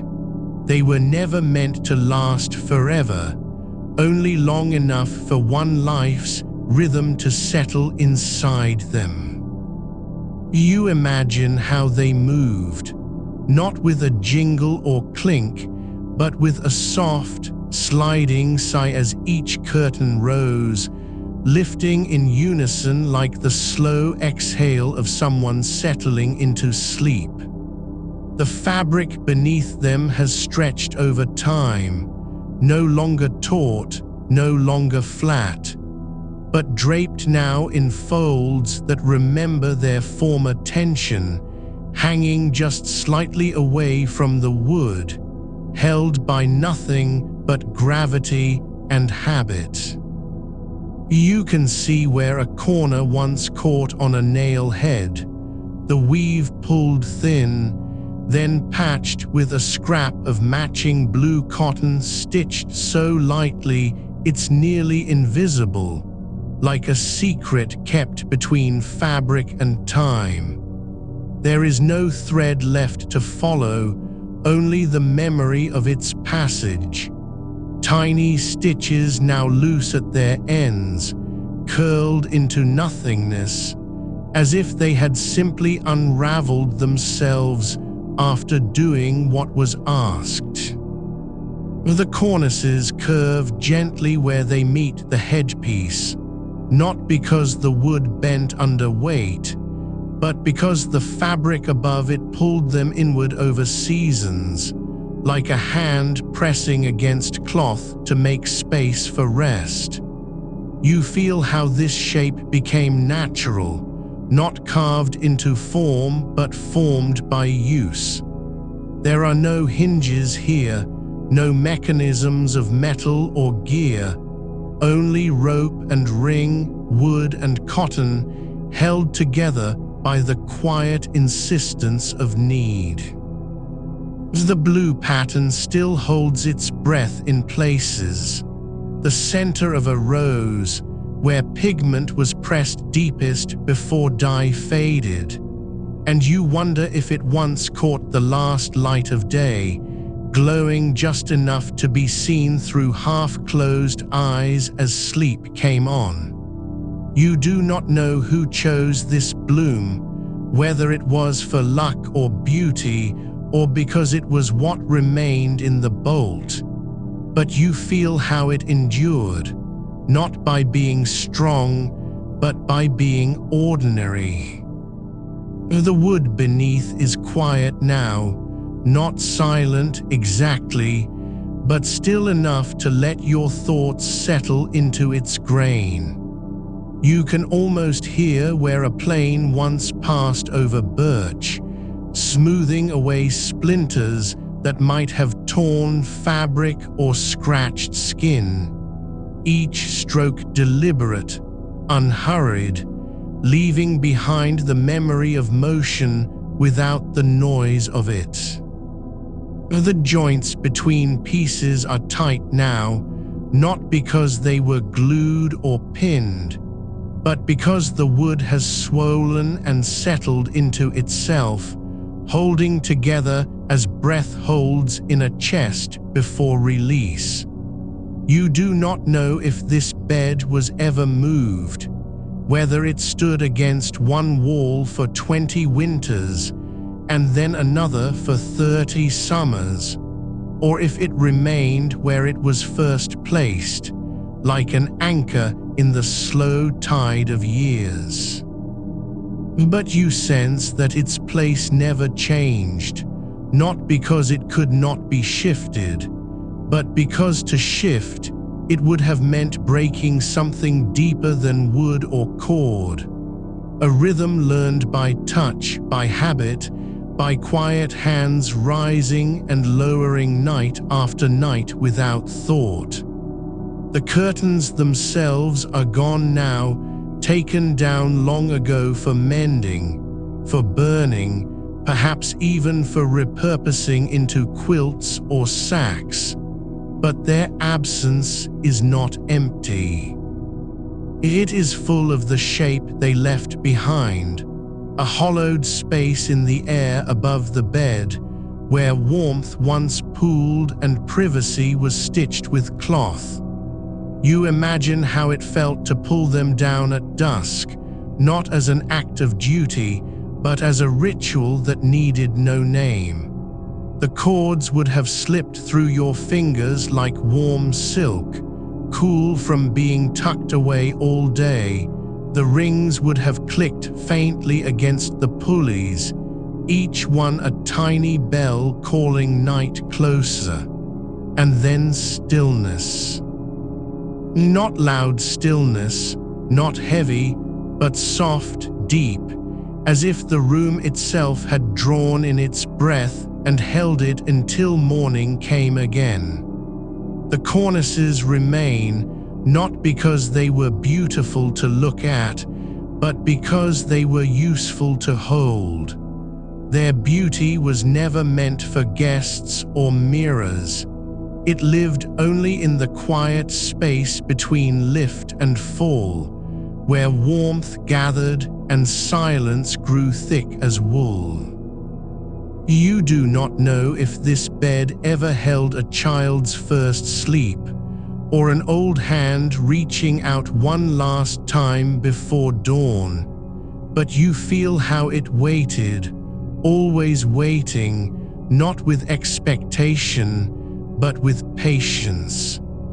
The air above it still holds the shape of what was pulled down, And even now, in silence, it remembers how to rise.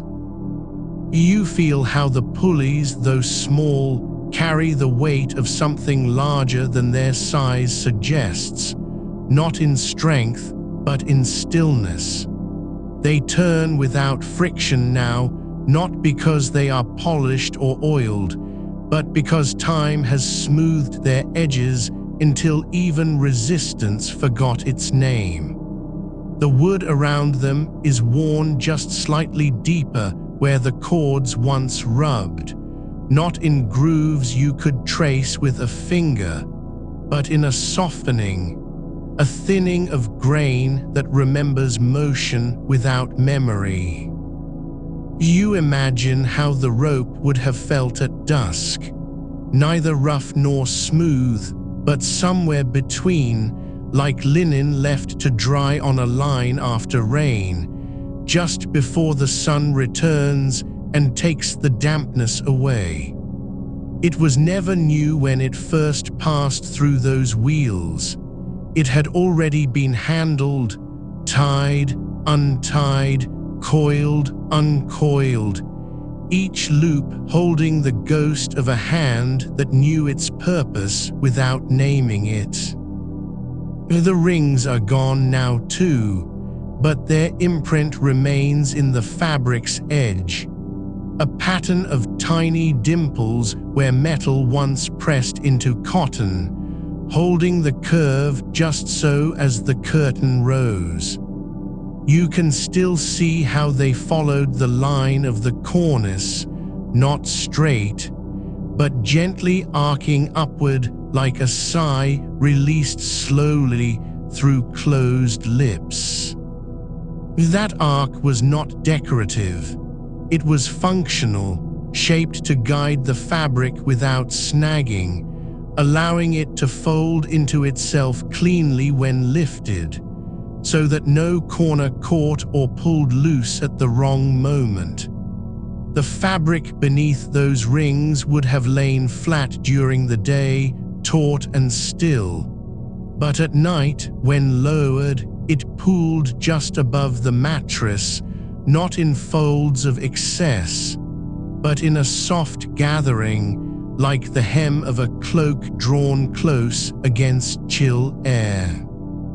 You do not know if the cord was spun from flax or hemp, whether it came from a local loom or arrived bundled with other goods in a trader's cart, but you feel how it wore, not frayed at the ends, as one might expect, but thinned evenly along its length, as though each pull had been measured, each motion repeated, until even tension became habit. There is no knot tied to mark where someone once stopped to adjust it, no knuckle-shaped bulge or uneven twist, but rather a gentle thinning that suggests the same fingers returned again and again, never in haste, never with frustration. The rhythm of raising and lowering was not learned, it was absorbed. The cornices themselves are still warm in their silence, not because they hold heat, but because they were made to contain it. You can trace how the carved patterns along their edges do not interrupt the flow of fabric. Instead, they frame it, like the border of a page holding words too delicate to touch directly. The pierced designs, flowers, leaves, perhaps vines, are shallow, barely more than shadows in the wood, and yet they allowed light to pass through when the curtains were drawn back, casting faint lacework on the sheets below. You do not know if anyone ever noticed that pattern at dawn, whether a slant of morning sun would catch it just as sleep was slipping away. But you feel how it must have been there, quiet decoration, meant for eyes half open, for hands still heavy with rest. The fabric covering the cornices has faded in patches, not all at once, but unevenly, as if some days the sun reached farther than others. The blue of the floral pattern is now a whisper of its former self, still present where it was pressed deepest into the weave, where resist dye held fast against the wash of years. You can see how the cotton was stretched taut over the carved wood before being glued down, not with glue that seeped or bubbled, but with something slow and clear, applied in thin layers, allowed to dry between each pass, so that the fabric lay flat as breath on skin. It was never meant to be replaced. It was meant to age. The headpiece remains bare now, its surface marked only by nail holes, small, spaced evenly, arranged in a curve that mirrors the rise of the side cornices. You can count them if you wish, not because it matters how many there are, but because their order suggests intention. Each one placed with care, not haste, as though someone once measured twice before driving home each pin.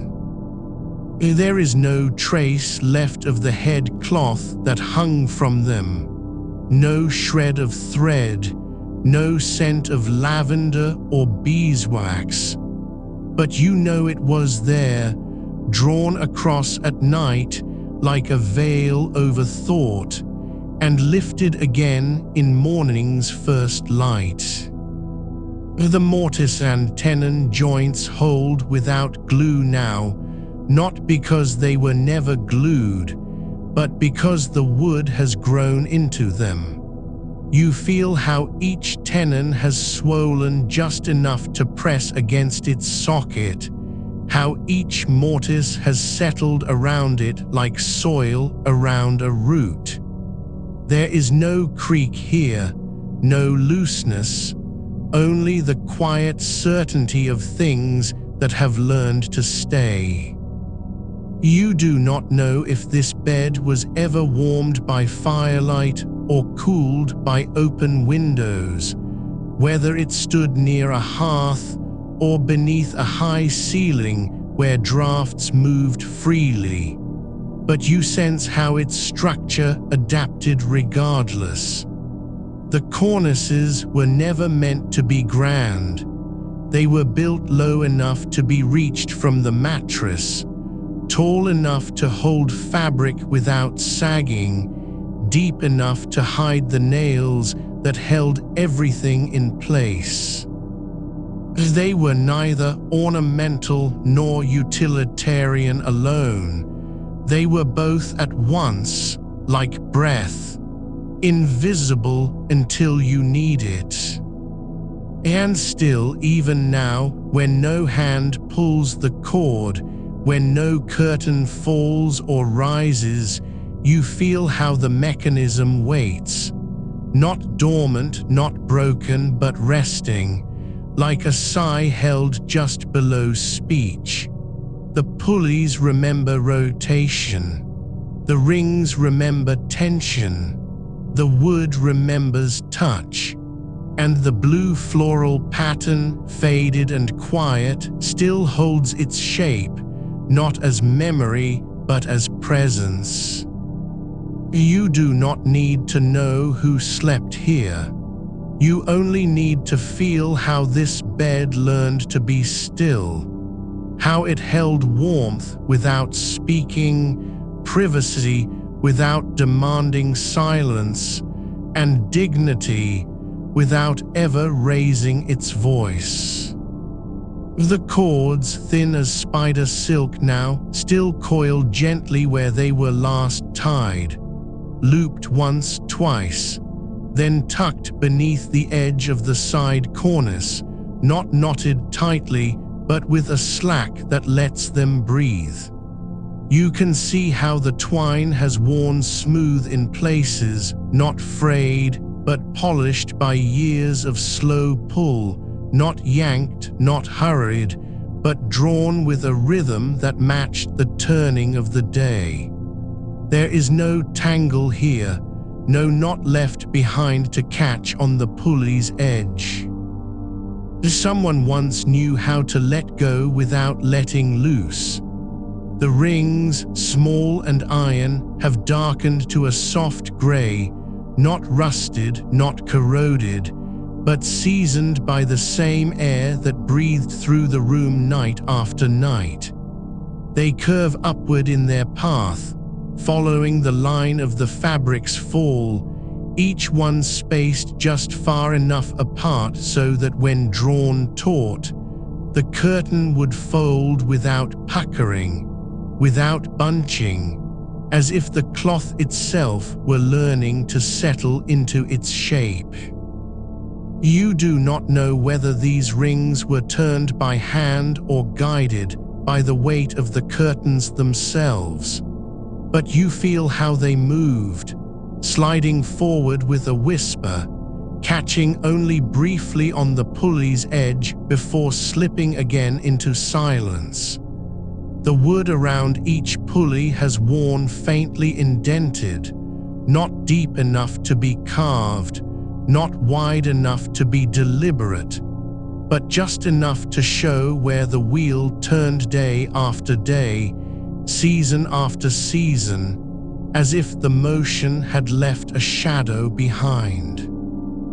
You notice how the fabric beneath the cornice was nailed, in places only near the ends, never along its full length, as though the tension of the curtain's weight was meant to hold it flat on its own, and the nails were there not to bind, but to begin.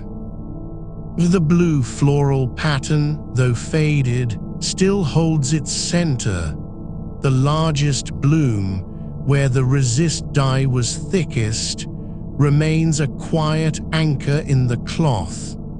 You can trace how the petals once lifted from the weave, raised by the pressure of the mold during printing, and how that same ridge now catches the light differently than the flat areas, giving the pattern depth even when color has left it.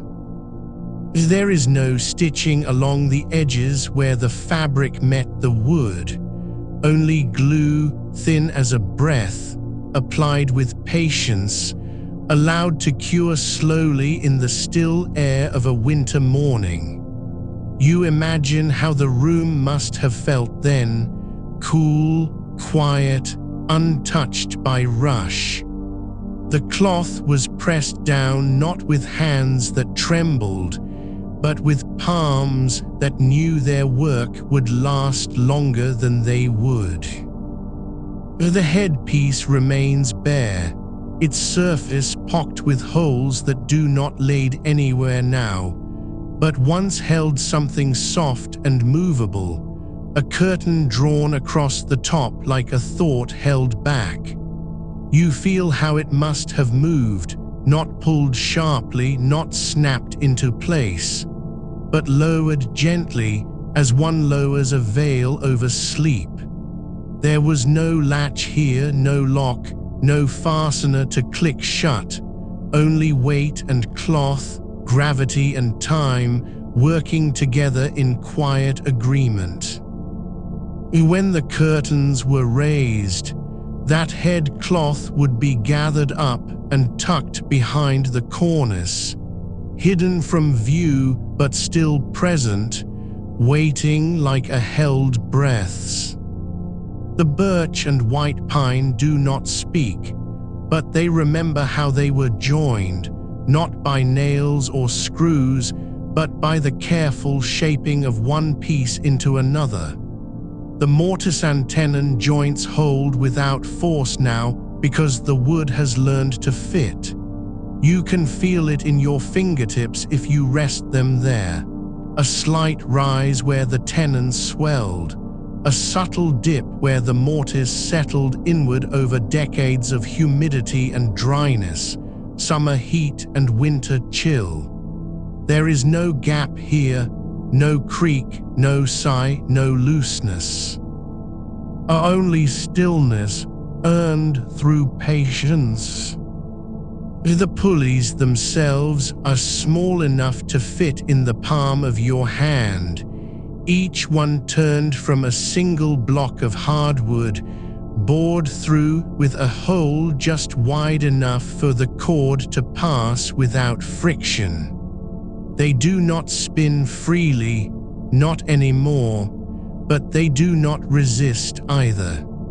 There is a balance here, a quiet equilibrium between what moves and what holds. You imagine how it must have felt in the morning, fingers reaching out, pulling the cord just far enough to lift the curtain into soft folds, allowing light to spill across the sheets without disturbing sleep's last edges.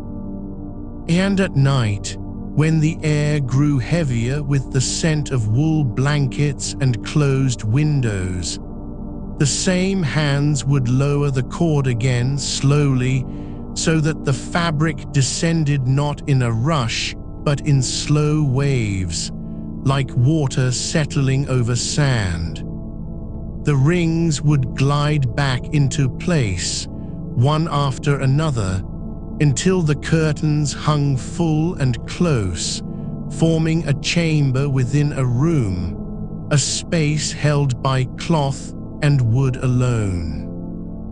You do not know if anyone ever whispered to themselves as they did this, whether there was a rhythm to the pulling, a quiet count, or simply the ease of habit. But you feel how the motion became part of rest, the raising of light, the lowering of shadow, the turning of day into night through hands that never needed to hurry.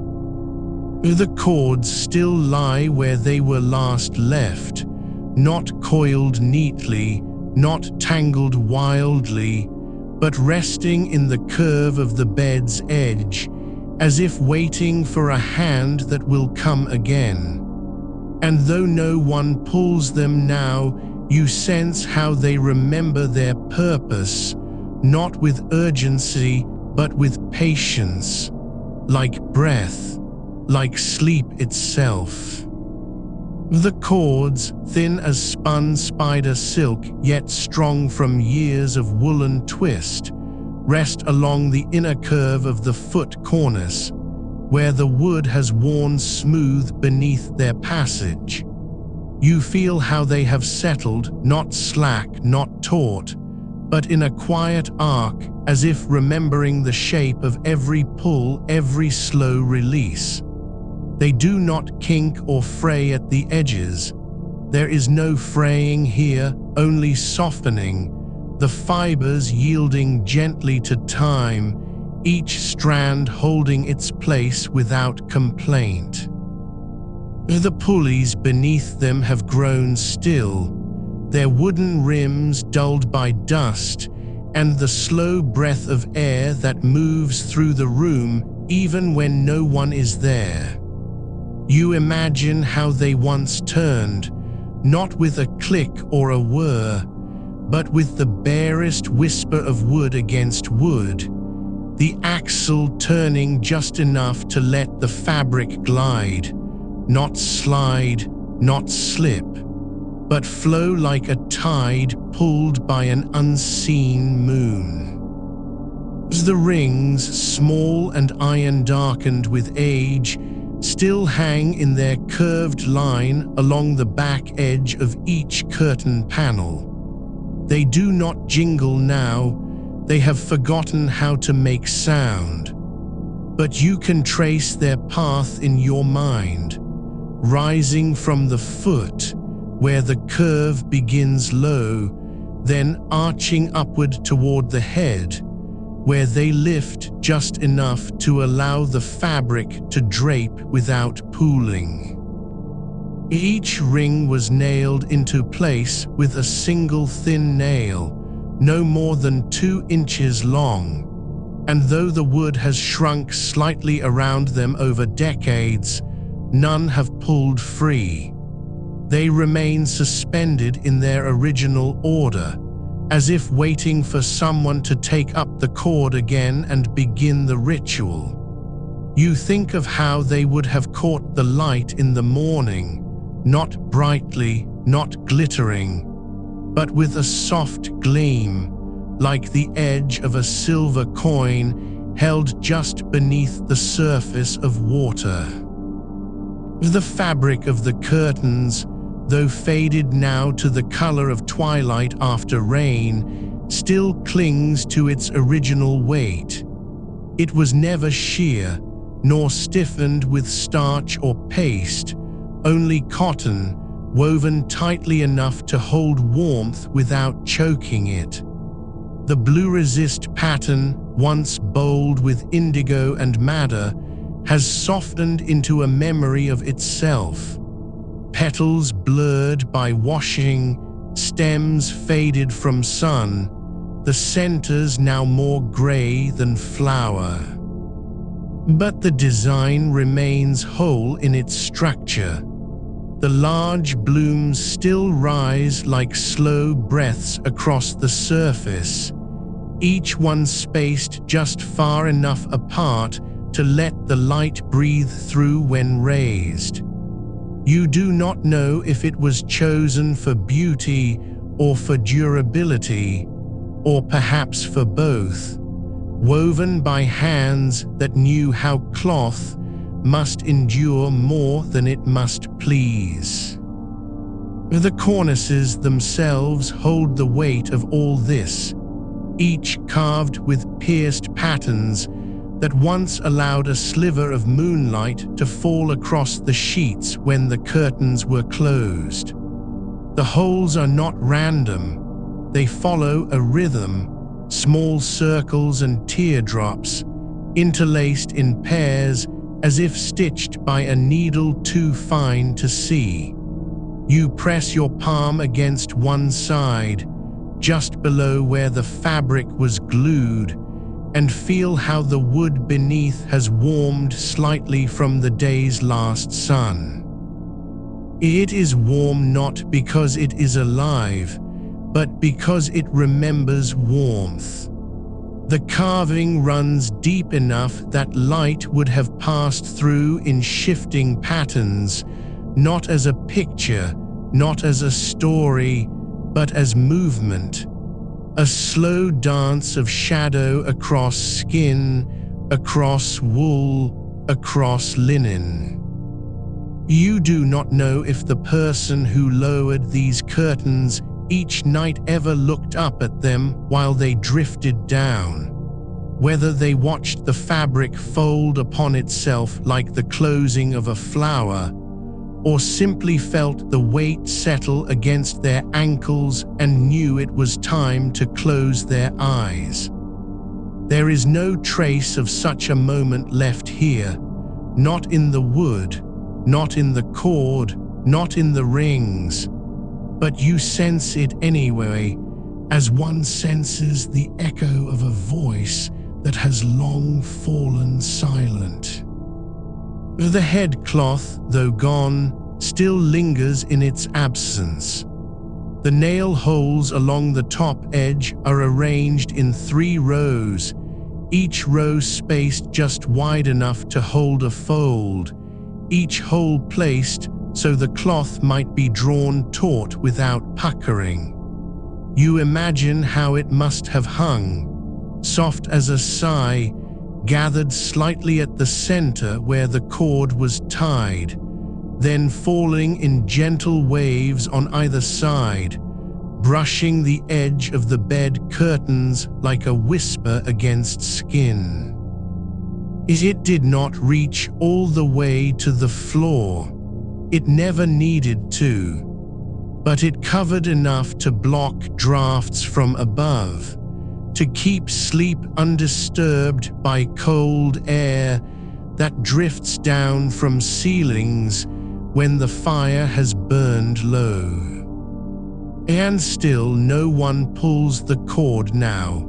The room holds its breath in silence, and the bedstead waits, not for use, not for restoration, but simply because it is here, as a tree stands after the wind has passed. The pulleys do not rust. The cords do not rot. The rings do not vanish. They remain, held by the same patience that once guided their making. You feel how the air moves now, slowly, gently, as if the room itself is breathing with you. The curtains hang just so, not quite touching the floor, not quite lifted to the ceiling, but resting in the space between. The place where day ends and night begins, where warmth gathers, where silence becomes a kind of holding.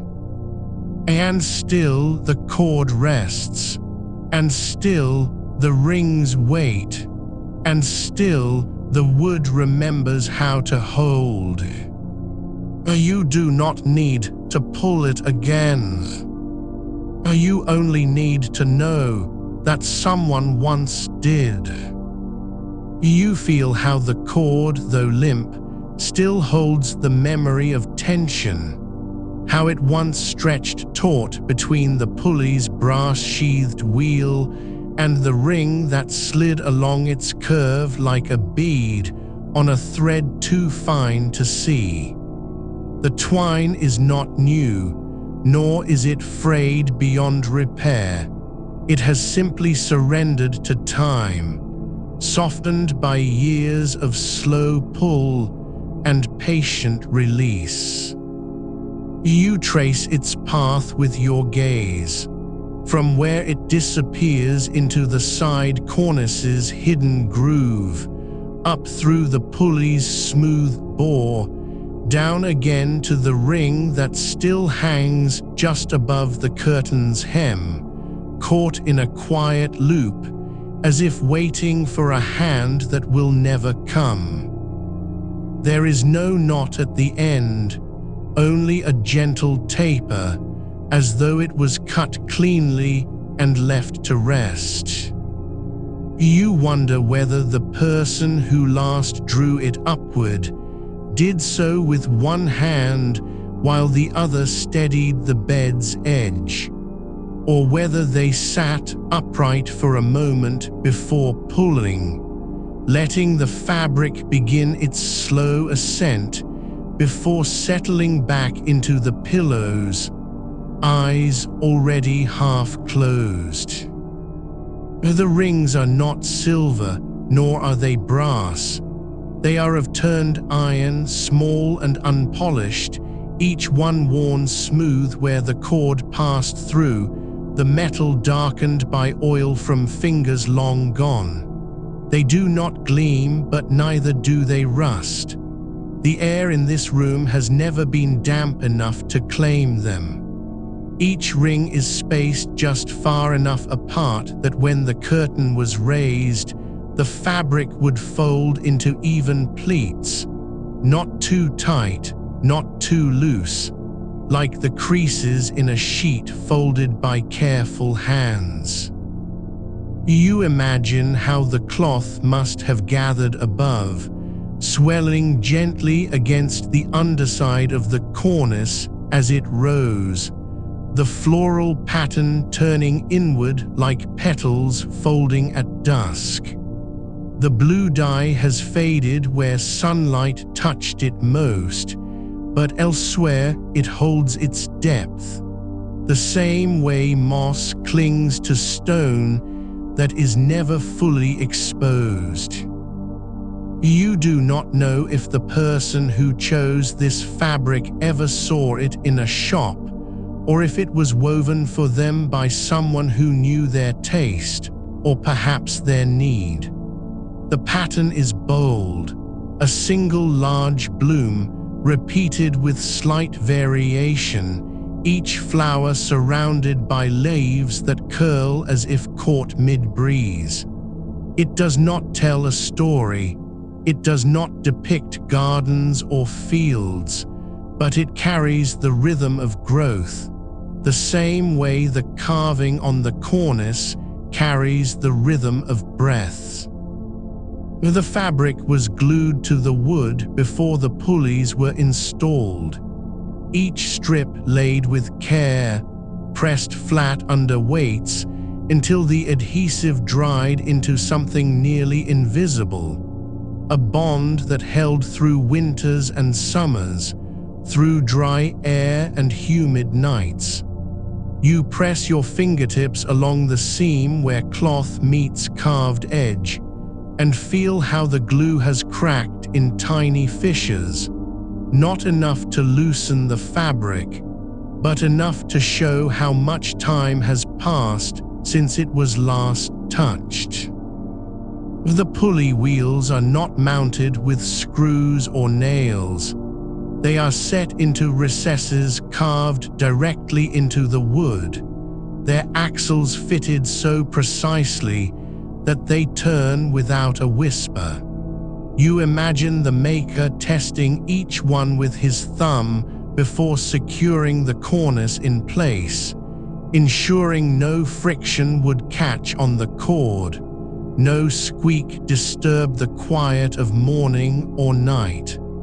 The wheels have not been oiled in 2 centuries, yet still they remember how to spin. They do not resist when you lift the cord gently between your fingers. They yield as if expecting motion, as if they were made for this moment, even now. The headcloth's absence is not empty, it is full of silence. The nail holes along its edge are uniform in depth and angle, each one drilled with a bit that turned slowly through pine, never splitting the grain. You count them, 7 in the top row, 8 in the middle, 6 below, and notice how they slope slightly inward toward the center, as if to draw the cloth into a gentle dip, like the curve of a pillow resting beneath a head. The cloth itself was likely linen or cotton, plain, unpatterned, its purpose not ornament but function, to block cold air that gathers at the ceiling when the fire dims. It would have been pinned or tied loosely at the center, never pulled tight enough to wrinkle, so that it might move slightly with the night's breaths, shifting like a sigh against the wooden frame. You feel how the bedstead does not lean, it rests. The mortise and tenon joints do not creak, though they are old. They have settled into alignment so complete that even now, after all these years, they hold without strain. You imagine the maker fitting each joint by hand, testing with a mallet and a breath, waiting for the wood to speak, whether it gave too easily or held too tightly, and adjusting until silence was the only sound left. The curtains do not move now, but they still contain the shape of motion, the ghost of their rise, the memory of their fall. The fabric has softened with time, no longer stiff with sizing or starch, but yielding like skin after years of touch. You know that when lowered at night, they did not simply hang, they pooled. A little at the foot, a little along the sides, as if the bed had learned how to cradle them. And still, even now in this quiet room, with no one to pull the cord and no fire to warm the air, you feel that same weight, not on your body but in your breath. The bedstead does not ask for anything. It only holds what was given. And you, lying here, know that some things are meant to wait, not because they are forgotten, but because they have learned how to be still. The cords, thin as spider silk now, still trace the path they were meant to follow, each strand worn smooth by years of slow tugging, not yanked in haste, but drawn with the quiet rhythm of habit, like pulling a blanket closer without opening your eyes. You follow their trail from the pulley at the side cornice down to where they disappear beneath the bed frame, lost into the shadowed gap between rail and floor. There is no knot, no tassel, no end tied off, just a length that fades into darkness, as if it were never meant to be held, only felt. The fabric of the curtains, once taut with tension, now sags slightly where the rings have settled into their own hollows, the cloth dimpled by time like skin after sleep. You can see how each ring, small iron barely larger than a thimble, has rusted in patches, not enough to weaken it, but enough to leave faint stains on the blue cotton beneath, as though the metal had breathed into the weave and left behind its memory. The pattern of the floral design is faded where the sun touched it most, the blues softened to grayish lavender, the leaves thinned to whispers of green. Yet still, in the deep folds where no light ever reached, the color holds, richer, truer, as if the fabric remembers what it was before the world changed around it. You notice how the curtain's hem does not hang straight.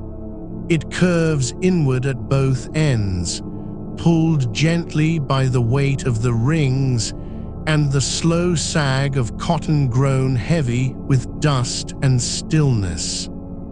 It is not uneven from wear, but shaped deliberately, as if the cord had been adjusted just so one evening, long ago, to let the fabric drape like a sigh against the wooden legs of the bed. The nail holes that once held it in place beneath the cornice are now filled with fine grit, the wood around them darkened from years of dust settling into the crevices. There is no thread left, no frayed edge, just the ghost of where fabric was anchored and the silence that followed when it was last lowered. The pulley at the foot cornice is smaller than the others, its wheel narrower, as if made for lighter tension, a detail you might have missed had you not traced each one with your fingers. It turns just as easily as the rest, though less used, perhaps, because the foot of the bed needed less coverage, or because the curtains there were shorter, meant only to brush the floor without pooling. The cord that passes through it does not reach far, just enough to connect to a single ring near each corner, leaving most of the foot open to the air, as if the maker knew that warmth rose and settled differently at the bottom, than it did along the sides. You rest your palm flat against the side cornice, feeling the coolness of the birch beneath the cotton. The carved patterns, floral scrolls, small leaves curled like sleeping fingers, are worn smooth in places where hands once brushed them during the ritual of raising or lowering. Not scraped by fingernails, not chipped by tools, but softened as if touched daily with the same gentle pressure over and over until the sharp edges had surrendered to time. You imagine that touch, not hurried, not anxious, just there, a quiet motion in the dim light before sleep or after waking, when the room was still half dreaming. The headpiece remains bare, its nail holes waiting. There is no cloth to fill them now, but you can feel how the wood beneath them has darkened unevenly. The spots where the pins pressed hardest are deeper in tone, as if the pine had absorbed the weight of the cloth's presence even after it was gone. You wonder whether the head cloth was ever drawn shut at night, or left open to let air move freely above the pillow. Whether it was tucked loosely under the mattress edge, or simply pinned at the corners and allowed to hang like a curtain without purpose but comfort. The cords do not tangle. They lie in their own order, each one following its path from pulley to ring to floor, as if they had learned patience. You lift one gently, not to pull it, only to feel how it moves through your fingers, and see that the twine has frayed slightly at the ends, not into threads but into soft fuzz, like down worn thin by years of contact with wood and dust. There is no knot at the end, no weight tied to keep it from slipping. It simply ends, as if the maker knew that a cord meant to be pulled would always find its way back. The bedstead does not creak when you shift your weight against the air above it. It holds still, not because it is broken, but because it has learned how to wait. The joints do not groan, the wood does not sigh. Even the pulleys, untouched for 200 years, turn without resistance if you coax them with a breath of motion. You let your hand fall back to your side. The curtains remain lowered in memory, and you, still here, are breathing slowly, as though the bed has taught you how. You let your breath settle into the quiet between heartbeats, and the bed responds, not with motion, but with stillness that deepens, as if it has been waiting for this moment all along. The cords rest where they were last left, coiled just slightly at the base of each cornice, not tangled, not knotted, not abandoned, but suspended in a rhythm learned over decades. You feel how the twine holds its shape, even now, as though memory lives in fiber and grain alike. There is no dust on the pulleys, not because they are clean, but because dust does not settle where motion once lived. The wood beneath them has absorbed the passage of countless fingers, and the air above still carries the faintest imprint of warmth that rose from below, curled into folds, and sank back down each evening like a tide, receding without sound. The blue resist cotton on the side cornices still holds its color in patches, where shadows have guarded it longest. Deep indigo where light never reached, faded to pale sky where morning once crept through curtains not yet drawn. You trace the edge of one with your gaze, following the curve of a petal that has lost its sharpness, but not its presence. The pattern is not symmetrical in every repeat.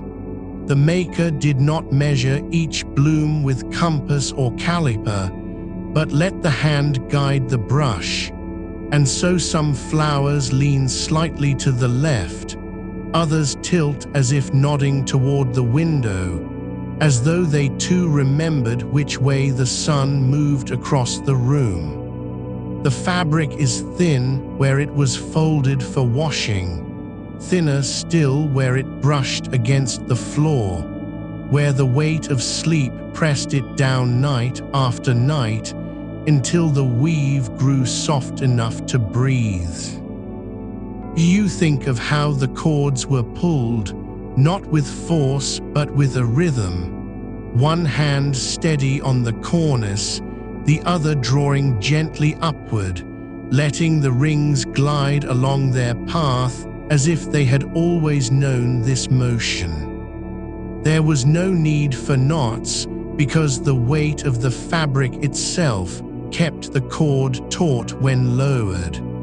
There was no need for locks because the act of raising was also an act of release, and lowering was not a closing but a returning. The pulley at the foot turns with less friction than the others, not because it is newer or better made, but because fewer rings pulled through it, fewer yards of cloth were lifted each day. It holds its place quietly, like a sentinel who has learned to stand without needing to be seen. The headpiece still bears its nail holes, 16 in total, arranged in 2 rows, unevenly spaced as if the cloth was pinned where it needed most to hang, not where symmetry demanded. You imagine how the cloth would have draped over those nails, soft, heavy with wool or linen, perhaps stitched at the top edge to form a channel for the pins, or simply folded once and held by pressure alone. There is no trace of stitching now, no thread, no needle mark, but you can feel the space it occupied, like the memory of warmth left on a pillow after someone has risen. The mortise and tenon joints hold without strain, the wood swollen slightly with time, each connection fitted so closely that air cannot pass between them, not because they were sealed, but because they have learned to settle. Birch and pine do not speak in creaks or groans when they are left alone. They breathe slowly, expanding in dampness, contracting in dryness, remembering every season without complaint. The bed does not remember sleepers, but it remembers stillness.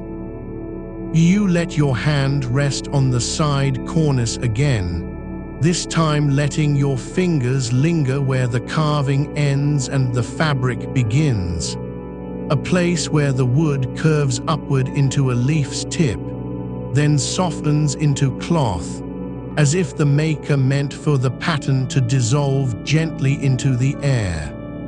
The glue that once held it is gone now, long since dissolved by moisture or heat, but the fabric still clings in places, not from adhesive, but from time itself, like moss clinging to stone after rain has stopped. The cords are cool against your skin, not cold, but the kind of quiet coolness that comes only from wood and fiber that have never known fire.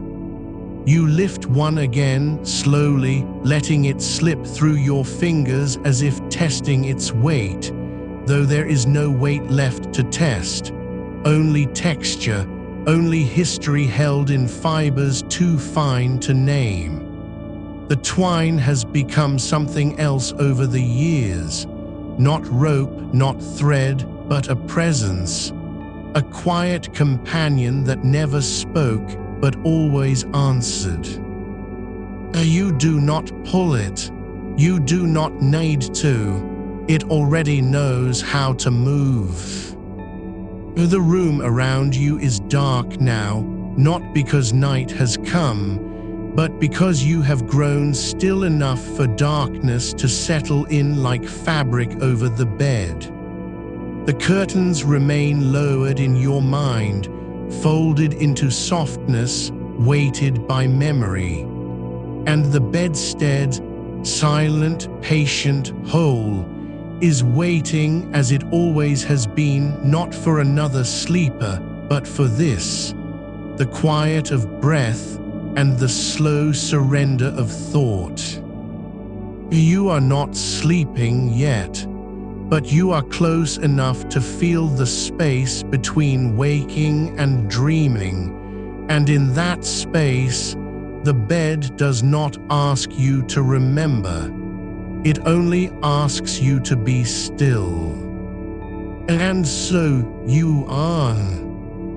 The cord you hold now has no knot at its end, only a frayed taper, like the last breath of a sigh caught in the weave. It does not fray from wear, but from stillness, the slow unraveling that comes when nothing pulls on it for decades, when no hand tugs to raise or lower, and yet it remains coiled faintly against the wood, as if waiting for the weight of a wrist it has never forgotten. You feel its thickness change along its length, not uniformly, but in quiet pulses, where the fibers once knotted tighter around the pulley's brass axle, where the rope bent sharply over the edge of the cornice and bore the pressure of cloth drawn upward again and again. There is no shine to it now, no polish, no oil, but a dull, even gray, as though the sun had forgotten how to touch it, or chose not to. You let your thumb trace its surface once more lightly, without purpose, only because the texture invites it. The fibers are neither soft nor hard, but something in between, resilient with age, yet yielding when pressed just so. You notice that one section is slightly smoother than the rest, not polished by use, but smoothed by moisture, perhaps from a summer night when the air was thick, and the curtains hung heavy with dew that never fully dried. The wood beneath it remembers that too. The birch grain darkened faintly in a narrow stripe where the cord once lay pressed flat against its edge, as if the timber had absorbed not just the touch of hand or rope, but the rhythm of its motion. The pulley at the head is slightly off-center now, not crooked from damage, but settled. The mortise that holds it has shifted half a hair's breadth over time, and the cord runs true only because it has learned to bend around the new angle, not as a correction, but as an accommodation. You imagine how the first person who pulled it must have noticed this, perhaps thought it faulty, perhaps adjusted the tension just slightly, never speaking of it aloud, never replacing anything, simply learning to pull with a different curve in the wrist, a quieter arc of motion. The pulley does not resist. It does not complain. It turns as it has always turned, even if the path is no longer perfectly straight.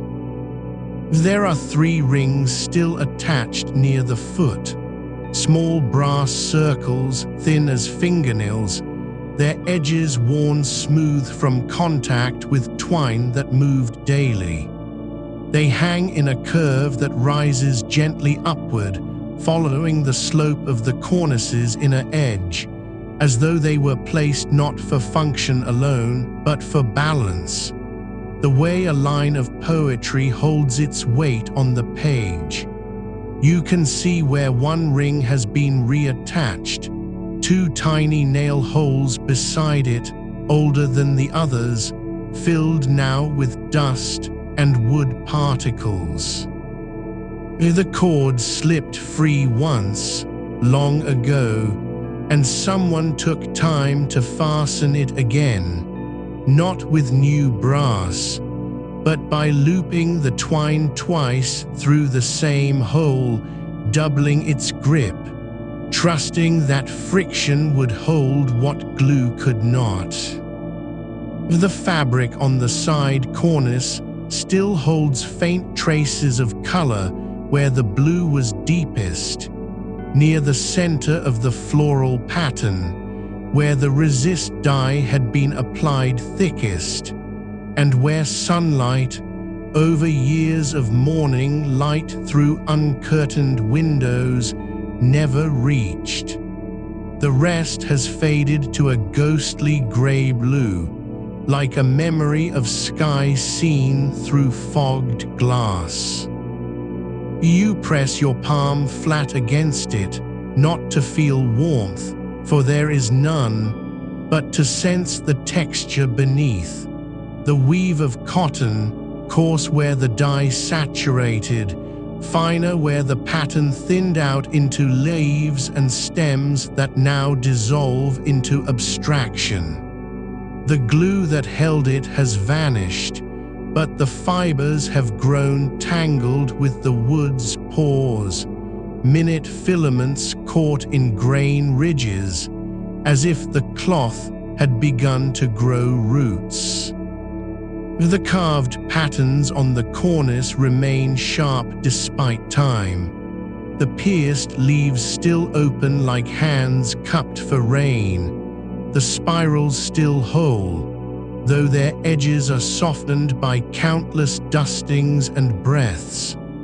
You run your finger along one spiral's edge, not pressing, just following its path, and feel how the wood is slightly warmer there than elsewhere, as if it remembers the heat of fingers that once brushed it each morning before rising. There is no scent left in the fabric, no lavender, no beeswax, no soap, but you can imagine the quiet weight of folded cloth pressed against this wood for decades, night after night, breath after breath, until the air itself became part of its substance.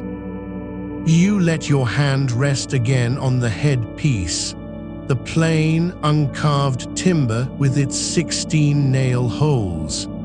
You count them again, not because you need to, but because counting is a kind of quiet prayer. 1 row above, 1 below, 8 each, uneven, as if placed by someone who measured not in inches but in feel, where the cloth sagged just enough to pool, where it needed more support to drape without pulling at the cornice's edge. You imagine how the head cloth would have fallen, a soft curtain of wool or linen, perhaps pale cream, perhaps faded yellow, hanging like a veil over the space above the pillow, not to block light, but to hold the quiet, to gather the warmth that rises from sleepers and holds it close for longer. The cord is still in your hand. You do not pull it. You do not need to. It has already done its work. The curtains are lowered, not because you commanded them, but because the bed remembers how they were meant to be. And so they remain, folded into shadow, weighted by silence, cradled by wood that has learned stillness better than any human ever could. You breathe out slowly, longer this time, and feel the air move past your lips, gentle as a curtain settling back after being lifted. The bed does not stir. It does not need to. You are no longer asking it for anything. And in that quiet, you are closer to sleep than you have been all night, not because you are tired, but because you have finally stopped trying to hold on. The cord lies still between your fingers. And so do you. The cord lies still between your fingers, its fibers softened by decades of slow tension and release, each strand worn thin not by force but by patience. You do not tug it again. You do not need to. It has settled into the wood's memory as surely as the dust has settled into the grain. The pulleys, small and unadorned, turn with no sound, not because they are new, but because they have learned stillness. They do not creak. They do not protest. They simply yield when touched and rest when left alone. Their brass is dull now, not from neglect, but from time's quiet polishing. Each rotation, every morning lift and evening fall, has smoothed their edges until the metal holds no shine, only warmths. You let your breath slow further, deeper now, as if the air itself were being drawn down through the fabric of the curtains, into the hollows between the bedposts, where the wood meets the floor in a seam so fine it seems to have been breathed into place.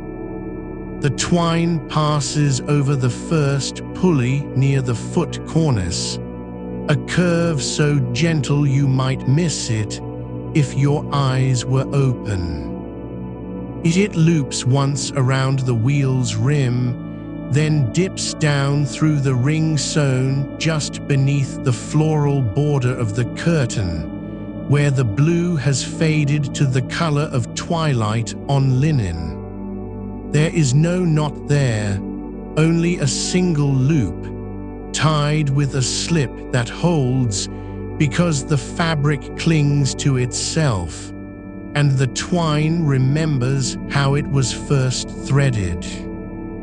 The side cornices rise in slow arches, their carved patterns turned inward, not toward the room, but toward the space between the curtains and the bed's frame. The pierced leaves do not face outward for decoration alone. They are angled to catch the faintest draft from a window left open, just enough to let night air slip through without stirring the cloths.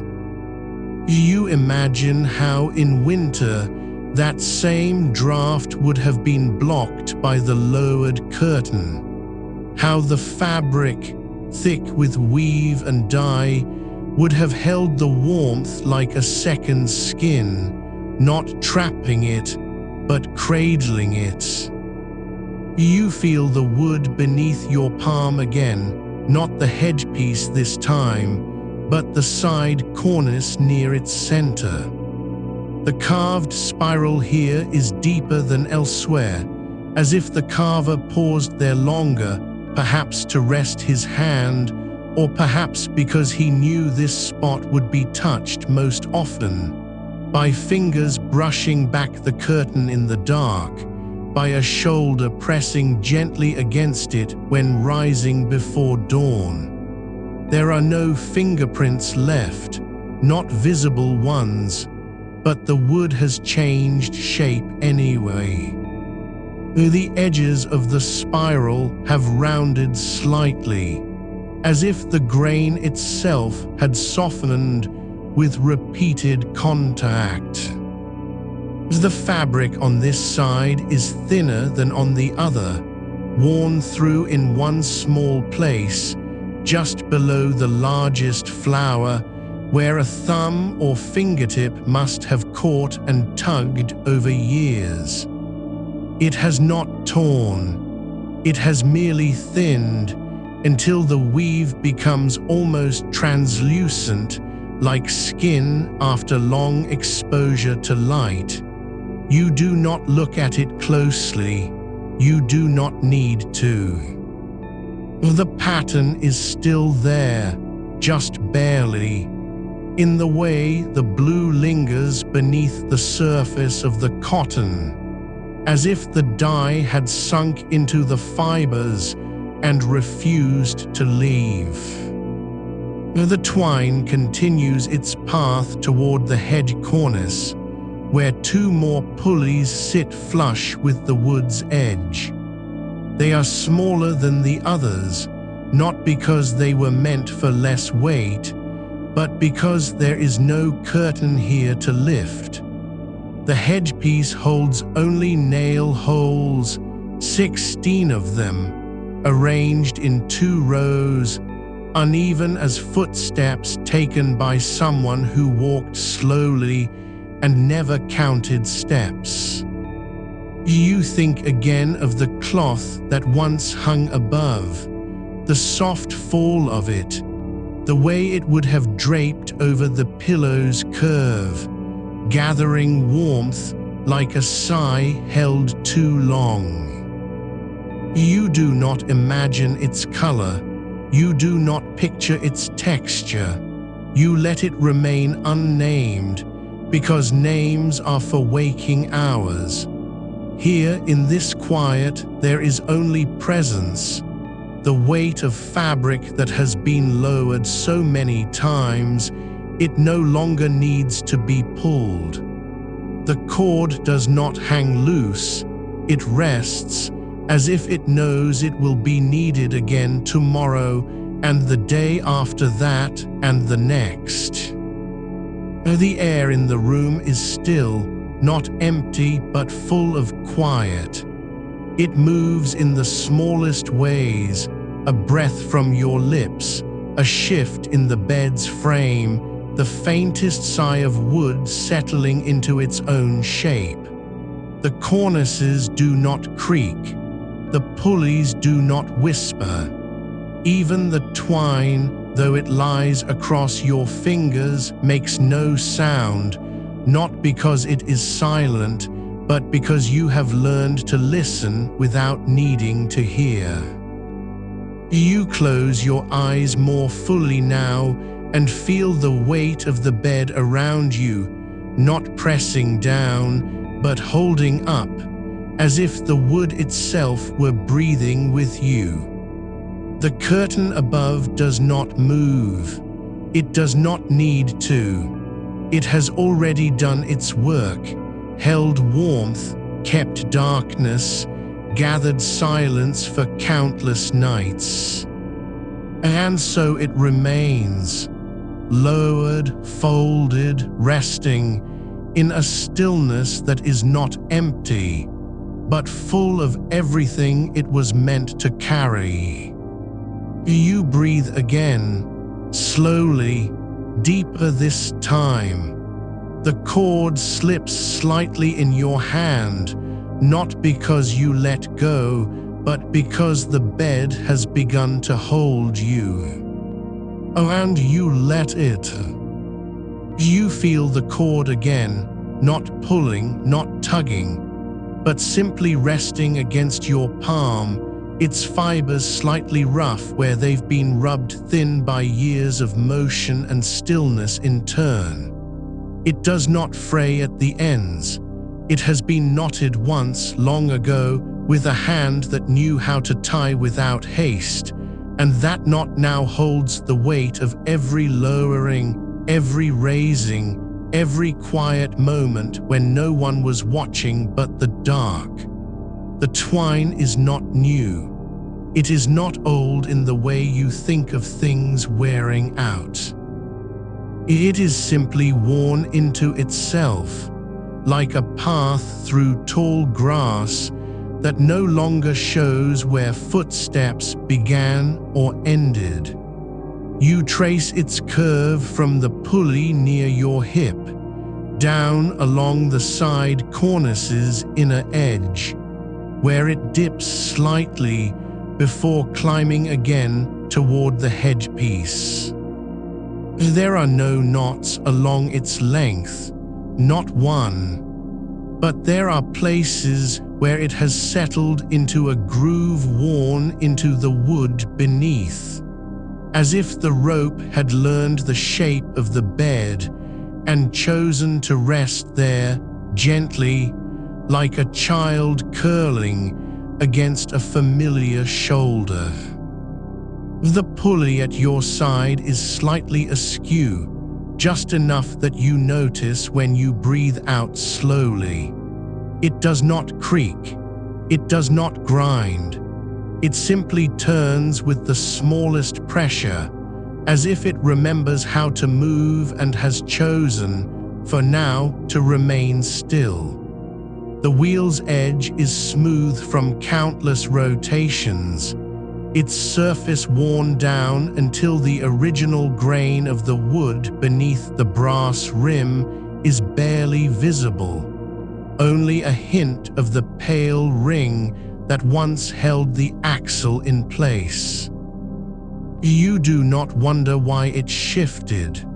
You only know that it has, and that this small tilt means nothing to the curtain above, which still falls evenly, as if untouched by time or gravity.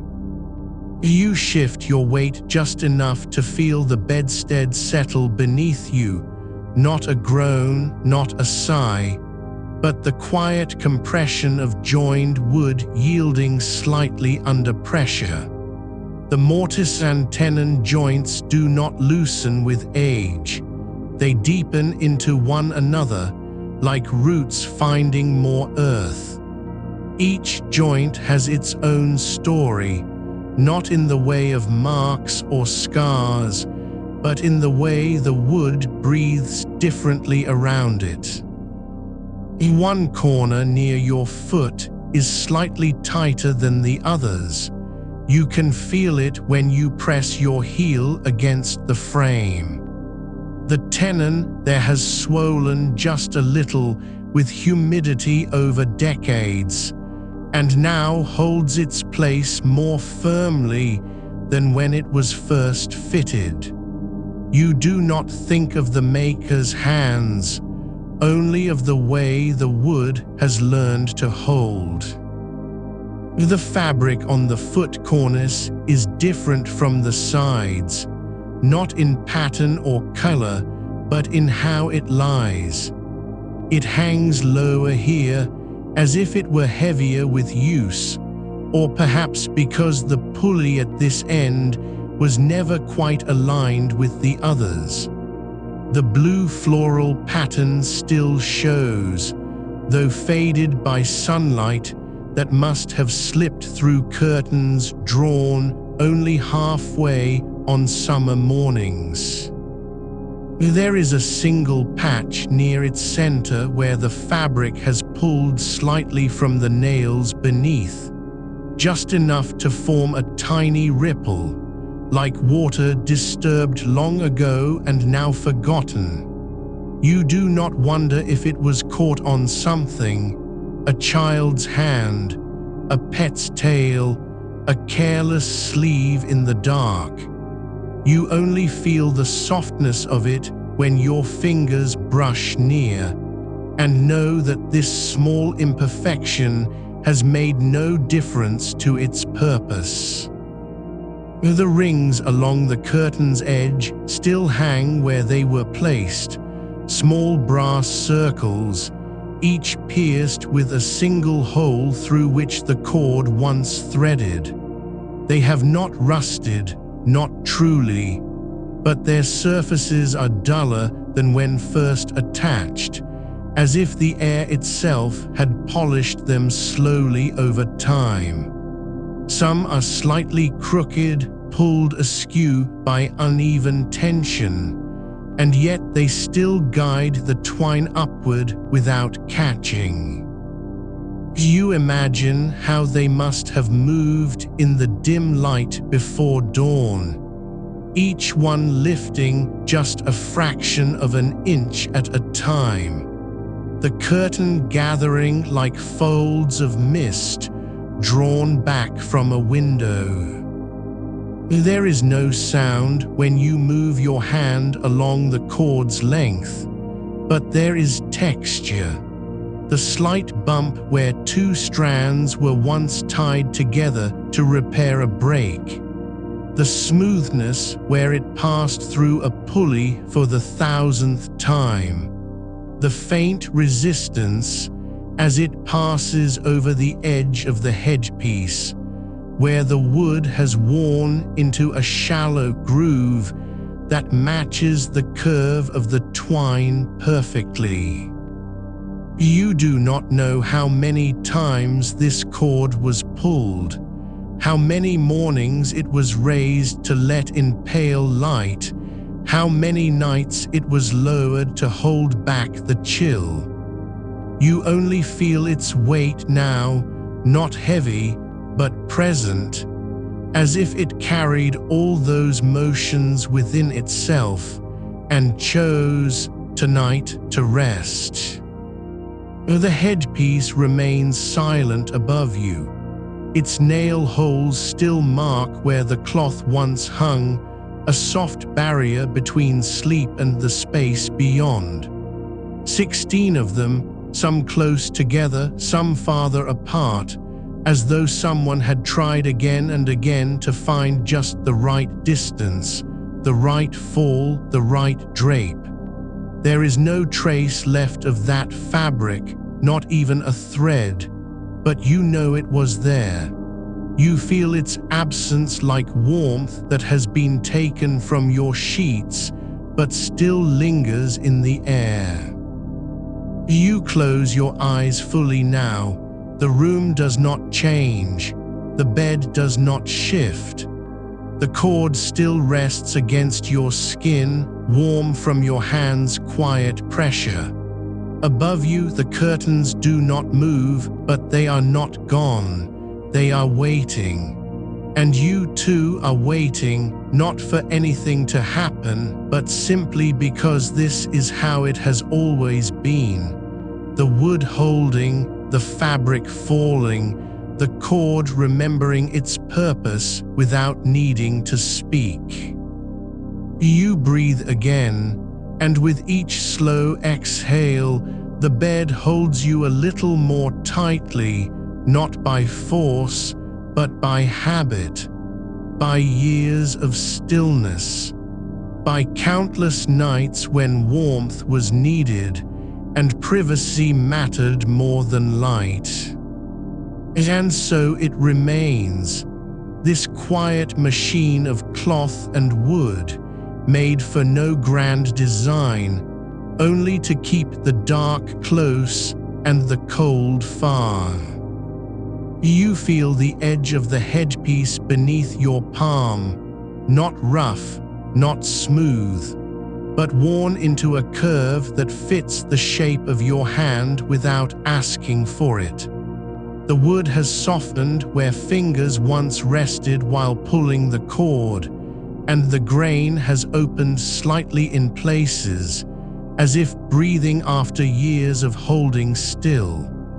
There is no varnish left, no shine to catch what little light comes through the window, but there is a sheen from touch alone, built slowly over decades of quiet motion.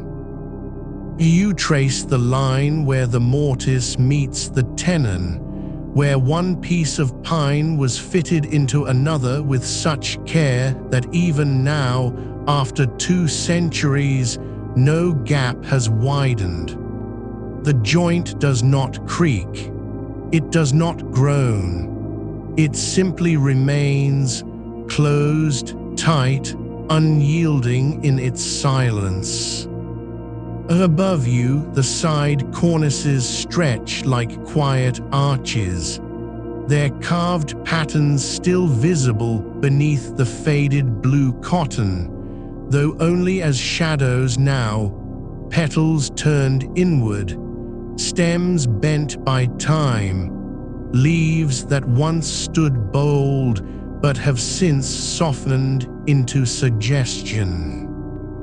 The fabric has stretched slightly with humidity and dryness, season after season, and where it meets the wood, there is a faint lifting at the corners, not enough to tear, not enough to fall, but just enough to catch the air when the window opens in spring. You do not know if that opening ever happened here, or if the room stayed shut tight through every change of weather.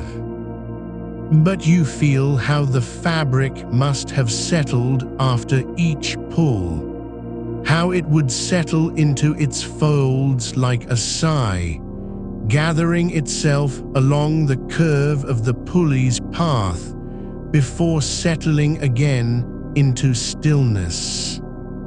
The cord is still warm from your hand, and now it lies across your thigh as if it had chosen to rest there. It does not coil neatly, it never did, but instead drapes in soft, uneven loops, each one shaped by how it was last pulled, then left, then pulled again. There are places where the twine has frayed just enough to catch on skin, tiny filaments that lift when you shift, and others where the fibers have pressed together so tightly they've become almost like a new material, harder, smoother, more enduring than the original. You think of how often it passed through those small brass rings, how each ring turned slightly with every motion, how the metal must have whispered against itself in the dark, a sound too quiet to hear, but not too quiet to remember. You do not know if anyone ever tied knots in this cord to mark seasons or months or milestones, but you feel the places where repairs were made. One section is thicker, as though 2 ends were spliced together with care, and then wrapped tightly with finer thread to hold them fast. The wrapping has worn away in spots, but the knot remains tight, unyielding, patient. You wonder if it was done by someone whose hands knew how to mend things without making a fuss, not for show, not for pride, but because the cord had its purpose, and that purpose mattered more than perfection. The pulleys themselves are nearly invisible now, set deep into the carved wood, their edges worn smooth from endless rotation. You can feel them with your fingertips when you run your hand along the cornice, the slight depression where each wheel sits, the way the wood has compressed just a little beneath its weight over time. There is no grease left in them, no trace of oil or wax, but still they turn, if only slightly, as if remembering how to move. You press gently on one, and it gives, ever so slowly, as though it had been waiting for this touch all along. The curtains do not move now, but you feel their presence like a second layer over the beds, soft, heavy, suspended between what was and what remains. They were never meant to be seen fully, not in daylight, not at night, but always just enough to suggest their shape, their weight, their quiet enclosure. You imagine them lowered slowly, inch by inch, as the light faded, each ring sliding down its path until the fabric pooled gently around the bed's edge, forming a barrier that held more than warmth. It held stillness. And now, in this hour when even breath feels too loud, the bed holds you not because it is strong, but because it has learned to wait. The wood remembers every pull, every fall, every pause between. The fabric remembers how to gather. The cord remembers its path. And you are simply here, resting within all that has been done and never needed to be said again. You feel the curve of the cornice beneath your palm, still cool from the night's air, its carved edges softened not by time alone, but by the slow, repeated brushing of fabric as it was drawn upward, each fold catching just slightly on the finest projections of the pattern, as if the wood had learned to hold the cloth with gentle insistence. The floral motif is no longer sharp in its outline. The indigo dye faded where sunlight once touched it through uncurtained windows, but the shape remains, the curve of a petal, the arch of a leaf, pressed into memory by the weight of countless mornings when light crept in and found the curtains already lifted, still warm from sleep. You trace the edge where fabric meets wood, not with your nails, but with the quiet pressure of skin, feeling how the glue has cracked over decades, allowing tiny slivers of air to slip between the cotton and the birch, as though the materials had grown apart without ever truly letting go. The pulley at the foot cornice is slightly lower than the others, its housing worn deeper into the wood from being pulled more often, perhaps because this was the side where someone reached first in the dark, before their eyes adjusted to the dimness of dawn. You imagine that hand, not strong, not young, but sure, and how it would have grasped the cord with fingers still heavy from rest, tugging just enough to lift the curtain an inch, then 2, then 5, each movement deliberate, as if testing the light before surrendering to it entirely. The rope has knotted itself around that pulley's wheel in a way no one ever intended. Its fibers have twisted over time into a spiral so tight They now hold their own shape, like a coil of smoke frozen mid-dance. You do not know if this was done on purpose or simply the result of years of quiet use, but you feel how it fits now, not as a flaw, but as a kind of answer to the question of motion. You let your hand drift along the side cornice, where the fabric has begun to separate slightly from its nailed edge, just enough for the wood beneath to show through in faint streaks, like veins beneath skin.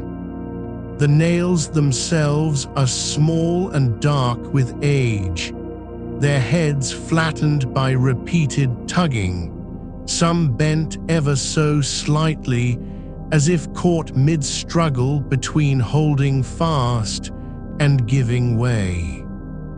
You press your thumb against one of them, not hard enough to move it, and feel how the wood beneath yields just a little, as though it remembers every tug, every release, every moment when the curtain was lifted or lowered, with neither hurry nor hesitation.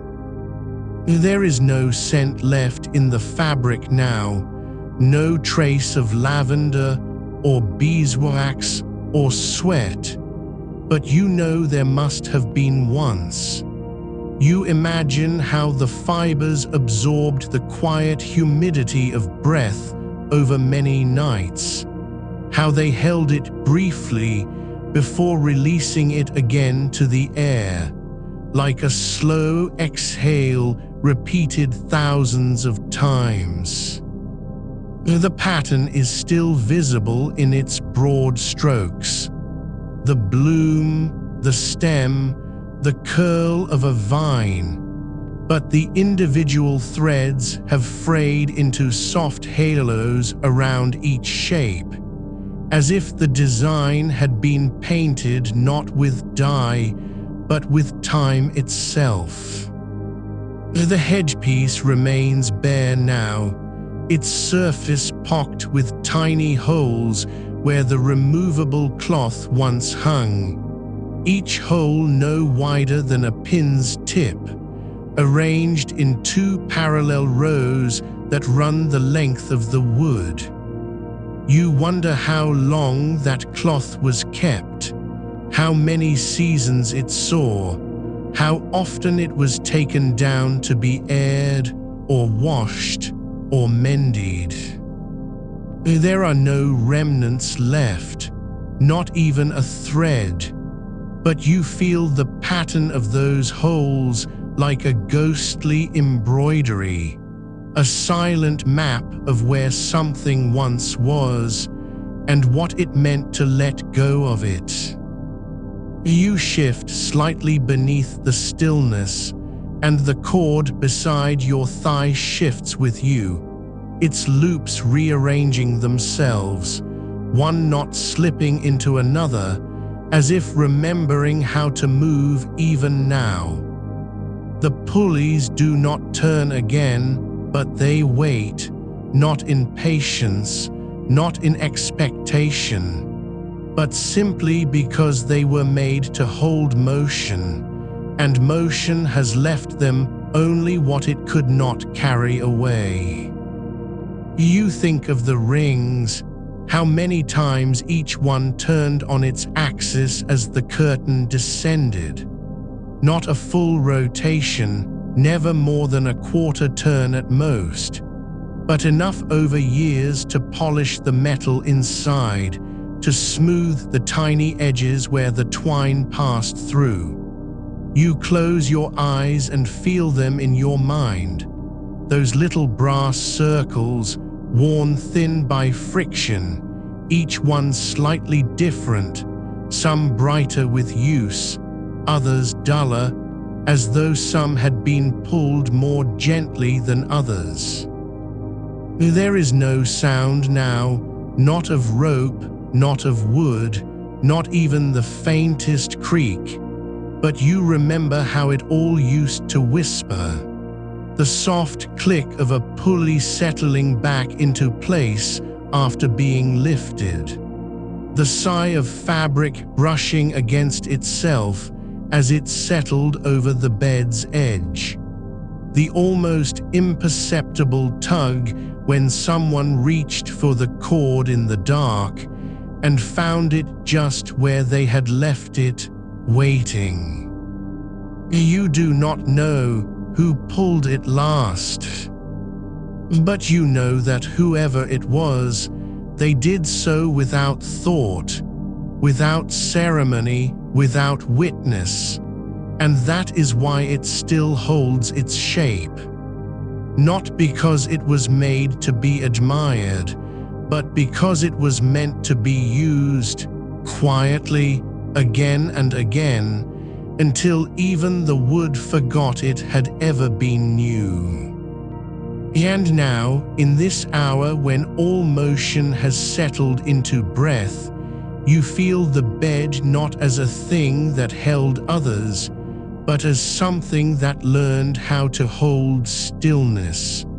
The cornices remember their curves, the pulleys remember their spin, the cord remembers its path, and the fabric, oh, the fabric remembers how to gather. You do not need to pull it again. It is already where it belongs. You feel the weight of the cord again, not heavy, not taut, but settled into the hollow between your thumb and palm like a thing that has learned stillness better than you ever could. It lies there not as an object waiting to be used, but as a memory shaped into fiber, each strand spun tight enough to bear tension, yet soft enough to slip through fingers without resistance. You trace its path with your mind, not the route it once took through pulley and ring, but the quiet arc it made when left hanging after being lowered for the last time. There is no knot at its end, only a gentle fray, as if someone had simply let go rather than cut it free. The wood beneath you remembers how it pulled, how the cornices, weighted by fabric and time, yielded just enough to let the curtain settle like a sigh made solid. You think of the rings again, not as hardware, but as small silent witnesses. Each one turned only slightly with every descent, never fully spinning, always stopping where the tension released. The brass inside them has worn thin in places, barely noticeable unless you know what to look for, and those spots are smoother than the rest, like stones shaped by a river that passed through once and never returned.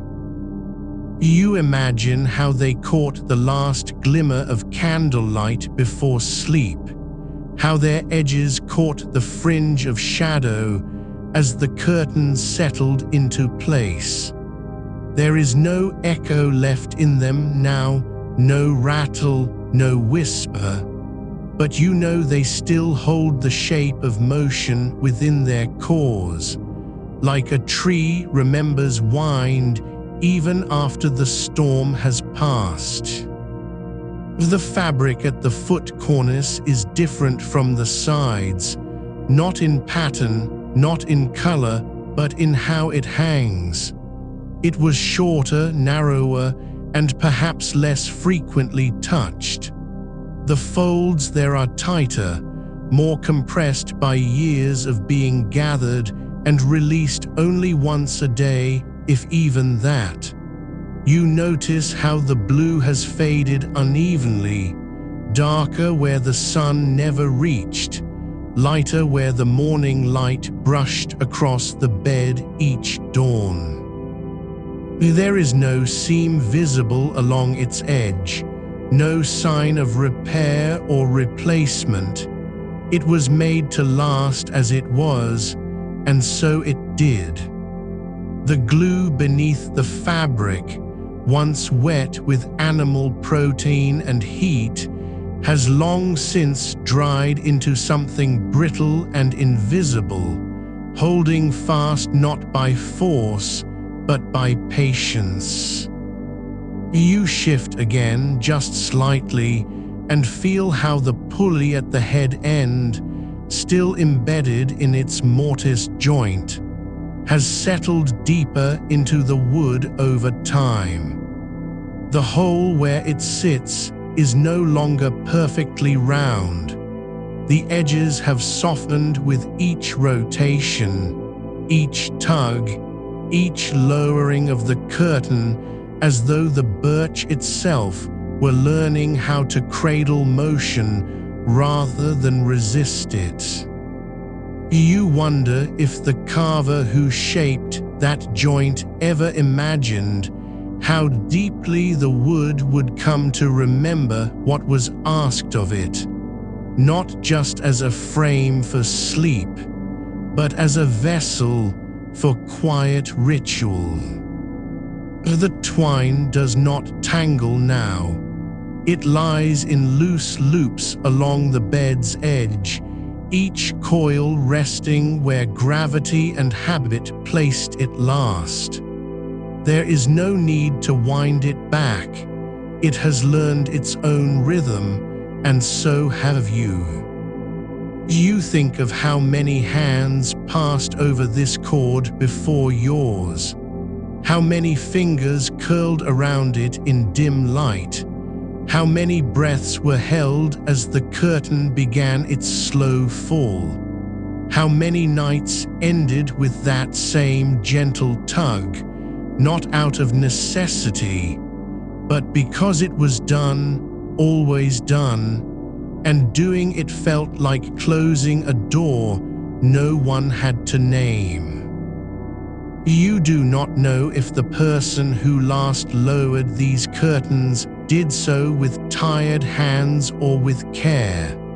You do not know if they paused before letting go, or if they simply released it without thought, as one releases a breath after holding it too long. But you feel in your bones that whoever they were, they trusted this system, not because it was clever, but because it was quiet. It asked nothing of them except to be used. The cornices still hold their curves like arms extended in invitation. Even now, even without fabric stretch taut across them, they remember how to cradle. You press your palm lightly against the carved edge at the foot and feel, just beneath the surface, where the tool once bit into the wood, small ridges left by a gouge that never quite reached its full depth, as if the maker had hesitated for an instant before finishing the line. There is no name on it, no mark of origin. Only this, the shape of care preserved in grain. You close your eyes again. The room does not move.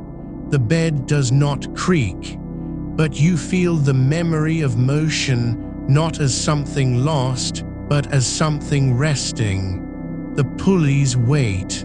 The rings hold their polish. The cord remembers its path, and the fabric, still folded, still gathered in silent folds along the edge, knows how to fall. You do not need to pull it again. It is already where it belongs. You feel the coolness of the wood beneath your fingertips, not because it is damp, but because it has held still for so long that even air seems to pause before touching it. The cornice at the foot, its floral pattern worn smooth by centuries of brushing fabric against its edge, still carries the faintest impression of where the curtain once settled into its resting place, as though the wood itself had learned to cradle the weight of cloth without complaint. There is no dust here, not truly, only the quiet residue of time settling like pollen on surfaces that have never been wiped clean. The pulley at the head end remains motionless, its brass rim dulled by age but unbroken, its axle turned just enough over decades to have smoothed every microscopic ridge into a curve that now accepts the rope, as though it were always meant to be there. You do not know how many times that same cord passed through those grooves before yours. How many mornings the curtains were drawn back with slow hands. How many evenings they were lowered without a sound, as if the act of closing them were less about shutting out the world and more about remembering how to breathe within it. The rings along the curtain's edge are small, no larger than your little finger's nail, each one formed from bent iron that has darkened into something between charcoal and deep bronze. They do not gleam, but they do not rust either. They have simply become part of the fabric's anatomy, stitched into its weight by countless threads pulled taut and released again. You imagine how the weaver must have measured those rings before sewing them on, not with a ruler, but with the space between two knuckles or the width of a thumb pressed flat against the cloth's surface. Each ring sits at a slight angle, as though it were leaning into the pull, anticipating motion before it came. The twine that runs through them is not wool, nor silk, nor hemp. It is something simpler, something spun from fibers gathered near home, twisted tight enough to hold, but soft enough not to cut into the palms of those who used it. It does not fray at the ends, though it has been pulled and knotted more times than any counting could name. The knots are small, tidy, made with patience, not tied to secure, but tied to remember. The fabric beneath the cornices still clings slightly where it was nailed, its edge curled upward in places where the tacks have loosened over time, as though the cloth were trying to lift itself gently away from the wood. You press your palm flat against that section and feel how the weave has changed, thicker near the nail heads, thinner farther out. As if the fabric had stretched just a little each night, it was drawn down, year after year, until its tension settled into something permanent. There is no dye bleeding beyond its lines. The blue remains contained within its pattern, even now, even after all this time. The flowers, large looping blooms with centers like suns, are not painted nor printed, but resist dyed. A process that required wax or paste to block color from certain threads before immersion in vat and steam. You think of the hands that mixed those dyes, not from distant lands, not from imported stones, but from local roots, perhaps walnut hulls or indigo plants grown in backyard plots. The pattern does not repeat exactly. There are slight variations between each bloom, as though the artisan paused once too often to wipe sweat from their brow, and the paste slipped just enough to let color bleed into a corner it was meant to avoid. You trace the curve of the side cornice with your gaze, following its arc from head to foot, noticing how the carved pattern, delicate tracery of vines and leaves, fades subtly where the pulley sits. The wood there is lighter, smoother, as though the brass wheel turned against it every day for years, wearing down the deepest grooves until only a whisper of the original design remained. You wonder if the carver ever saw this coming, that the very tool they used to shape beauty would become its quiet eraser. But perhaps they did. Perhaps they knew that nothing lasts unless it is meant to change. The headpiece still bears its nail holes, dozens of them arranged in a gentle arc, spaced just wide enough for a cloth to drape without pulling.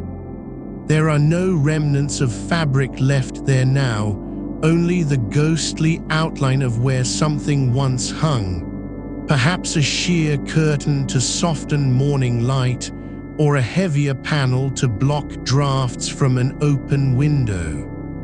The holes do not look random. They follow a rhythm, each one placed with care, not by guesswork, but by habit. Someone measured them once, and then never needed to again. You rest your hand on the joint where the side cornice meets the headpiece, mortise and tenon, tight as breath held in stillness. The wood has swollen slightly over time, pressed together by humidity and gravity, so that now it is impossible to tell where one piece ends and the next begins. There is no glue visible here either. None was needed. The joint remembers how to hold. The room does not shift. The bed does not sigh. But you feel in your chest the quiet echo of 1,000 nights when someone reached for that cord, not because they were cold or afraid, but because it felt right to do so, because the ritual was its own comfort, because lowering the curtain was not an end, but a turning inward. The pulleys wait. The rings hold their shape. And the fabric, folded, gathered, patient, knows how to fall. You let your fingers drift along the underside of the side cornice, where the fabric meets the carved wood, not pressed flat, but gently lifted by the weight of the cords that once threaded through it. There is a slight hollow beneath the edge now, as though the cloth had been drawn upwards so often that even after years of stillness, the wood remembers how to yield. The pulley embedded there has no visible axle, only the faintest depression where brass met pine, and within that curve, dust has settled in concentric rings, each one a whisper of motion long faded. You watch it, not with curiosity, but with the quiet attention given to something that still holds its shape, out of habit alone. The cord itself is gone now, worn through by friction or taken for firewood, perhaps, on a winter when fuel ran thin. But the path it followed remains clear in the air between rings. You trace it with your eyes, from the lowest ring near the footrail, where the fabric begins to gather into soft pleats, up along its curve, each metal eyelet holding the same slight tilt, as if waiting for a tug that will never come again. There are 11 of them on this side alone, spaced just far enough apart so that when drawn taut, the curtain would fold into even folds without bunching or sagging. Not by measurement, perhaps, but by touch. Someone learned to feel the right distance between each ring with their fingers before they ever used a ruler. Above you, the headpiece's nail holes form a half-moon of absence, each one small, precise, its edge softened by time but never widened beyond recognition. There is no sign that cloth was ever stitched or pinned here, only nails driven straight in and left to rust slowly beneath layers of paint gone brittle with age. You imagine the head curtain not as an afterthought, but as a necessary counterweight to the side panels, drawn down at night like a veil over thought, lifted by morning light without ceremony. It would have hung just shy of touching the mattress, enough to catch draft from a cracked window or the chill that rises off stone floors in winter. There was no fringe here, no tassel, only plain linen or wool, woven tight enough to hold warmth, but loose enough to breathe. The backside of the foot cornice is smoother than the others, not because it saw less use, but because its pulley was smaller and turned more often. It had to lift only a narrow strip of fabric barely wider than your palm, yet every morning someone reached for that cord again. You can still see where the twine once rubbed against the wood, leaving behind a pale trail like a scar made by memory rather than force. The pulley wheel there is almost flush with the surface now, the brass worn down so thin it has become part of the grain itself. You rest your weight lightly on the side rail and feel how the frame settles, not in creaks or groans, but as if breathing inward, slow and deep. The joints do not shift. They remember their alignment even when no one pulls at them anymore.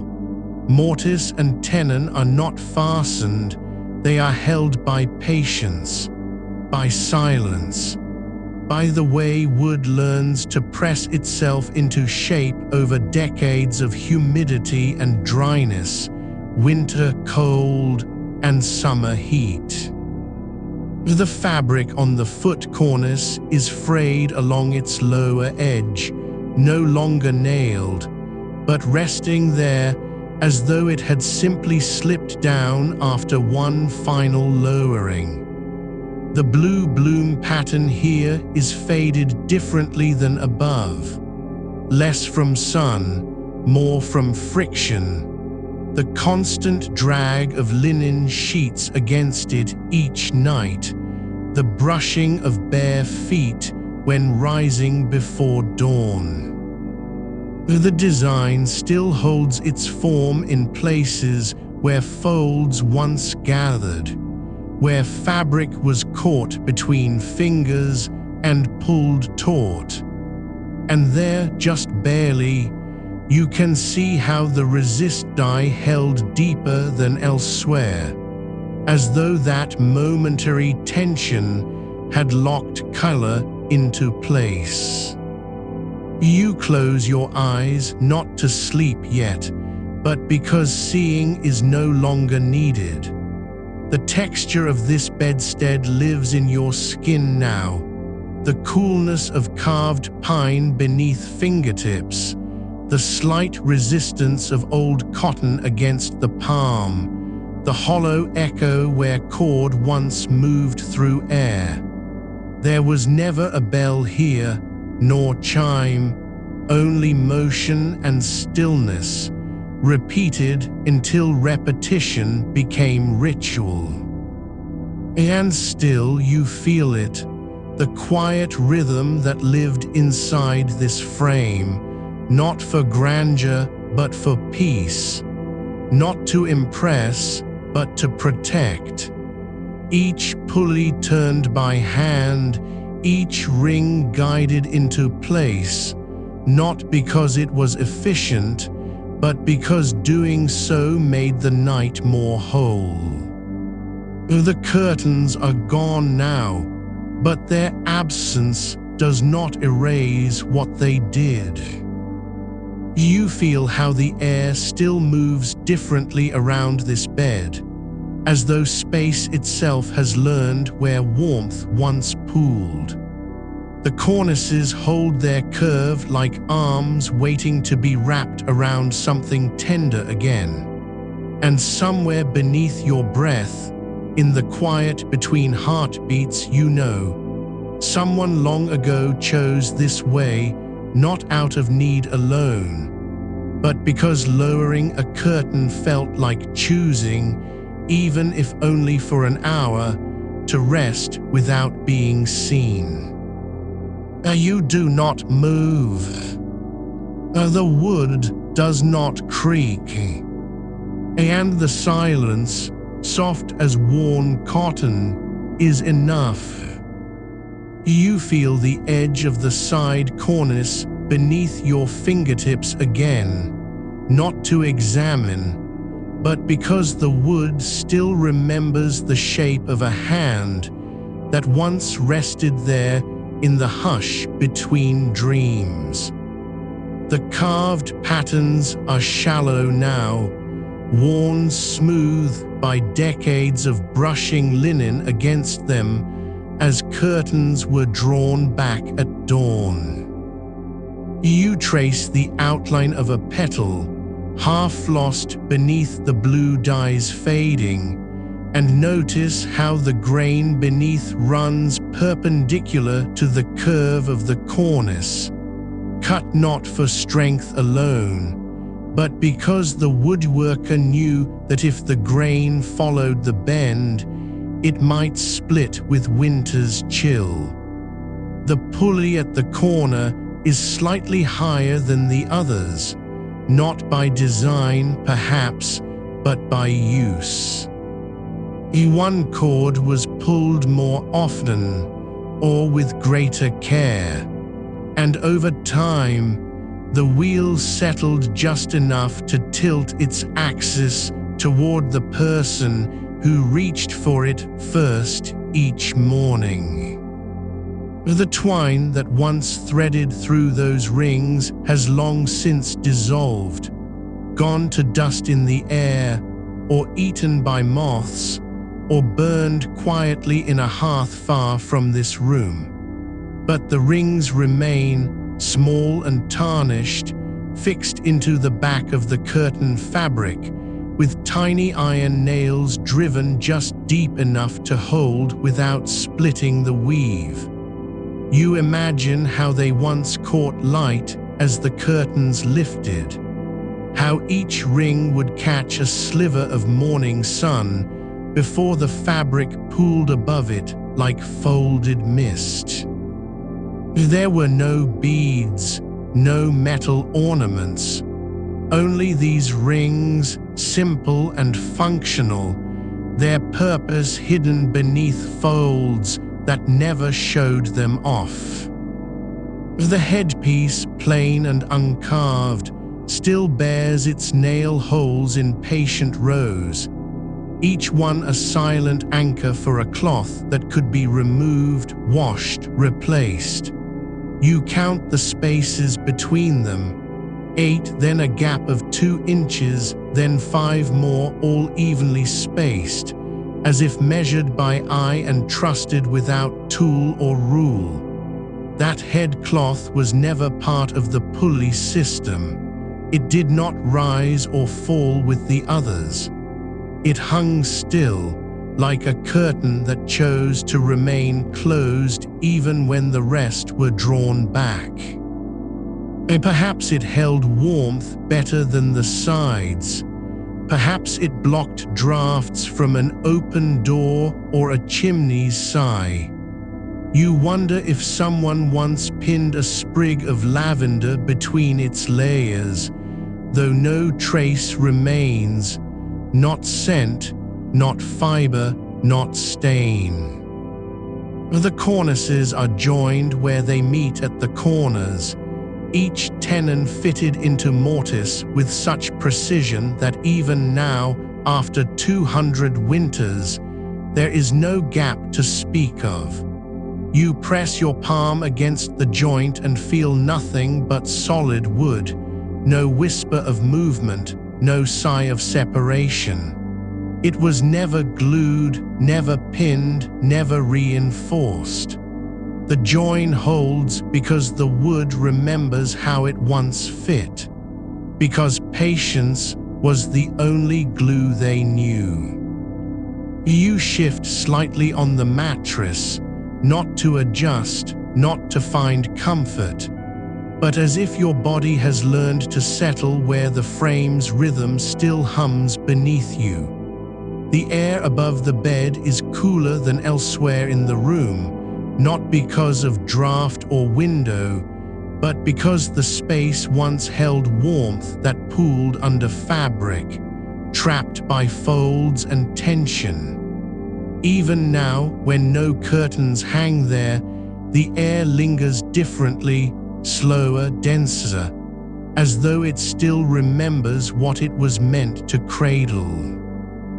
The blue cotton on the side cornices is stitched along its upper edge with fine thread, so fine you might mistake it for a seam in the weave itself. It was not sewn by machine, not even by one of those early hand-cranked contraptions that would come later, but by fingers that moved slowly, deliberately, as if each stitch were meant to be remembered. The thread is linen, dyed a pale cream, and though it has yellowed with age, the tension remains true. No knot was left loose.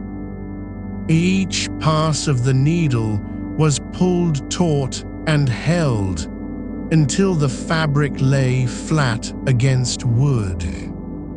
You imagine how those hands must have worked in lamplight, perhaps after the room had grown quiet, after the last ember had dimmed, when only the soft scrape of thread through cloth broke the stillness.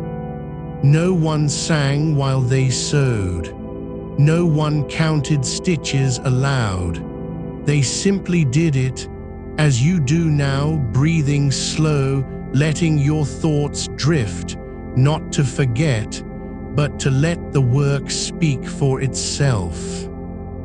The pulley wheels are not all alike. One is slightly larger than the others, perhaps because the cord that passed through it was thicker, or because someone had once tied a knot in it too many times, and the wheel had to turn more freely to keep up. The brass has thinned where the rope rubbed against its edge, not worn thin from friction alone, but from repetition, from the same motion repeated hundreds of nights, each time with the same quiet intention. Lower the curtain. Let the night hold you. You do not know who touched these cords last. You do not need to. Their hands are gone, but their rhythm remains, in the way the wood holds its curve, in the way the rings still point upward, as if waiting for fingers that will never come again. The bedstead does not ask to be remembered. It only asks to be felt. And you feel it, not with your mind, not with memory, but with your skin, your breath. The quiet space between your ribs where sleep has begun to settle like dust on a shelf left undisturbed for years. The cords are gone now, the curtains too, but the pulleys still turn in their minds. And you still hear, listen, not to sound, but to silence that remembers how it was once filled. You trace the curve where the side cornice meets the footpiece, not with your fingers yet, but with your breath. The slow exhale that follows the last quiet pull of a cord long gone. The wood here is smoother than elsewhere, worn not by hands alone, but by the constant graze of fabric sliding over it as curtains rose and fell, season after season. There is no polish left on its surface, no wax, no oil ever applied, but there is a sheen that comes only from time and touch, a quiet burnishing done without intent, simply because something was moved again and again, not for show but for sleep. The blue cotton once draped over this curve, heavy with the weight of night air, its floral pattern dimmed by dust and candle smoke, its edges fraying just slightly where the nails held it fast beneath the carved lip. You imagine how that fabric must have sagged in places, where the rings pulled taut against the cord's tension, and how, over years, those slight depressions became permanent, as if the cloth had learned to rest exactly there, like a body finding its favorite spot on a pillow. The pulley at the foot cornice turns with less resistance than the others, not because it is newer or better made, but because it was used least. Fewer hands reached down there in the dark. The head end drew more attention, higher, closer to where a sleeper lay with eyes closed, where the weight of curtains could be drawn like a promise over the face, soft, enclosing, muffling the world beyond the frame. You feel how the rope would have passed from that pulley up along the side, then back again in a loop so familiar it needed no looking. There were no knots to untie, no ends to tangle, just pull and the fabric lifted, let go and it settled. No mechanism demanded obedience, it simply answered. The rings on the curtain's edge, small iron, perhaps, or brass that had grown dull with use, still hang in your mind as if they might be there again, suspended just below the carved wood, each one catching the light differently depending on how far the curtain was drawn. The headpiece, plain and unadorned, holds its holes like quiet memories. You count them not by number, but by spacing, the irregular rhythm of nails driven in at different depths, some shallow, others sunk deep into the grain, as if whoever placed them had hesitated once or twice before committing. There is no pattern to their placement, not symmetrical, not even a cross. One cluster lies closer to the left corner, another, sparse and distant, near the center.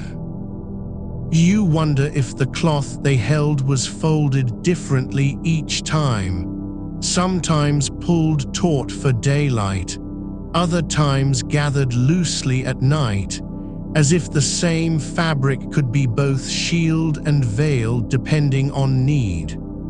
The wood beneath those holes has darkened in patches, not from water or rot, but from pressure over years, from the weight of cloth pressing down, then being removed, then pressed again.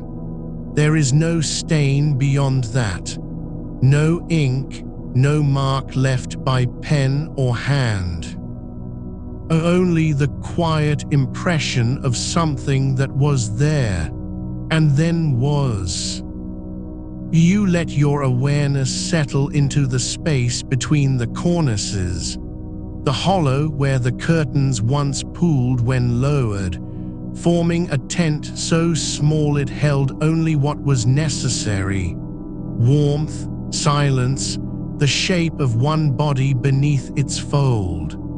There is no trace left now but the air itself, which still moves differently here than elsewhere in the room, not because of draft or temperature, but because something that once filled this space has left behind a kind of echo. You do not hear it, but you feel it when your breath slows to match the rhythm of the bed's silence. The fabric on the side cornices is no longer stretched taut. It sags slightly, as if tired from holding its own weight for so long. The resist dye pattern, once bright with indigo and madder, is now muted, the flowers softened into ghosts of themselves. You can still make out the stem, curling under one carved leaf, the petal that once opened wide but has since faded inward, as if it knew its purpose was not to be seen, but to be felt, against skin in darkness, against the hush before sleep. You do not know how often these curtains were washed. You do not know if they were ever taken down. But you sense, in the way the fabric clings gently to the wood, that it was never harshly treated. No lye, no scrubbing stones, only air and sun, perhaps, when the room was open for a few hours after dawn, just enough to lift the dampness, not to bleach the color away. The cords are gone now, but you still feel their path, not as memory, but as motion. The way they would have brushed against your wrist if you'd reached up in sleep. The way they might have tangled slightly around a finger before slipping free. There is no sound left where they once moved, but there is the quiet space that remembers how it sounded. And so you lie still, not waiting for anything, not remembering anything, only letting the bed hold you as it always has, without asking, without demanding, simply existing in the rhythm of its own patience. The cornices remain, the pulleys wait, the rings, though empty, still point upward, as if they have not forgotten how to lift what was once heavy with night. The wood beneath the side cornices still carries the faint imprint of where the curtain fabric once met its edge, where the nail heads held fast, not just to the timber, but to the weight of hours spent folded and unfurled. You trace that boundary with your mind, not your fingers, because there is nothing left to touch except the quiet curve of air where cloth once draped. The fabric did not hang straight. It bowed slightly in the middle, pulled gently by its own density, as if the cotton had learned from long use how to settle into a shape that cradled rather than confined. You imagine the way it would have pooled just above the mattress, not touching, never brushing the skin, but close enough that when you turned, you felt its presence like a breath held too near your ear. It did not rustle, not truly. Only the faintest sigh as the cord shifted, as the pulley turned with the slowest resistance, like a joint that had learned to move without protest. The rings were small, too small for your thumb, but just large enough for a finger's curve to slip through if you reached up in half sleep. You do not know if they were brass or iron, or perhaps tinned copper, worn smooth by countless passes of twine. But you feel their shape in the space where they once hung, each one a tiny anchor point, spaced just far enough apart that the fabric would gather into soft, even folds, never too tight, never too loose, as if the spacing had been chosen not for symmetry's sake, but for the rhythm of motion itself. When raised, the curtains formed gentle arcs above your head, suspended in stillness like petals caught mid-fall.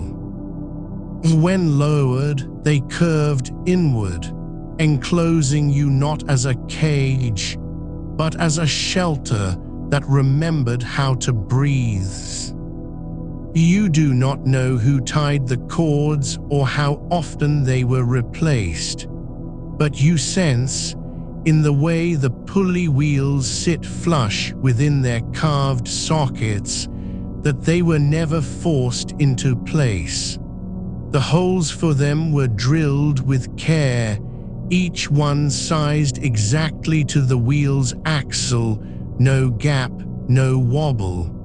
The wood around those holes has not splintered. No cracks have spread outward from the center.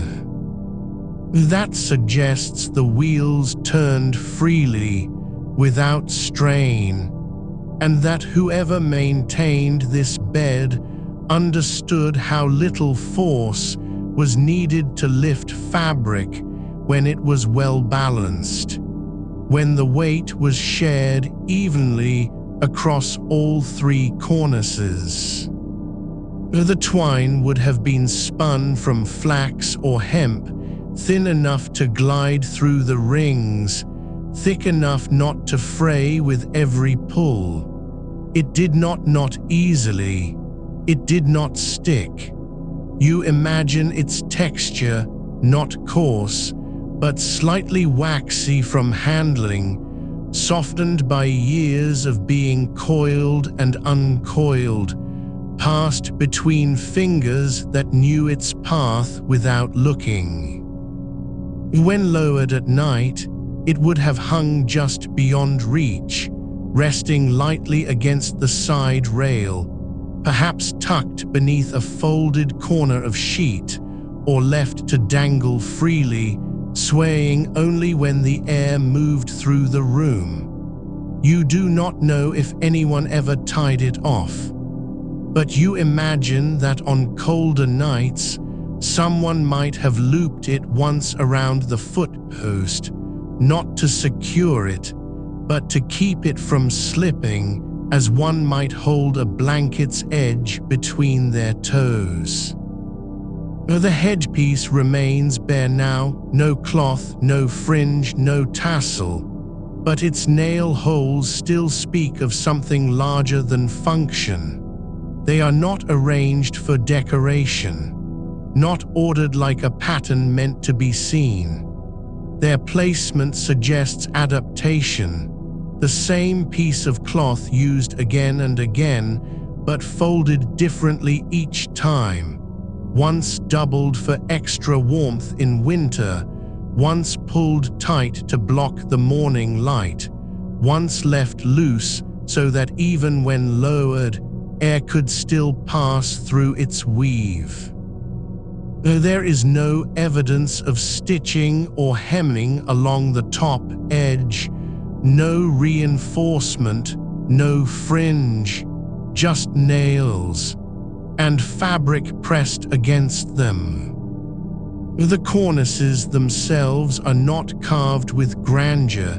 They do not tell stories of gods or heroes. Their patterns are simple, leaves curling in pairs, vines that loop once and stop, flowers with 5 petals each, all repeated as if by habit rather than design. The carving is shallow, barely deeper than the thickness of a fingernail, but it is precise. Each curve has been made with the same tool, guided by the same hand, over and over again. You can see where the chisel hesitated once, a slight widening in one petal's center, as if the maker paused to listen before continuing. There is no rush here, no urgency, only repetition that became rhythm. You do not know how many nights passed while this bed stood in its corner, curtains drawn and cords hanging loose.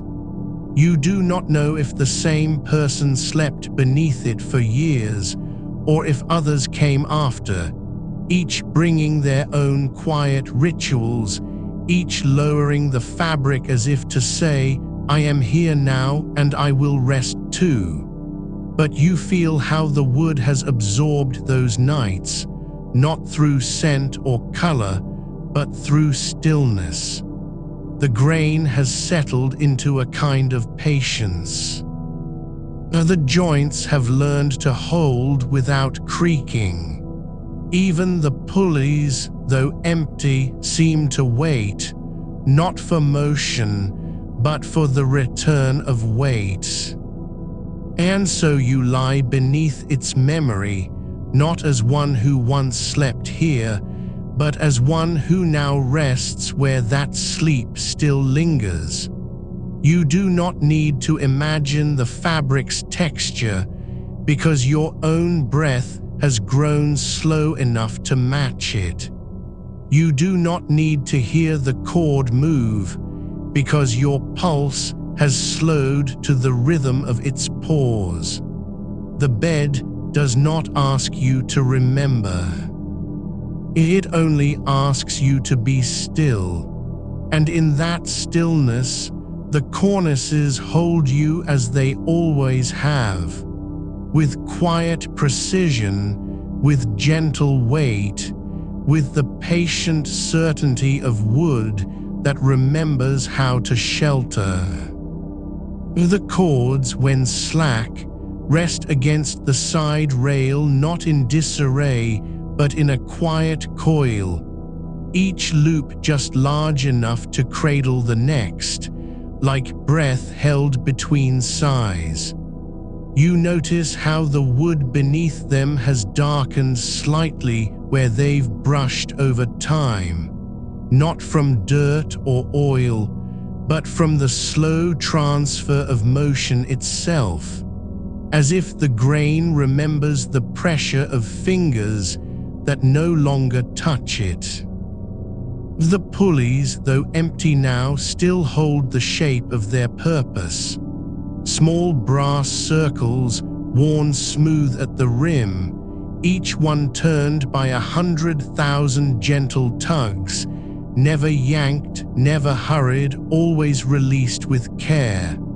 You do not know if they were ever oiled, but you sense that they did not need it. Their movement was never loud, never sharp. It came as a whisper of rotation, so slight it might have been mistaken for the settling of the house itself. The fabric on the side cornices has faded where the sun touched it, not in patches, not in streaks, but in a slow, even lightening that suggests years of dawn spilling through open shutters, each morning the same, each afternoon the same. The blue is still there, deep beneath the gray, like memory hidden under skin. You can see how the floral pattern was once bold, each petal thick with dye, each leaf edged in shadow. But now the colors have softened into one another, as if time had pressed them gently between pages of a book left open too long. The resist dyeing process did not bleed easily. It held its shape even as it faded, so that the flowers remain whole, though their edges are no longer sharp. You do not know how many washings they endured, only that each one would have been done by hand, soaked in cold water, lifted slowly to let the excess drip, then stretched taut over a frame and left to dry under shade. No sun on wet fabric, not here, not then. The dye would have run if it had been exposed too soon. The rings along the curtain's back edge are small, no larger than a thumbnail, and made of iron, thin but sturdy, each one bent by hand from wire that was likely drawn through a plate in some distant forge. They curve upward as they move toward the center, not because someone measured them with precision, but because the person who attached them followed the natural line of the fabric's fall. The way cloth drapes when it is neither pulled nor pinned, but simply allowed to hang. You can see where the nails holding them in place have slightly sunk into the woven weave, each one a tiny anchor, each hole now filled with dust that has not been disturbed for generations. There are no loops or knots at their ends. The cord passes straight through, unbound, as if it had never needed to be tied down.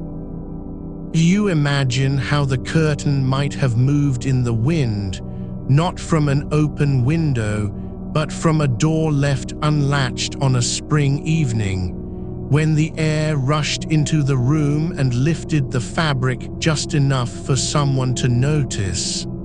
A ripple along the hem, a soft flutter near the foot, as if the bed itself were breathing. There is no evidence of tassels or fringes, no beads, no embroidery, only the cloth and the cord and the wood, and yet it was not plain. It was quiet in its beauty, like the curve of a spoon worn smooth by years of use, or the grain of a chair back shaped by one person's back against it for decades. The headpiece remains untouched now, no trace of the cloth that once hung there, but you notice how the nails are spaced differently than those on the side cornices. Closer together near the center, wider at the edges, as if someone had tested its width first, pinned a corner, pulled gently to see where it would stretch, then added more nails only when needed. The fabric must have been heavy, not thick, but dense, woven tightly enough to hold warmth without stifling. You do not know what color it was, or whether it matched the side curtains, or if it was different, a lighter shade for summer, a darker one for winter.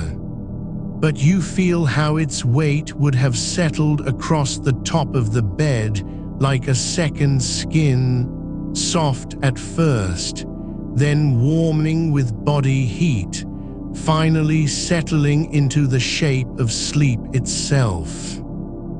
The mortise and tenon joints between the cornices hold not because they were glued or pinned, but because they were shaped to fit, to press together so tightly that even the wood's natural expansion and contraction could not force them apart. You trace their edges in your mind, the way the tenons taper slightly, like a finger sliding into a glove that was made for it alone. There is no glue residue left now, no hint of animal hide or resin, but you know it was there once, applied warm, pressed with the heel of a hand, allowed to dry as the room cooled. The wood has swallowed its memory. The pulley on the foot cornice is smaller than the others, not because it carried less weight, but because the curtain there was narrower, shorter, meant only to cover the end of the bed. You imagine how the cord would have passed from side to side across the foot, then up and over this small wheel before disappearing into the wall or the frame. No visible anchor point, no knot tied off at the base. It simply ended, as if it had never needed to be held. You do not know who made these things.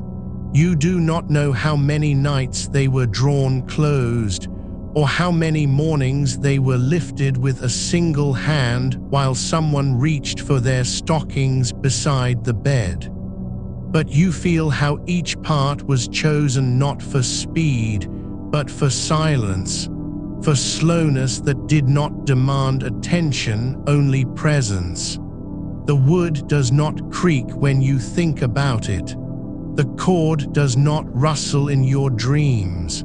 The fabric does not cling or pull. It simply rests. And so you rest with it, not because you are tired, but because the stillness of this bed has become a kind of invitation. You do not need to close your eyes again. You already have. You feel the weight of the cord where it disappears into the side rail, thin, almost insubstantial in your mind's touch, yet strong enough to carry the full fall of fabric without slipping or fraying. There is no knot tied at the end, no wooden toggle or carved stopper to hold it fast. It simply tapers inward, woven tighter as it nears its termination, until the strands fuse into a single thread that vanishes beneath the wood's surface. You do not know if it was trimmed flush after being pulled taut, or if the carpenter allowed it to coil gently behind the rail, hidden from sight, but ready at any moment to be tugged again. The pulley on the left side cornice turns more freely than the one on the right, not because one is worn smoother, but because the cord passing through it was pulled less often, or perhaps with a lighter hand. You imagine how the motion would have been practiced, not hurried, not fumbled, but learned slowly, like tying a shawl around shoulders in the chill before dawn. The rings along the curtain's edge are small brass loops, hammered thin and rounded at the lips to prevent snagging. They are not soldered or riveted. Each one was bent from wire by hand, its ends pressed flat against itself until they met without gap. You trace their curve with your thoughts, the way they rise in a gentle arc from foot to head, following the slope of the bed's frame, as if drawn by gravity and habit together. No two are spaced identically. One cluster near the center is slightly closer than the others, as though someone had noticed the fabric pooling there when lowered, and adjusted for balance without measuring. You do not know whether it was done by eye or with a scrap of twine held taut between fingers. The fabric itself holds its shape even now, decades after the last thread has been cut, the last nail loosened. It is not brittle, though time has made it fragile. It does not crumble at your mental touch. Instead, it yields, a soft resistance, like wool pressed into the hollow of a palm and then slowly released. The blue in the pattern is faded but still present, deep enough to hold shadow, light enough to catch the last slant of afternoon sun that slipped through the window beside the bed. The floral design is not painted, nor printed with ink. It was resist-dyed, waxed or pasted onto the cloth before immersion, then scraped away where color must remain white. You see how the petals are slightly uneven in their outline, not because the maker was careless, but because each stroke of the waxing tool moved with the breath behind it. Steady, yes, but never mechanical. The wood beneath the fabric is carved with pierced shapes, small stars, open circles, a single repeated leaf that loops like a sigh. These are not holes for ventilation. They are decoration made visible only when light passes through the cloth stretched over them. You imagine how the moonlight might have fallen on those patterns in winter nights.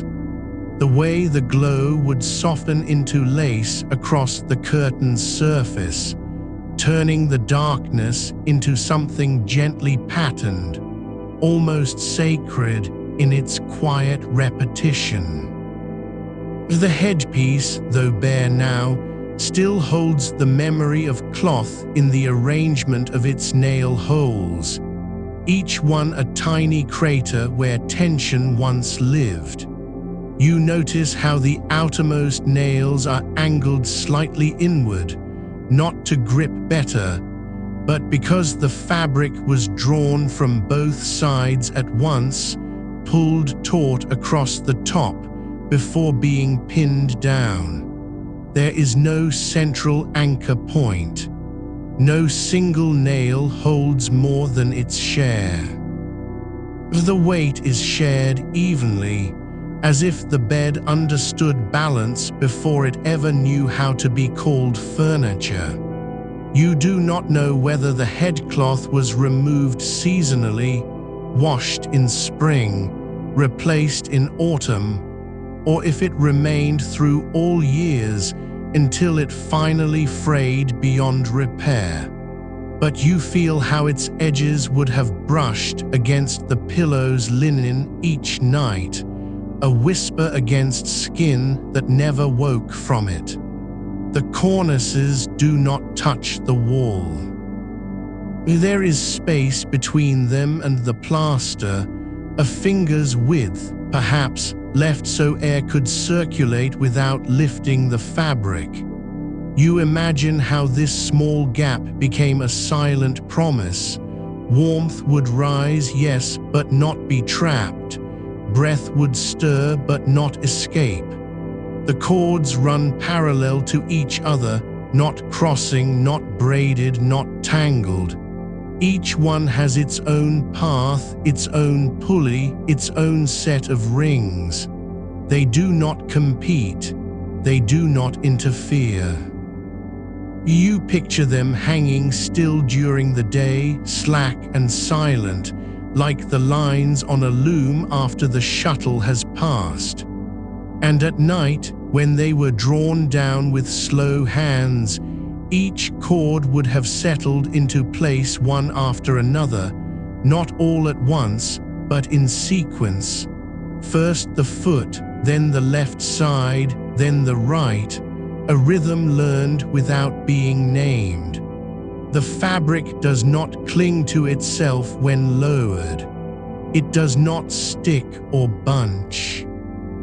It falls as if it had been waiting for this moment since the day it was woven, the way a leaf lets go of its branch only when the wind has stopped.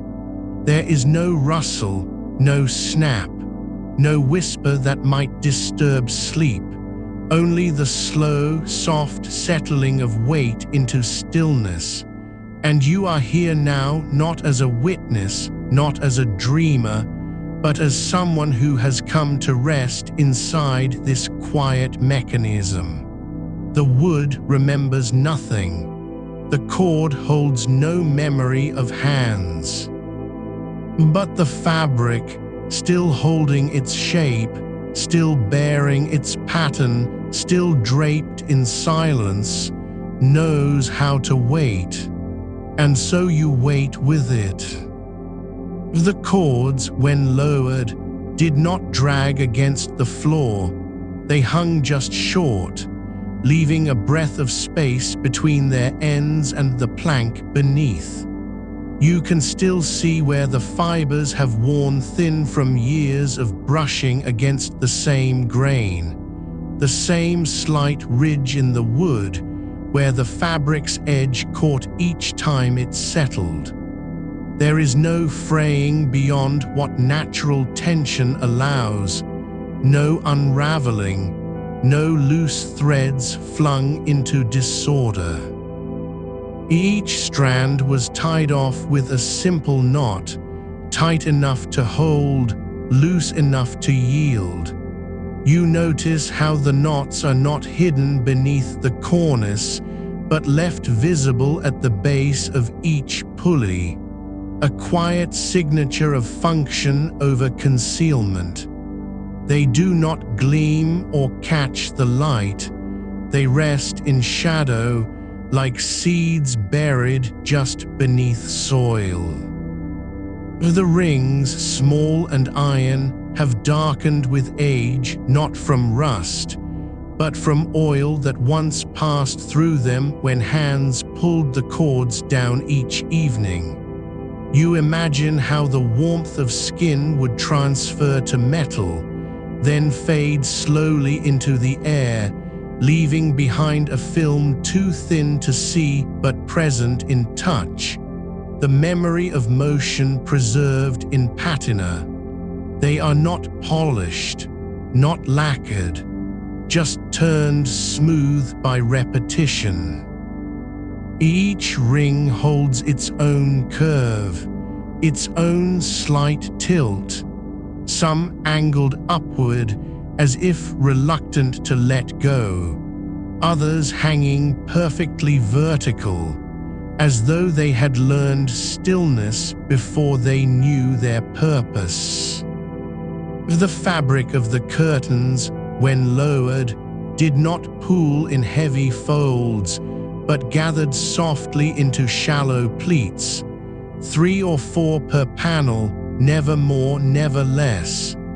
You see how the weight of the cloth is distributed evenly by the spacing of the rings, each one placed at intervals that match the natural drape of cotton grown thin with washing and sun. There are no tassels, no cords dangling for decoration.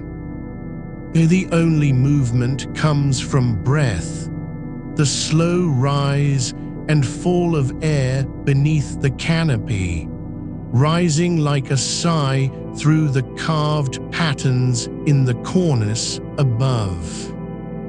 You consider how the fabric must have felt against bare arms in winter, cooler than wool but warmer than linen, its weave dense enough to hold heat without stifling it.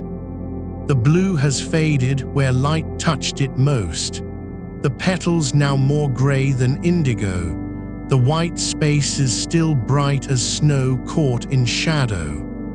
But the resist patterns remain clear, their edges softened not by time alone, but by the slow pressure of being folded and unfolded, lifted and lowered, again and again. You do not know how often they were washed, perhaps once a year, perhaps only when the moon was full and the air dry enough to hang them outside without dampness clinging to the fibers. But you feel how the cloth would have softened with each cycle, not becoming weaker, but more willing to settle into its shape. The pulley wheels are not made of brass or polished oak.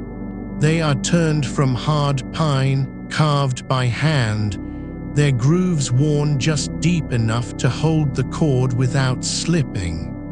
You trace their edges in your mind, the way the grain follows the curve of each wheel, uninterrupted, as if the wood had grown into its function rather than been shaped to it.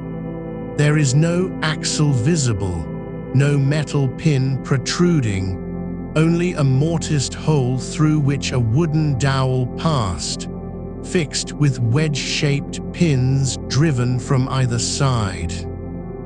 These pins are still in place, their ends slightly split from decades of expansion and contraction, but never loose. The wood held them as it held everything else, without force, without complaint. You notice how the pulleys do not turn easily, not because they are stuck, but because they were never meant to spin freely. They rotate only when pulled with intention, with a rhythm learned over years of use. There is no click, no clink, no sound that might startle sleep. Only the faintest sigh of wood against wood, the whisper of cotton sliding through its own weight. The foot cornice is narrower than the sides, not because it was an afterthought, but because less fabric was needed there. The curtains met at the center, overlapping just enough to seal the space without bulk. You see how the fabric on the foot end is slightly shorter, perhaps cut deliberately so that when lowered, it would not brush against the bed's legs or the floorboards beneath. It hangs as if suspended by silence itself. And still, after all this time, the structure holds, not because it was built to last forever, but because it was built with patience, and patience is a kind of memory that does not fade. The joints still fit. The wood has not warped beyond repair. The cords have not snapped. The rings have not rusted through. It waits, not for someone to use it again, but simply because it knows how to wait. You feel the quiet in your own breath now, matching its rhythm, learning its silence. The bed does not ask you to sleep. It only offers what it has always offered, a space shaped by hands that never rushed and fabric that remembered how to fall. You feel the way the cords, though frayed at their ends, still follow the same path they always did, threaded through the rings in a curve that begins just below the cornice and rises gently toward the pulleys, as if guided by an invisible hand that knew how weight should distribute itself.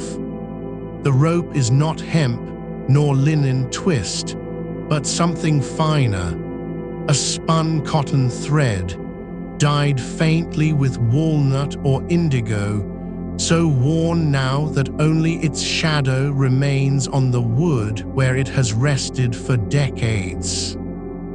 You imagine how it would have felt in winter fingers, slightly stiff from cold, then softened by the warmth of palms that knew not to tug too hard, knowing the pulleys would turn best when pulled slowly, with patience. There is no knot at the end, only a loop, tied in a simple half-hitch that holds without gripping too tightly, a knot taught by repetition, not instruction. It rests now against the side rail, where it was last left after being lowered for the night, curled like a sleeping animal that knows its place. The rings are small, each no larger than a thimble, and made of iron, but so thin they seem almost woven into the fabric rather than attached to it. They have not rusted through because they were never exposed to dampness, always shielded beneath the cornice, tucked between wood and cloth, where air moved slowly and moisture settled only in whispers. You trace their shape with your mind, the way each one is flattened at the top for nailing, then curved into a smooth half-circle below, so that when the curtain fell, the fabric would gather evenly without dragging or bunching. No brass, no polished metal, just iron, blackened by time and touched only once in its life, perhaps, with oil from a rag passed over it during cleaning. There is no shine left, but there is still presence. You notice how each ring lies exactly where the weaver placed it before sewing, the spacing consistent, as if measured by eye alone, guided not by rule or compass, but by an instinct for balance.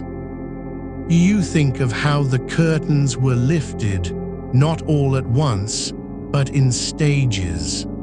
First the foot, pulled just enough to reveal the carved edge beneath, then the sides, drawn back slowly, one after the other, so that the fabric would fold into itself like petals closing around a candle flame. There was no need for haste.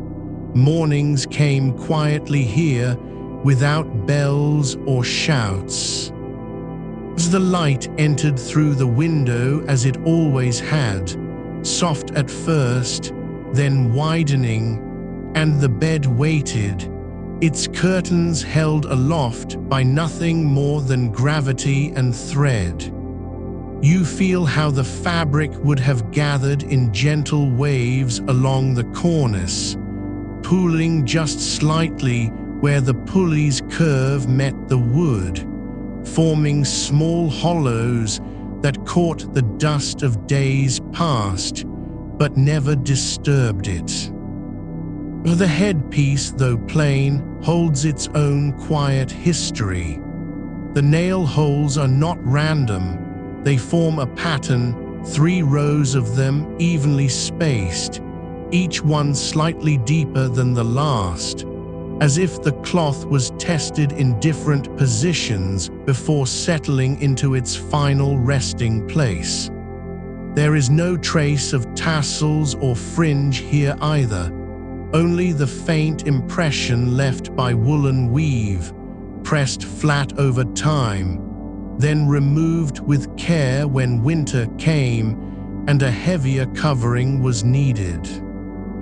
You imagine how it might have been folded, first lengthwise, then again, until it became a small rectangle that could be tucked beneath the mattress or stored in a cedar chest lined with dried lavender, though no one remembers whether lavender was ever used here. The cornices themselves are not heavy, they are hollowed just enough to reduce weight without sacrificing strength. The wood is thin where it meets the wall, but thickens slightly at the joints, as if the maker understood that stress would gather there and planned for it. You feel how the carved patterns do more than decorate, they guide airflow. The pierced shapes, flowers, leaves, spirals, are not merely ornamental. They allow air to pass through when the curtains are raised, preventing the space beneath from growing stale or thick with stillness. There is no ventilation system here, no chimney draft to stir things up, but these holes breathe quietly, year after year. You notice how the fabric on the side cornices ends just before reaching the headpiece, not because it was cut short, but because it was never meant to meet there. A gap remains, small and intentional, so that when lowered at night, the curtains would not pull against each other or strain the pulleys with friction. That space is filled now only by shadow and the memory of how light once slipped through it in the late afternoon, turning the blue cotton into something luminous, as if lit from within.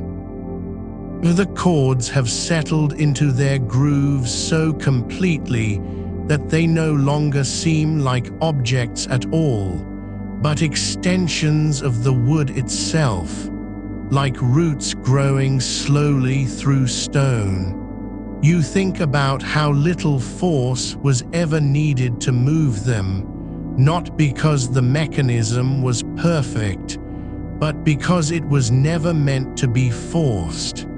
It worked only when respected, and so it did for decades.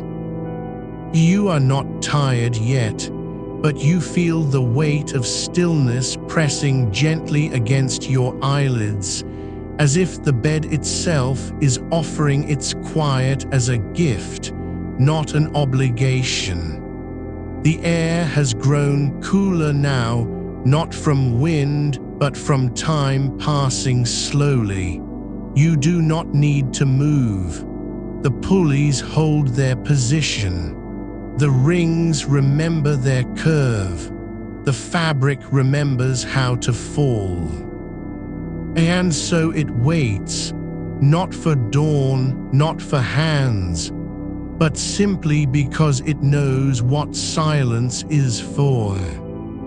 The cords, worn smooth by decades of gentle tugging, lie in the grooves of the pulleys not as burdens but as quiet companions, each twist and knot formed not by accident but by repetition, like the slow gathering of moss on stone. You feel how the twine has flattened slightly under pressure, its fibers fanning outward at the edges where it meets the wood, as if surrendering to the shape it was given. There is no stiffness here, no resistance.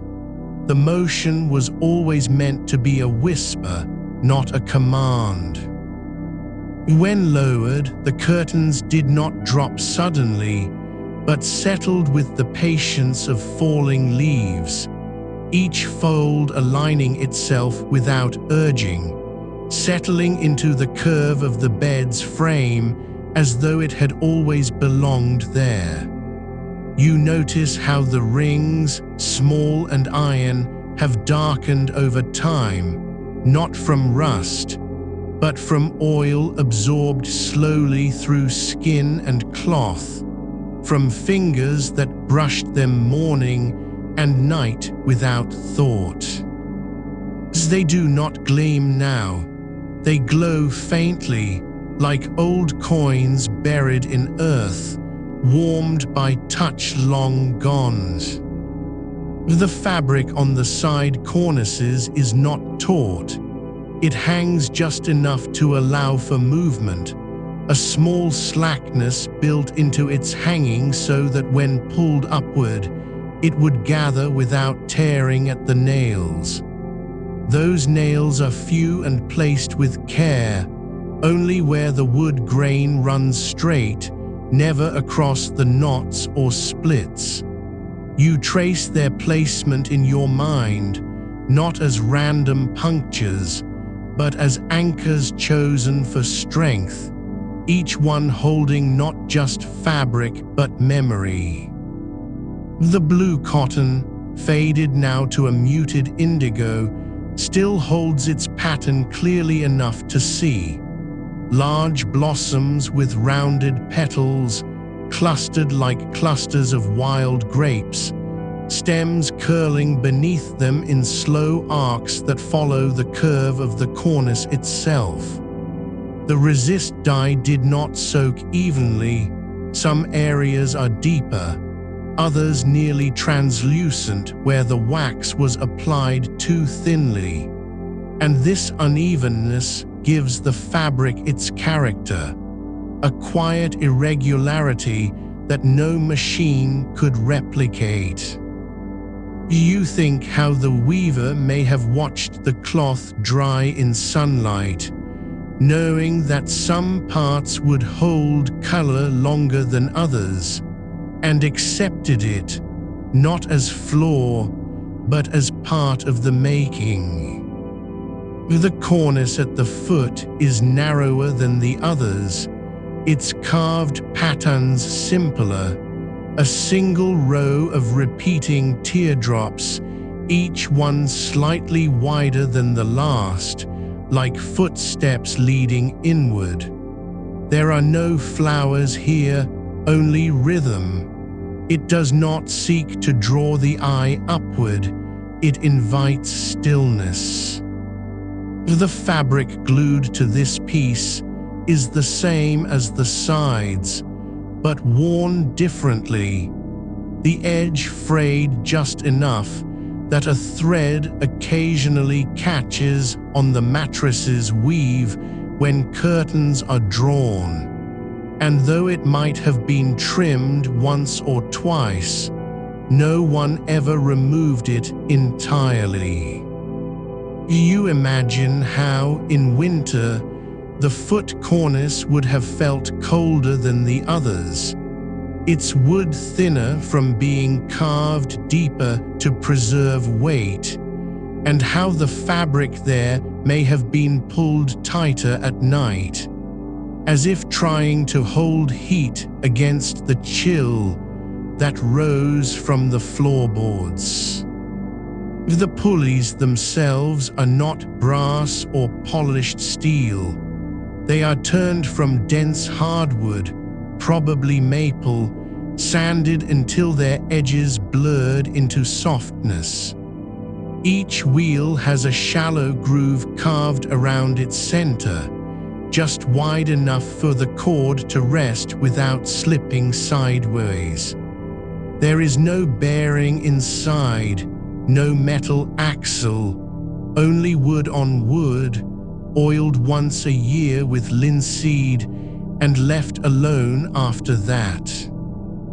You feel how they turn not because they are perfectly balanced, but because they have learned to move as one with the motion that has always been given them. The rope does not squeak, it sighs, and when it moves, the sound is less than breath, a rustle of fibers sliding over fibers, so quiet that even in silence it would be missed. You notice how the curtain fabric, though heavy enough to block drafts, was never lined. There was no extra layer beneath it, no flannel, no wool padding. It relied instead on its thickness and the way it draped, forming a pocket of air between itself and the bed frame. That space, small as it is, held warmth like a shell holds sea heat. You think how, in the hours before dawn, when the room grew chilliest, that still air would have been the last thing to cool, not because it was trapped, but because it had learned not to move. The headpiece's nail holes remain unoccupied now, empty as eyes closed for too long. But you sense their presence, not as absence, but as quiet expectation. They do not ask for cloth, they remember having held it. The wood there is slightly darker where the cloth once pressed against it, its surface smoothed by constant contact, like a path worn in grass by footsteps that never stopped. The